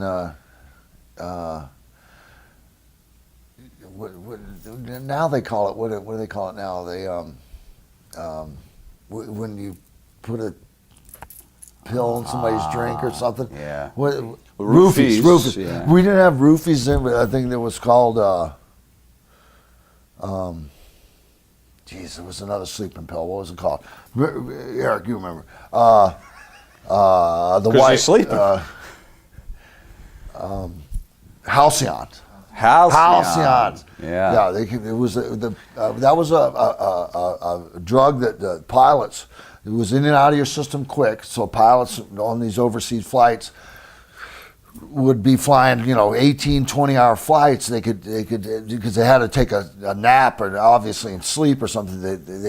They could prescribe this pill. It would help them sleep for 6 hours or something, but it would be out of your system. It was, in and out of your system, so you wouldn't see the effects of it later. The rockers loved those halcyons, man. They freaking boom. They dropped them on all the broads, and then they get them back to their room, and then they'd be passed out, and they'd probably take their laundry off, and they'd have a good time with them, and they'd throw them out in the hallway and shit naked.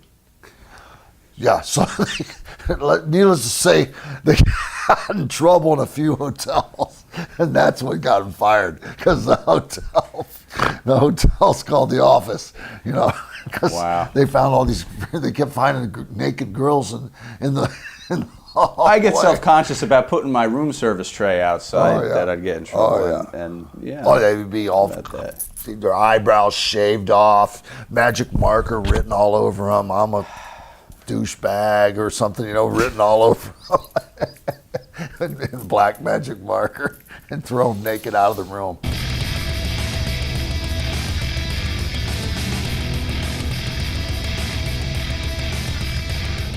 Ole Anderson came back in October because, once again, we needed talent that was over. The ratings were starting to come back. As we just illustrated, the ratings were starting to come up. More familiar faces, but people that could still contribute. And Ole could cut a promo, unlike most anybody else in the wrestling business. So he came back, but Did you have designs on him being part of the booking team ever? Or? Well, he eventually was. I can't remember whether Ole at the time, he had more money in the federal government, and he was retired from the wrestling ring, and he didn't give a shit, but he was coming back to help at the time, to help Flair out and help the cause out. And since Flair was having a thing going on with Funk and Gary Hart and his crew, it only made sense that a former member of the Horsemen would come back and take up for Flair. So, and Ole cut a great promo, and he was his usual pleasant self. And it led to some wonderfully entertaining exchanges, as I've illustrated with the Hunchbacks with Jim Herd. So I was all in favor of it. And and I've always been a fan of Ole's, and he's the most classic grumpy old man. Yeah. And even though when I eventually had my blow up, Ole was the booker, and he's the one I actually quit on. I just saw Jim Herd's face on Ole's body. I respect Ole for what he had done in the wrestling business. I couldn't respect Herd at all. It's kind of like the Russo thing. I can respect Vince McMahon or Paul Lee for what they've done and the talents they've had. I can't respect Russo at all because he's never exhibited any. It was the same thing with Ole. I was just quitting for Herd, and Herd just wasn't there. It was just Ole.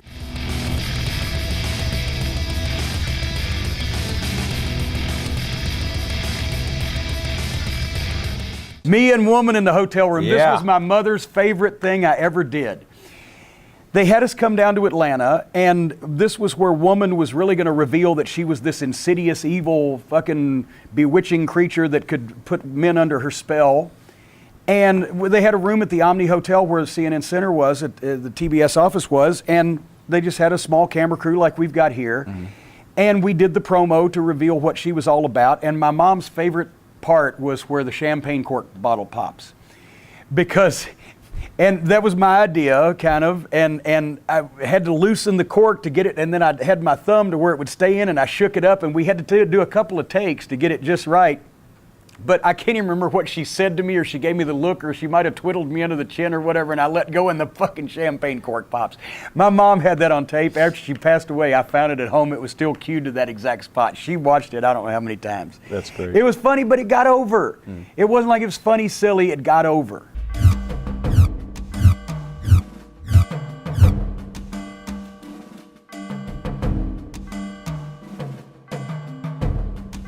Now, it's no secret at this time that Bruno and Vince are not lovers any longer in any capacity, and so now he's on the opposition's TV.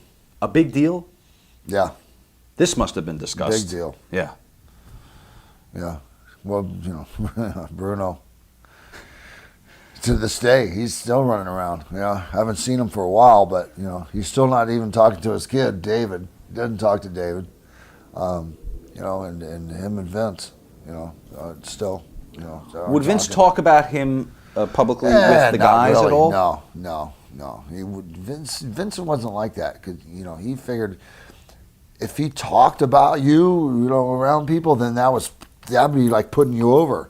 He would never do that. You know, he would never give you that that Recognition at all? Yeah, no, hell no. No, he would never. No. What were your interactions with Bruno? Did you find him to be bitter, and all these words that are thrown in there about Bruno? Bitter, angry.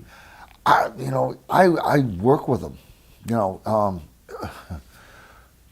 and he, you know, it's another situation where, like the Giant, you know, he was an older guy, you know, a veteran, super veteran, and, you know, champion in our business, and I had to work with him. And coming as a younger guy coming up, and when he's an older guy going out, and you know, he and you know, I had to wrestle him in towns all over the United States, Pittsburgh being one of them.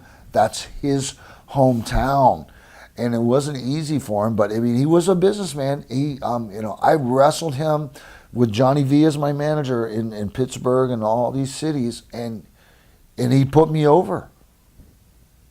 You know, I mean, and it did so, but in a respectful way. I was respectful in working with him, but he put me over too in a respectful way. So there was a mutual thing there of respect for the veteran and you know, the champion, you know, of WWF champion of many years, and a younger guy coming up, but he also put me over too, and you know, in the right way, and so passing the torch, kind of Andre the Hulk thing too for me, and so I was probably lucky, and he probably wasn't that kind to, you know, some of the other guys. Right. That he had to work with. Well, but even the Brutus Beefcake character was kind of the embodiment of the things that he didn't like about the business anymore. Male stripper, bodybuilder type. I mean, and yeah, so I mean, it wasn't an easy probably thing for him to do. Right. But he never said anything to you. But he did. He never said anything to me. I get along with him. You know, he's nice to me when I see him to this day. He doesn't talk to his own son, but he's nice to me. So go.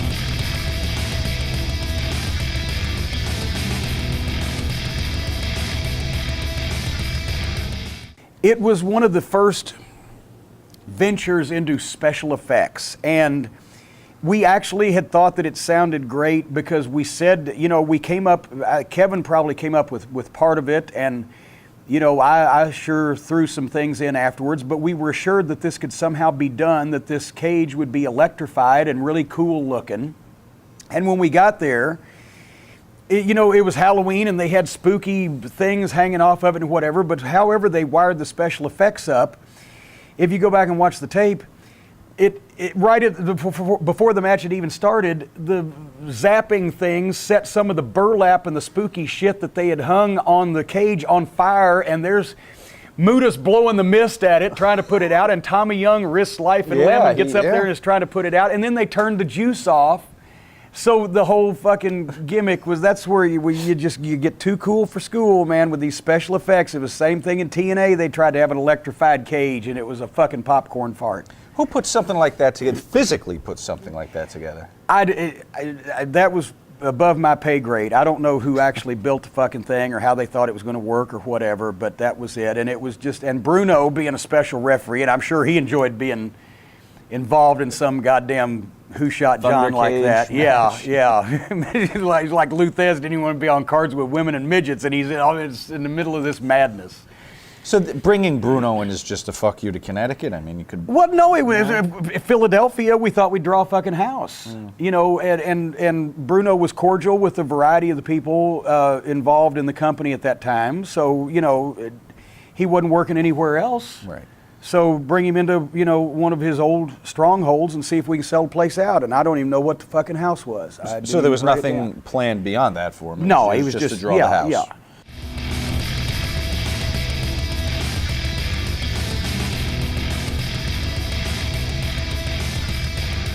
Actually, a very good tag team. You know, Butch was the experienced veteran. Ron was a fucking hoss at the time. You know, they're fucking tremendous football player. They retired his jersey, et cetera, et cetera. And they looked good together. They both were similar physically. When they had the hoods on, they could even do almost the switch thing because, you know, you couldn't really tell them apart at a short glance. And it was great. And with Nancy, obviously, the fucking thought was, here's this beguiling, bewitching, beautiful white woman with these two mysterious black S&M type. It just was a cool fucking picture. Yeah. You know, I mean, people attributed racist fucking thoughts to it, and to be honest, yeah, if they main evented Jackson, Mississippi, there was a lot of people fucking thinking those no good son of there with that white girl, but no, it was a cool looking fucking picture. It wasn't racist in that respect. It was just a cool looking fucking picture.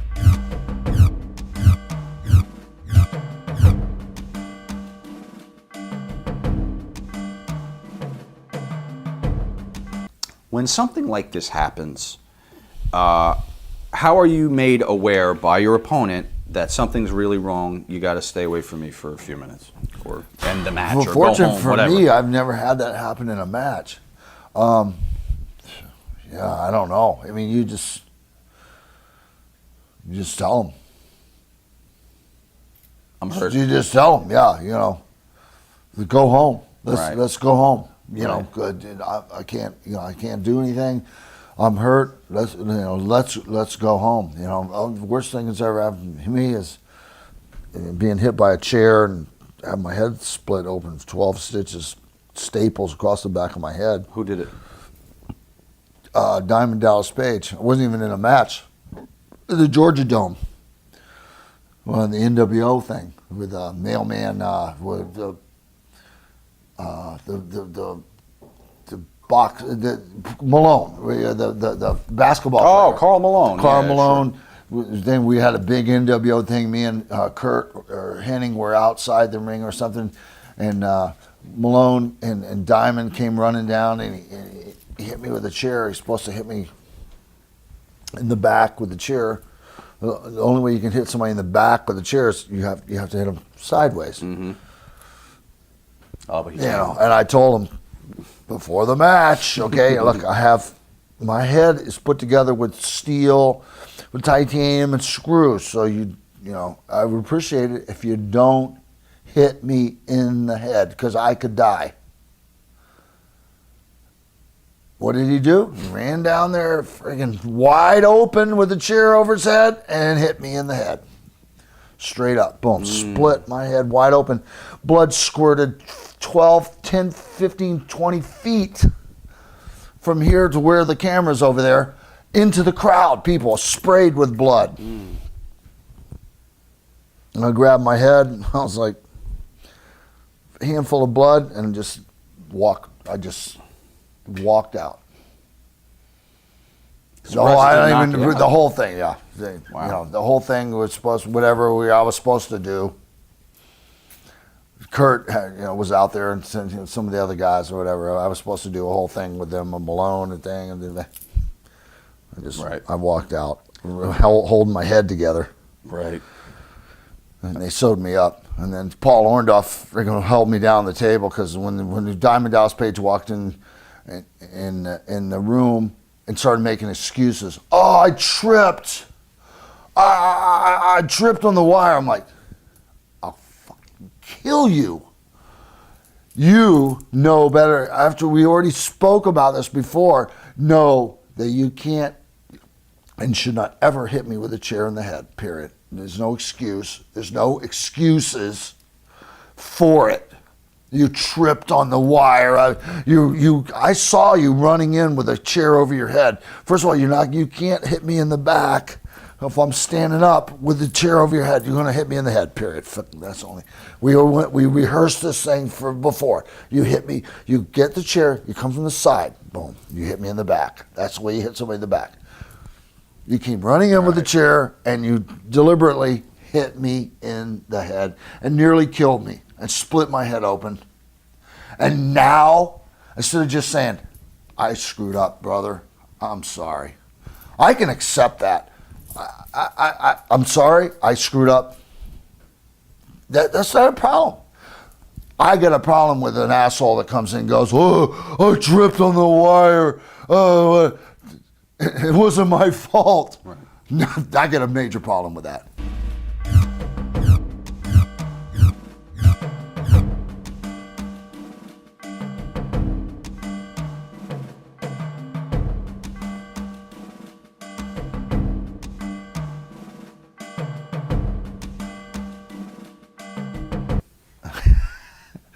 There's some Pat Patterson, another Pat Patterson. You know, and Rick's a good guy. I love Rick. We worked together so many times. He's a great hand. He's a great guy, and he's another guy. He takes it in stride. You know, just like me, turn a negative into a positive. You know, and he, you know, he worked, did the best he could with what he had to do, and made the model thing work. You know, and it wasn't something you really needed to do or wanted to do, but you know, with these people, you're stuck with it. Once you own it, you know, like then you know. Why would he have been the choice for the model? Is he fashionable in life? Is he well dressed? Well, you know, Rick was well dressed. I mean, I guess you know, French Canadian. He lives in Quebec, you know, but no, I don't know. I don't know. It's just another Pat Patterson.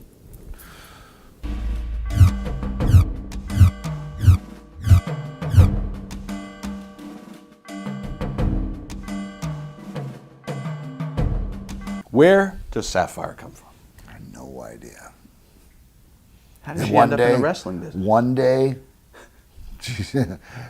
bang, next day, boom, here she is. Here's Sapphire. Okay.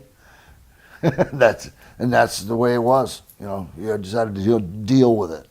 Did she get along with you guys? I mean, was she? Well, no, she's a mark, just thrown into our business, and then you know, so you don't, you know, you have to just deal with it. Who'd she travel with?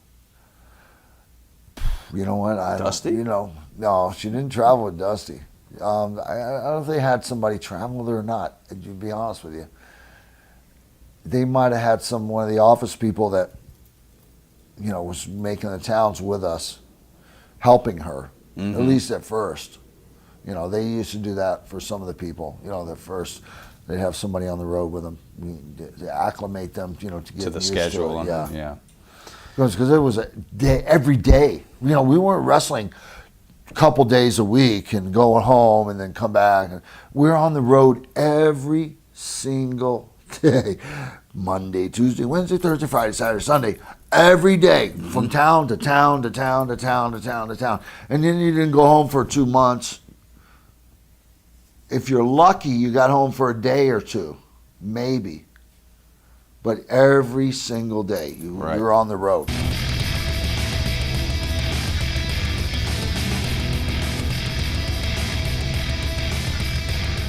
Well, it wasn't his fault that time because they inserted the stipulation without actually clearing it with Terry that he would quit or that he would retire if he lost.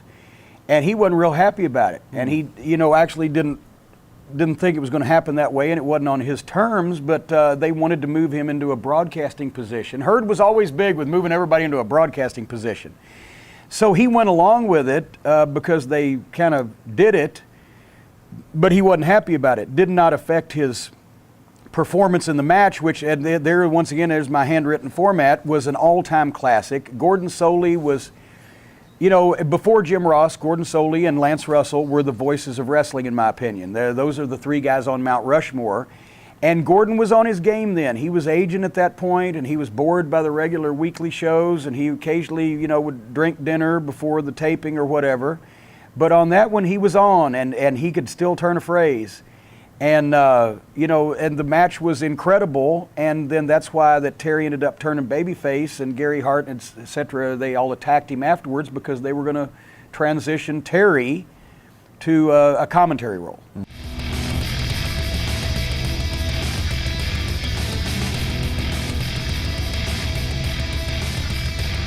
We had built the tension between the teams, and Stan and Bobby had started getting upset that I was advising these guys, and I was trying to keep the peace between both teams. And meanwhile, we were losing to everybody else in the world because neither team could beat anybody else except job guys on TV. And finally, Stan and Bobby go behind my back, and they sign the match with the dudes without my knowledge, and I find out about it, and I'm like, why would you do this? And what's more, Jim, it's in our contract, you have to be at ringside for all of our matches, so you're going to be there at ringside, and we're going to show you who the better team is. And then I say, well, it may be in the contract I have to be at ringside, but it doesn't say in your corner, so I'm going to be in a neutral corner, and I'm going to watch and see what happens. So we're just trying to ask the people to ask themselves what the fuck's going to happen, right? And the whole plan was, and it was my finish, I'd been doing the midnight finishes since '88 most of the time, that I would not be involved in any way. I would watch the match. The Midnight would work as heels. The dudes would work as babyface and sell. Finally, the dudes would make a comeback. And then Bobby would have a chain, and he would go to swing at Shane, and Shane would duck and backdrop him. The chain would fall in the middle. I would roll in, grab the chain, hold it up, look at each guy, throw it out of the ring, and look at Shane and say, "Get him!" And when Shane walked by me, I turned around and fucking whacked him with the fucking racket in the back of the head, and it went off like a howitzer shot. And we were going to turn heel again, right? Here's what I didn't anticipate. Number one, we're in Troy, New York, so it's a northeastern crowd, and they're smarter than the average bear, even then. Secondly, I underestimated the complete antipathy and even hatred that the dudes had engendered with the average wrestling fan and that bad gimmick. Number three, I underestimated the sympathy that the Midnight Express had gotten from the wrestling fans for pretty much that entire year, because they had seen one of the greatest tag teams ever in the history of wrestling beaten and disrespected, left off TV, and it sounded like Dewey won the fucking election. Babies were thrown in the air when I hit Shane Douglas in the fucking head. Yes, they're back! They were so happy that we turned heel again. You could tell instantly that they thought, my God, they're going to start winning matches again. My God, we're going to get to see them tear the house down again. My God, they're bad guys again. They were so happy over that it was a fucking thunderous ovation. And people still talk about it at conventions, and I see them and everything. We never drew a dime with those fucking guys. It was an underneath program, but they remembered that fucking incident. They remembered that fucking moment, and truthfully, they remembered the goddamn moment because, where are the ratings? Where are the ratings? Second best Clash rating ever, 4.9 ratings, 7.8 share, 2.5 million homes. In the last 15 minutes, the I Quit match did a 6.3 rating, was seen in over 4 million homes. By the method of tabulation, over 6 million people, the best since Flair versus Sting in 1988 at the first Clash.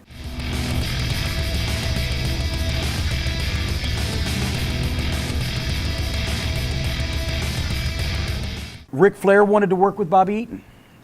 He said he's the greatest wrestler in the business that I've never had a singles match with. He might be the greatest wrestler ever in the business. Rick actually oftentimes said that Bobby was better than he was in the ring. And so he specifically said, let's have me and Bobby for the title on television. So we had it there. It was taped in Columbus, Ohio on November 20th. And Rick won on disqualification. They did about 20 minutes. And then he didn't feel that he should beat Bobby right after our heel turn, and it wasn't going to affect Ric Flair's fucking status in the community. So he did a DQ, and Herd went ballistic. Our world champion can't even beat Bobby Eaton, like Bobby's some kind of flunky. This is the goddamn respect we got from this fucking guy. But remember I said that the June Sunday night main event did a 1.1 rating? Well, this show, when it aired on December 3rd, did a 3.3 rating. It was seen in over 1.7 million homes. It was the best Sunday night rating in over a year. And Herd was pissed about it. Flair was upset that Herd was upset. So Rick booked a rematch on December 14th in Peoria, Illinois. And I remember it was snowing. The Sunday night main event. Another NWA World Heavyweight Championship match, Ric Flair versus Bobby Eaton, and this was my finish because Herd was so upset that Ric Flair couldn't even beat Bobby Eaton in this match. He has a great match with Bobby Eaton again.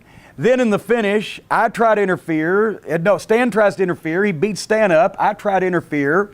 He fucking jerks me in, whacks me with my own racket, whacks Bobby, knocks him out, and pins him in the middle of the ring. So he's standing in the ring with his hand in the air with all three of us fucking laid out. Is that flat enough of a goddamn job for you, Mr. Herd?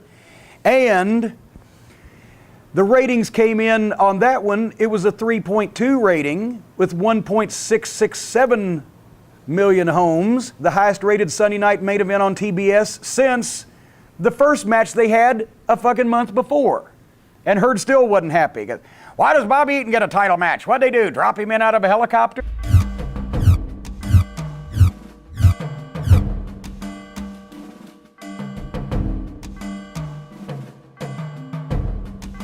First, talk to me about working on holidays. And then this is, you're not around your family normally, and now they're taking your holidays away too. Yeah, that's taxing for the guys.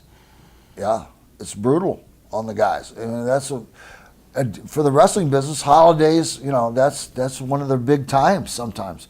A lot of the holidays, there's a big holiday show. And for the fans, you know, it's a great thing. You know, well, you know, every year, bang, the big Thanksgiving holiday show at the Capitol Center in Washington, or we used to do the Cap Center in Washington was a Christmas show. I used to have to go to Washington on Christmas every year for a big show. And then, you know, 25,000, 30,000 people, you know, there, bang. Do you guys have your own little Thanksgiving dinner then maybe on the day, the crew and the wrestlers? No, they had food for us. They always had food for us, the catering deal. So, you know, on those holidays, yeah, they had a better. Okay. For pay-per-vieiew. We had turkey and dressing, yeah, for our Thanksgiving pay-per-view holiday, you know, but that was once a year. Two significant things happening here that I want to ask you about. Firstly, you proved to be a survivor, clearing the ring in your Survivor Series 4-on-4 match. What did you think of this style of match? You've got 8 guys in the ring, the elimination thing. Is it confusing? Is it tough to remember who goes out when? When do you get eliminated? Who eliminates you? How am I eliminated? See, it would seem tough to be the air traffic controller for that kind of match. After you've been through a million battle royals and you know all the matches, the different matches that they have there, yeah, that was not a big deal. Did you like that style of match where there was so many personalities? You know, but it was easy. Mm-hmm. You know, it's with that many people in the ring. You know, you have to keep things under control because it's really easy to get hurt. You don't realize how easy it is to get hurt out there. You got guys like Tugboat, and he's got, you know, Dusty, 300, 350 pound, 400 pound guys, 6'9", 6'8", 400 pound guys in the ring. You got to really have your shit wired. You got to know where everybody is at all times and to keep from getting squished or stepped on or anything. So it's always, the danger factor is always there, especially with that many guys in the ring. So you have to be aware. Your payoffs are bigger for pay-per-views, obviously, but for something when you're in an ensemble piece with 7 other guys, not the same as being in a big match in SummerSlam with Zeus. So your pay is probably reduced accordingly. Yeah. For something like a main event in SummerSlam with Zeus. A lot of times it depends on, you know, like I said, sometimes whether you're in the good foot. If you're in the doghouse, they're mad at you for some reason, the payoff's going to be shit.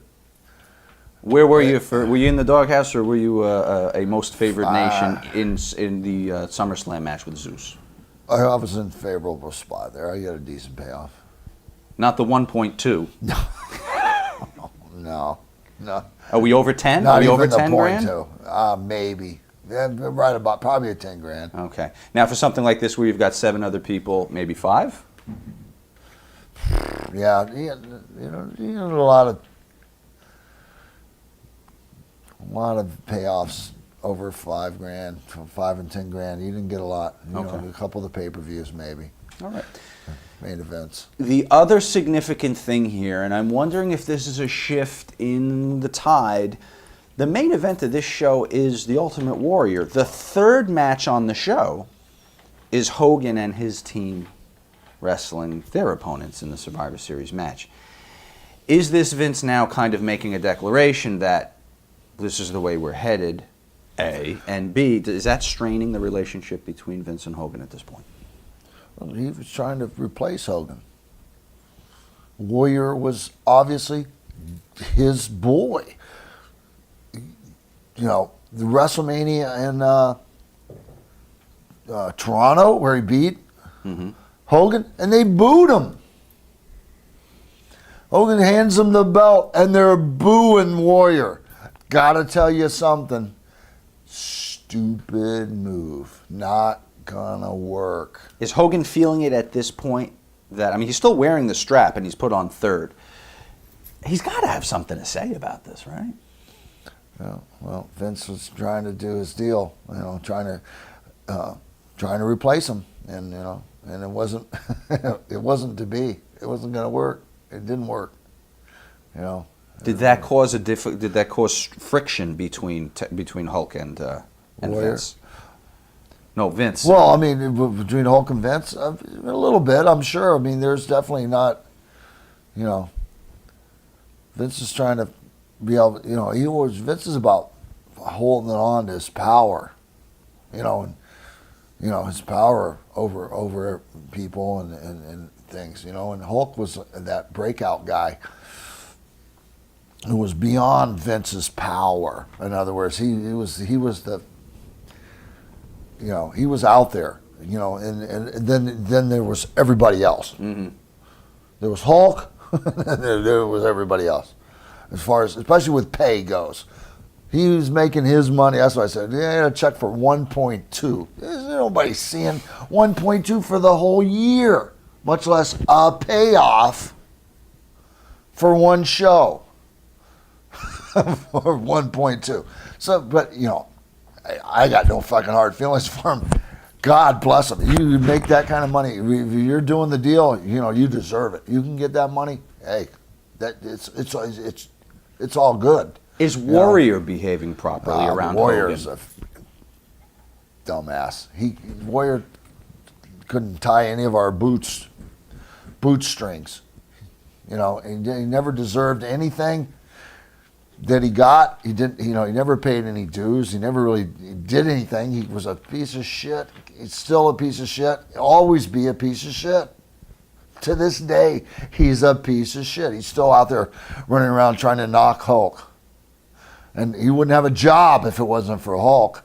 So I guess, you know, that just tells you the whole story right there. But at this time, he's an idiot. But at this time, he's not paying respect to He's the an idiot. outgoing champion? No.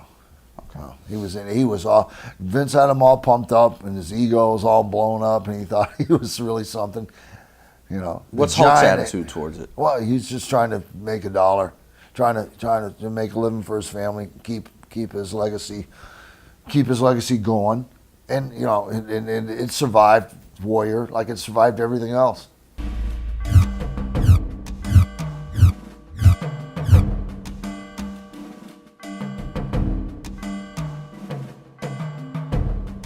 We got our hands on a memo from Linda McMahon. It's an inter-office memo to Pat Patterson that reads the following. I spoke to Vince about the fact that the state of Pennsylvania is probably going to launch an investigation into the use of illegal drugs, including steroids. An officer from the State Department mentioned to Jack Krill, one of our attorneys, at a recent fundraiser that his office would be conducting these investigations. At the same time, he told Krill that perhaps it was a bad idea to mention it to him because Krill's firm represents the WWF. In addition, this fellow mentioned that he was aware of Dr. Zahorian and his relationship with WWF. Although you and I discussed this before about continuing to have Zahorian at our events as the doctor on call, I think it is now not a good idea, Vince agreed, and would like for you to call Zahorian and tell him not to come to any more of our events, and also clue him in on any action that the Justice Department is thinking of taking. On December 25th, the State Athletic Commission is having a small meet and greet session with some of our talent, and I would definitely not want Zahorian there.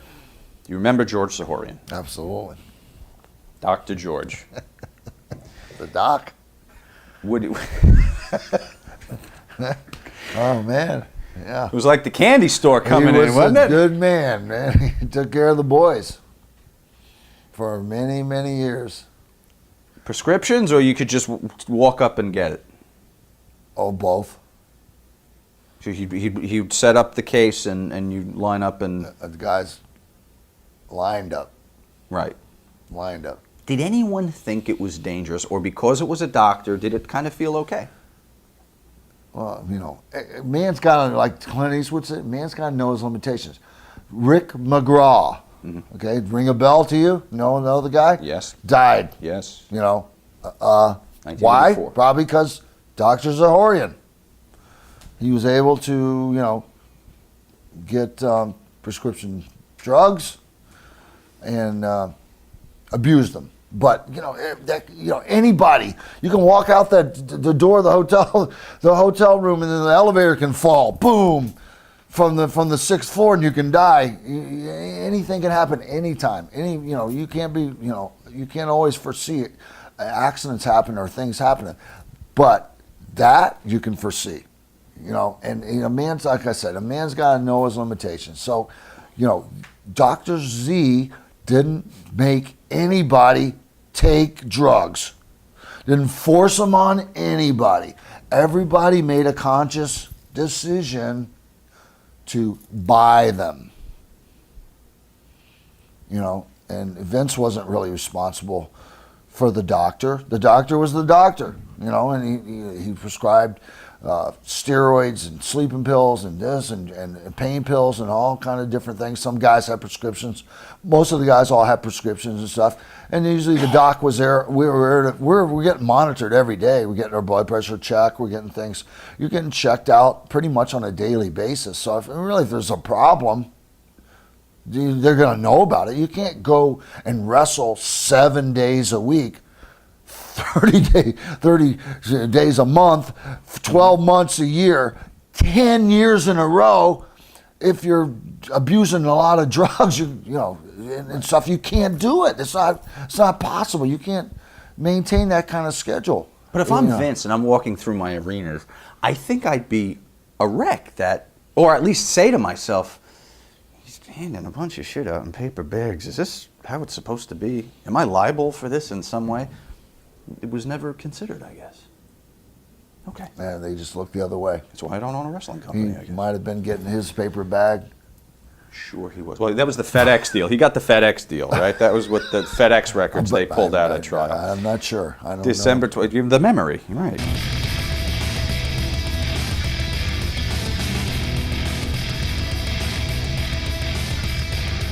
Tully was supposed to come back. Yep. Flair made the deal with Tully and Arn. They had been the WWF Tag Team Champions, the Brain Busters, and they had been up there for a year since they left. Flair made a deal with them to come back. And they were supposed to get $250,000 a year apiece guaranteed to come back. And Hurd okayed it, and Flair delivered the message, and they gave their notice up there, and were supposed to start back on that night. Well, after they gave their notice, Tully wasn't particularly concerned with what he did to piss him off because he was leaving anyway, so he flunked one of their tests. Burp, excuse me. When he flunked the test, what difference does that make? I'm leaving anyway, right? Well, Hurd finds out about it and rescinds the offer after they've already given their notice, after we've already scheduled this, with the ratings already coming up and the houses somewhat coming up, but eyes on the television and the matches getting more interesting and the stories getting more interesting and everything, everybody having something to do. Tully and Arn coming back, the reformation of the Four Horsemen against Gary Hart's group, and et cetera, this could be what we needed to finally get us back in business.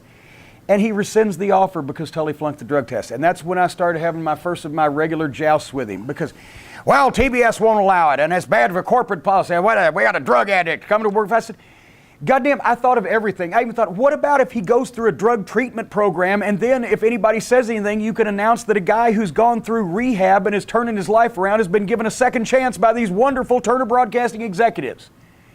And he couldn't come up with a reason to fucking not like that, so he just said, blah, which is what he usually said when he couldn't come up with a reason. But to show what kind of a fucking no good piece of shit he was, he fucked Arn too. Because he said, well, Arn Anderson isn't as valuable as, by himself as he is with Tully Blanchard, so we're going to give him 150. Flair was fucking hot. I was fucking hot. Kevin was hot. He cut $100,000 off Arn Anderson's money that he'd been promised because Arn just happened to team with a guy that did something that caused him not to want him to bring him in.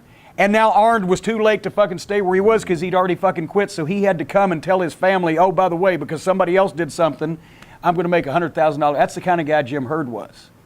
So now Arn was stuck coming back, so Ole, who had originally come back to get the fucking thing, you know, just started off with the New Horsemen, and then Ole wasn't going to stick around. He all of a sudden had to be Tully for a while, which he wasn't happy about. Wow. So that's what happened there.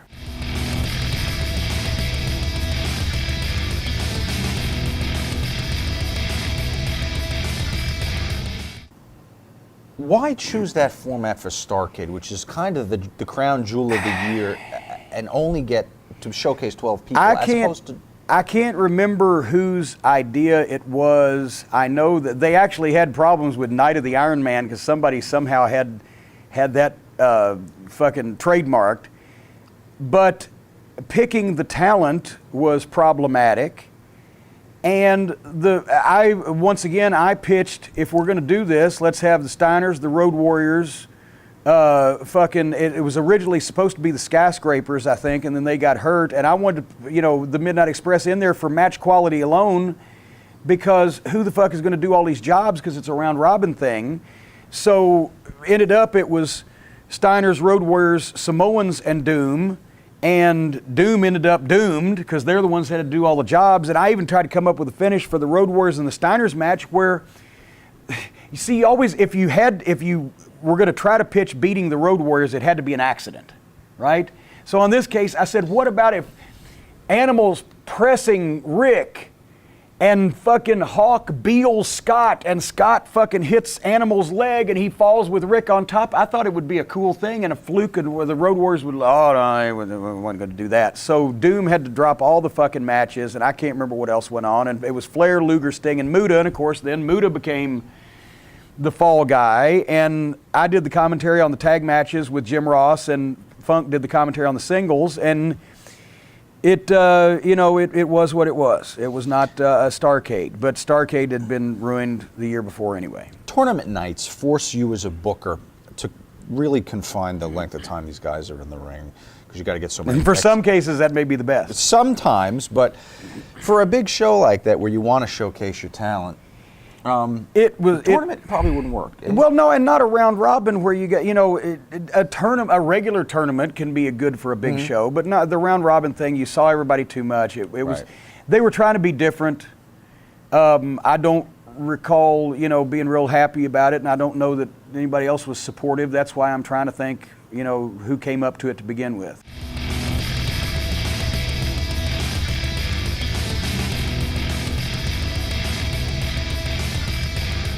Why did the turnout get so bad in a city rich with NWA history? I mean, Well, a lot of, I think, and that might also been, they had the Ruse sponsorship, the Ruse shoes, where shoes for your feet, pockets for your stuff. The tennis shoes had pockets on the side of them or whatever. And they wanted Flair and Luger to wear those shoes while they wrestled. And like they could fucking wrestle and do the things especially that Flair did in these goddamn bogus ass fucking tennis shoes. So that was embarrassing, and I think they did it once, never did it again. And especially St. Louis. I mean, St. Louis, when I went there in 1985, first time out of the Dallas office, the house was like 15 grand. After Sam Muchnick died, the town died, and a lot of the houses were still problematic, the house shows, because now they were seeing so much on television, but at least the ratings were up and the houses were starting to come up, but St. Louis just didn't work. Is there anything you can do to a town once it's killed like that to kind of leave it sit spark a for resurgence? when it's killed dead, graveyard dead, leave it sit. Don't go back. When the Sheik killed Detroit because he never lost and never got off top, or the Bruiser killed Indianapolis he never lost, never got off top, and all the guys got so old it was just totally implausible. The only thing that happened was you leave it sit for a few years and come in with a new product. And now that's the problem nationally. You can't leave town sit anymore because they always see television. They see national TV. So you used to, when you left a town sit, there was no TV because there was no local promotion. So you starve them for a little bit. Yeah, and then they get the taste out of their mouth, and then you come back with a new product. And Jarrett did it with reviving Louisville in 1970 when Bruiser had abandoned it 5 years earlier. And it's happened all over the country. But now it can't happen because you can never leave a town sit and have it be totally dark because there's always TV.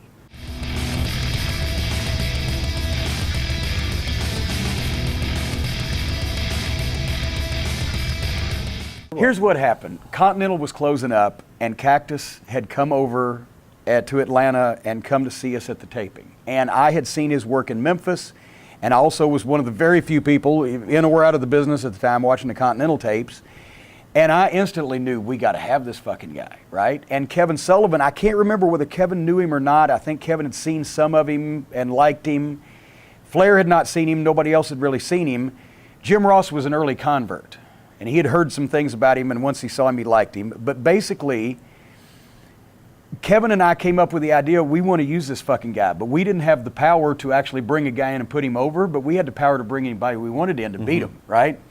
So we can, and Flair at the time, and this has been well documented in shoot interviews, and in many cases, Flair did not see the fucking, there was just something about Cactus, the things he did, but also the look he had, the personality he exuded. Before he was big, when he was still relatively small, he didn't have a body, but that just the grin, and if you gave him a chance to talk or say 3 words, he'd take it and run with it, whatever. Kevin and I figured, well, why don't we do this? Because I'd seen the elbow, right? We'll put him as half of a job team, and his partner will lose, and the stars will get their glory shot and leave, and then the Cactus will fucking beat up his opponent, throw him out, and do the fucking elbow. And the people went crazy the first time, so we had him do it again. Once again, we could bring anybody in we wanted to and beat him. We just couldn't bring a guy in and give him a job full time and put him over like a star, right? So we backdoored this son of a bitch into a goddamn job, because the more he dropped the elbow and the more now they were waiting for it. It was almost like whoever the stars were, hurry up and beat this fucking guy and get out of the ring so we can see Cactus Jack drop the elbow. And gradually it caught on, and we got a chance to get him in full time. But it was me and Kevin, and Jim Ross, like I said, as soon as he saw him, if he hadn't seen him already, liked him. And elsewise, I'm not telling anything Cactus don't know and wouldn't admit publicly. Nobody else thought he was worth a shit because they just couldn't fucking see it. Right. But then finally they saw it.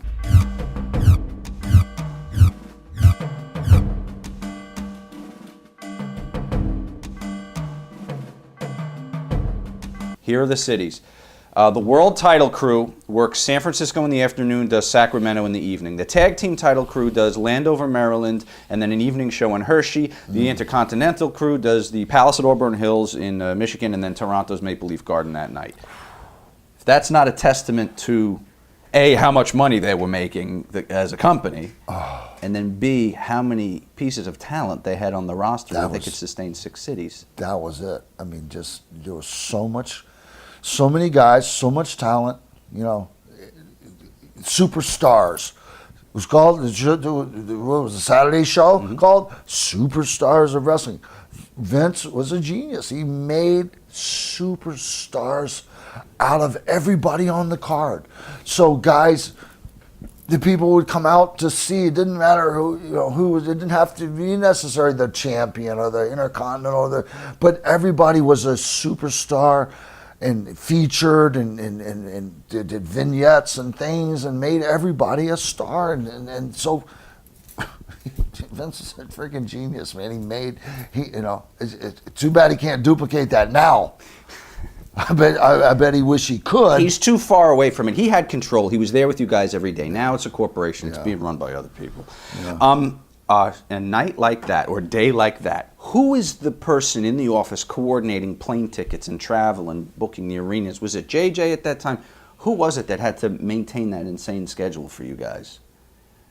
There was a whole team of people because you have so many guys. Between the office people, the publicity, there's hundreds of guys. There's trucks going all over. It probably took 25 people logistically in the office to coordinate who's going where, how, when, what trucks are going here for this stage equipment, maybe more than that, maybe more than 25 people. Who would hand you your tickets, your plane tickets? Who was? One of the agents. Okay. Yeah.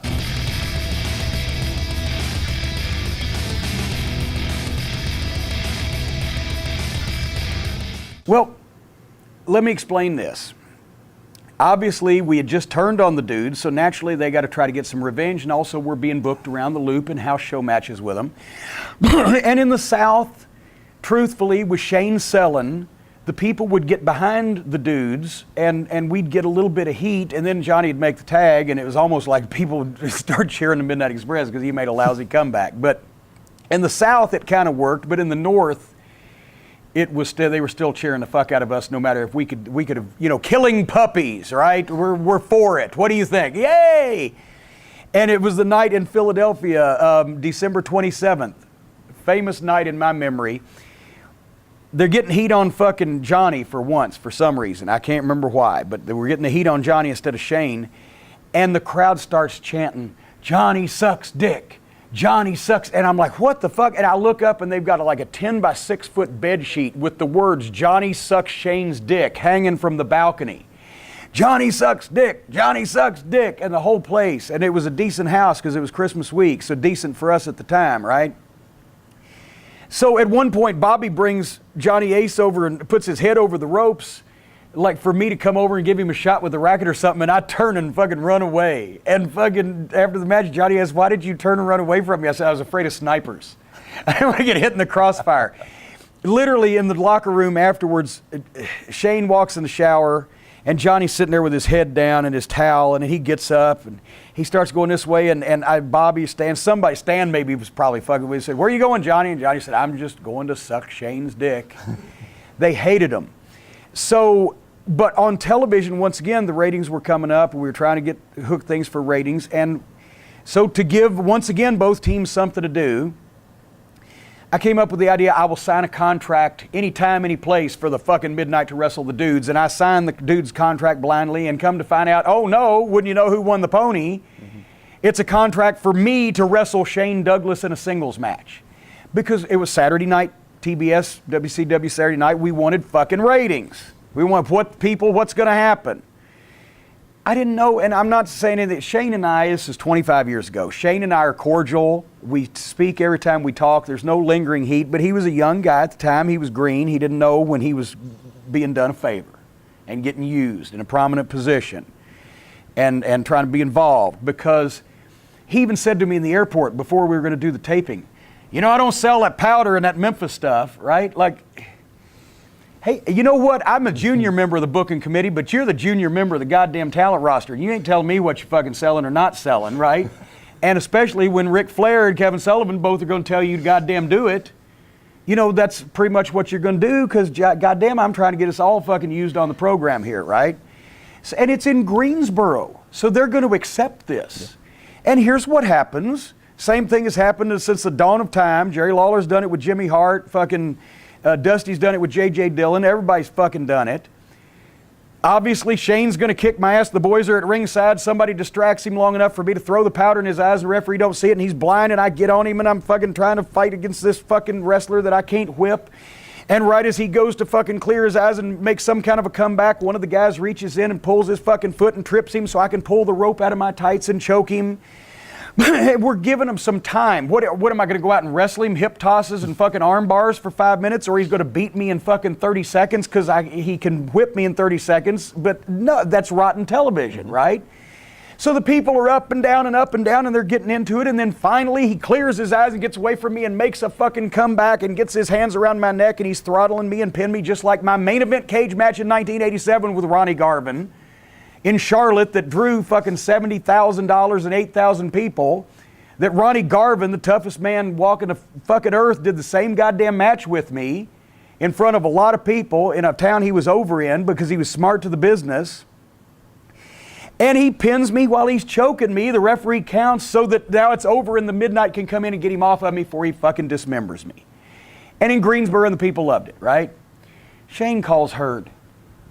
Shane Douglas, who was the only person that Herd disliked more than the Midnight Express, calls Jim Herd and complains, and of course he gets a chance to knock me, so fucking Herd buys it. Well, yeah, a wrestler shouldn't be selling for a fucking manager anyway, and tells us to retape the fucking match. So, just let me indicate, on December 30th, on the Saturday night show, remember when the Saturday night show did a 1.9 in June? Yeah. The Saturday night show does a 3.4 rating, a 6.5 share in almost 1.8 million homes, which is, 3.5 some odd million people. So basically, the ratings worked, but Herd wanted it retaped, so we retaped it in Peoria, which was a shitty place, I think, is where we retaped it. But he pouted and he called Herd, and yes, we reshot it in Peoria the same night as the rematch with where Flair laid us all out in the rematch with fucking Bobby, right? Yeah. Anyway, I came out injured with the doctor's note with my arm in a sling and put Stan in to wrestle fucking Shane. And then we did some gaga. But the point is, the match they thought they were going to see did a 3.4 and was seen in fucking over almost 2 million homes or whatever. They got baited and switched. It hurt the fucking show. It wasn't as exciting as what we originally aired. And so, that's not the good way to build ratings. And also because Shane Douglas had called and complained about something that Ric Flair had blessed and that 2 other members of the booking committee had fucking executed, me and Kevin Sullivan. All the matches coming up where it was the Midnight versus the dudes in the houses, and if they won, they got 5 minutes with me, which is what it was supposed to build to, so they'd get even. Mm-hmm. We just changed it. We beat them every night. They became the first babyface in history that never got the fucking 5 minutes with the manager. That's what they got, and they got heat for it with the only people that were trying to support them. So, Shane was young and green then. Flair eventually has enough. And we're going to peek. We have heard enough. Peek into 94. We're going to peek into it here just for a moment. Because here's the thing: that ended the year, December 30th and 31st, with the fucking Cornette Shane Douglas match and the Flair Eaton rematch, right? And then in January, in January. That's when we canceled the taping because they booked Center Stage. We were in the middle of extensive renovations, no seats in the building. We were beating the dudes most everywhere. The Rock and Roll Express were about to come back, and we were so excited about that because finally we could tear the fucking house down again. That was always the Midnight Express's desire, is we're going to have the best match on any card we're on except for Ric Flair. That was kind of our spot that we considered. Right. And every once in a while, especially if Flair had an opponent, we could fucking top it, but we wanted to have the next best match. So here comes the Rock and Roll is coming back. So we're excited about that.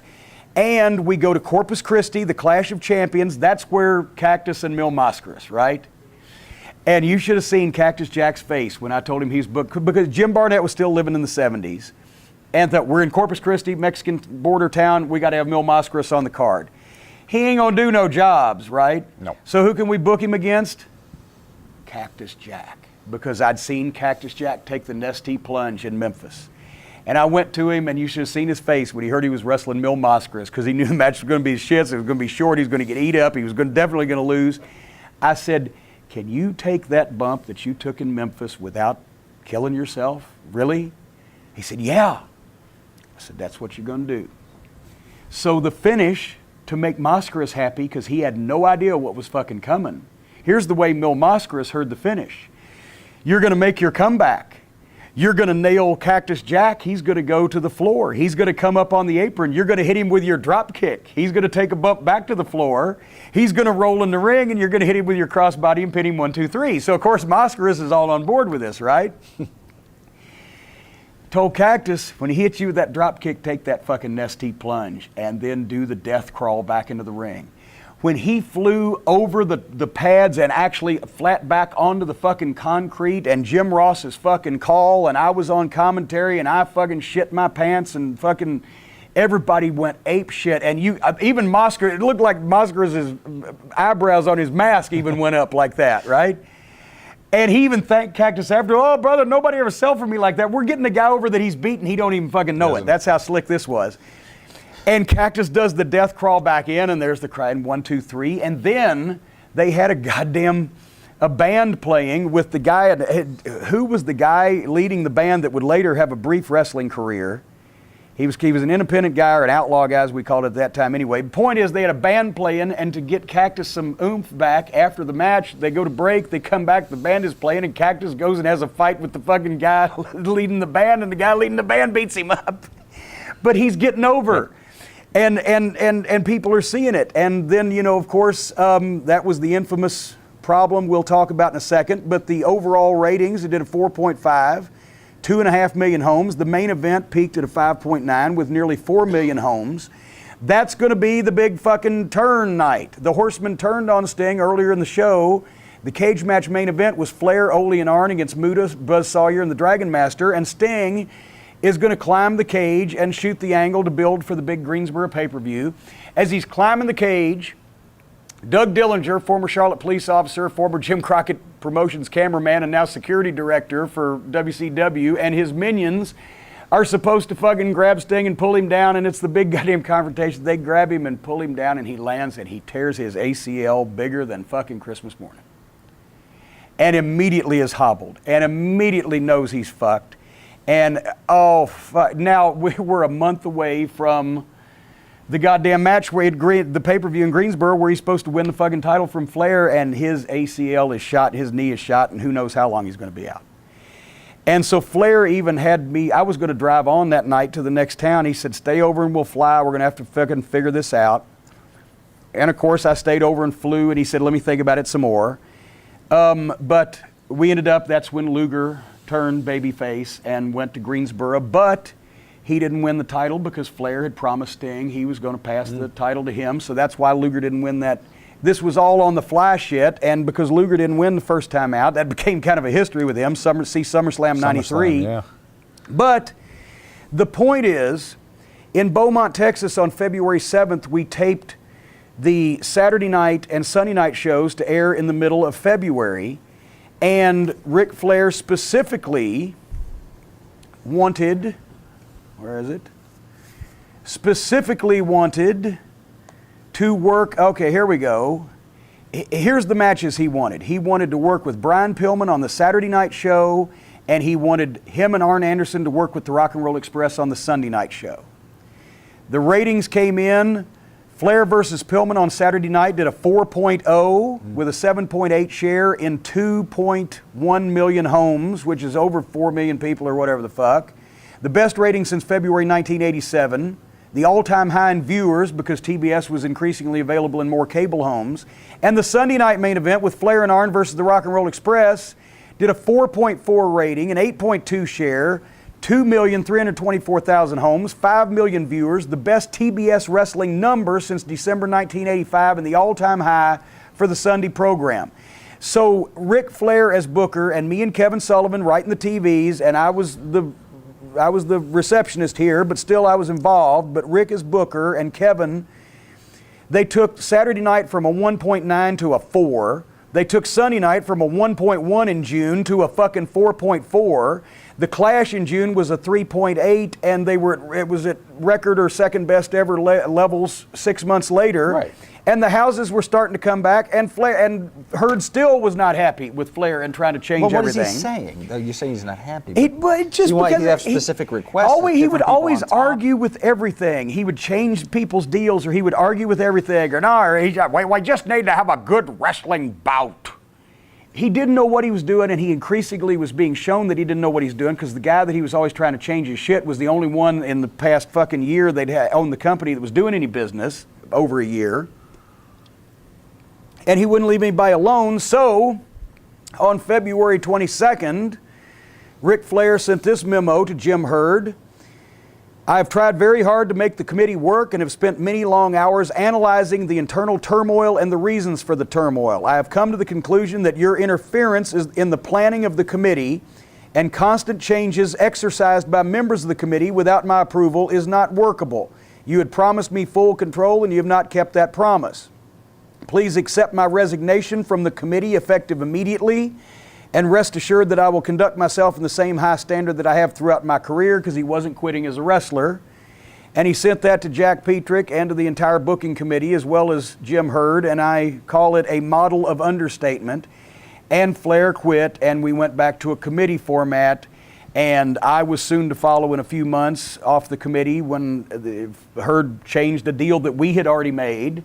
And when we renegotiated our contracts again after we wanted them to run out, and the booking committee in May universally overruled and voted unanimously that Jim Herd should give us a new contract when he didn't want to re-sign either of the three of us, me, Bobby, or Stan. And when we heard that we got new contracts from Wahoo McDaniel, we threw our shit down like, God damn it, because we were ready to fucking leave. And when he handed us our contracts in Indianapolis, he handed me the envelope with our contracts, and his only words were, "You know I was against this." That's the kind of fucking, leader of the company that he was. But that's a story for 1990, and I guess another day, because we're already into February anyway. Should we just? Yeah, we got it. Should we just go ahead plow and do, through? You want to just plow through? No. I'm kidding. Thank you very much for the trip. But if you want to know the whole story about everything, you can get the Midnight Express and Jim Cornette 25th Anniversary Scrapbook at jimcornette.com. And I do, like I said, have all these documents to back up these numbers that I have, and angles and matches and things that I have presented as fact here. So it's not like I'm the Republicans and just make shit up and expect people to believe it without documentation. Hope you don't need antacid after this trip. I've had fun, Good. especially since I'm thin now.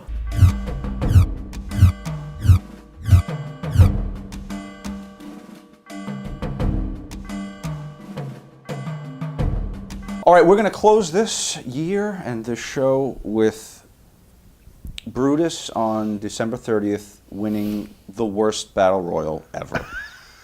It's a 9-man battle royal in Milwaukee. Get ready. 9-man? You are victorious over the following: Jake the Milkman Millman, Tom Rocky Stone, the Brooklyn Brawler, the Genius Lanny Poffo, Jimmy Snuka, an aging Jimmy Snuka, Rick Martel, and Ted DiBiase. Well, Ted and Rick, okay, but how do you remember the 9-man battle royal, for Christ's sake? No. They should have thrown Lou Albano and Fred Blassie in there just to completely push it over the edge. I think that's the only battle royal I ever won in my life. And there may have been discussion about putting Jake the Millman over you. Probably. They probably told me, and I said, that's it. I quit. I'm not. I never won a battle royal. I don't think I ever did. Right there. You can take this and keep it. If anyone ever accuses you of not winning a battle royal, you have that. It wasn't about winning battle royals, only surviving them. Listen, you thought you wouldn't remember 1989? You remembered everything about 1989. You took us back into the locker rooms, as crazy as they were, the hotel rooms, the zonked girls in the hallway with their breasts out. Not for real, if anyone at home is watching for Brutus, but in a time travel sense. And I thank you for that. All right. Time for breakfast. Okay, time for breakfast, I guess.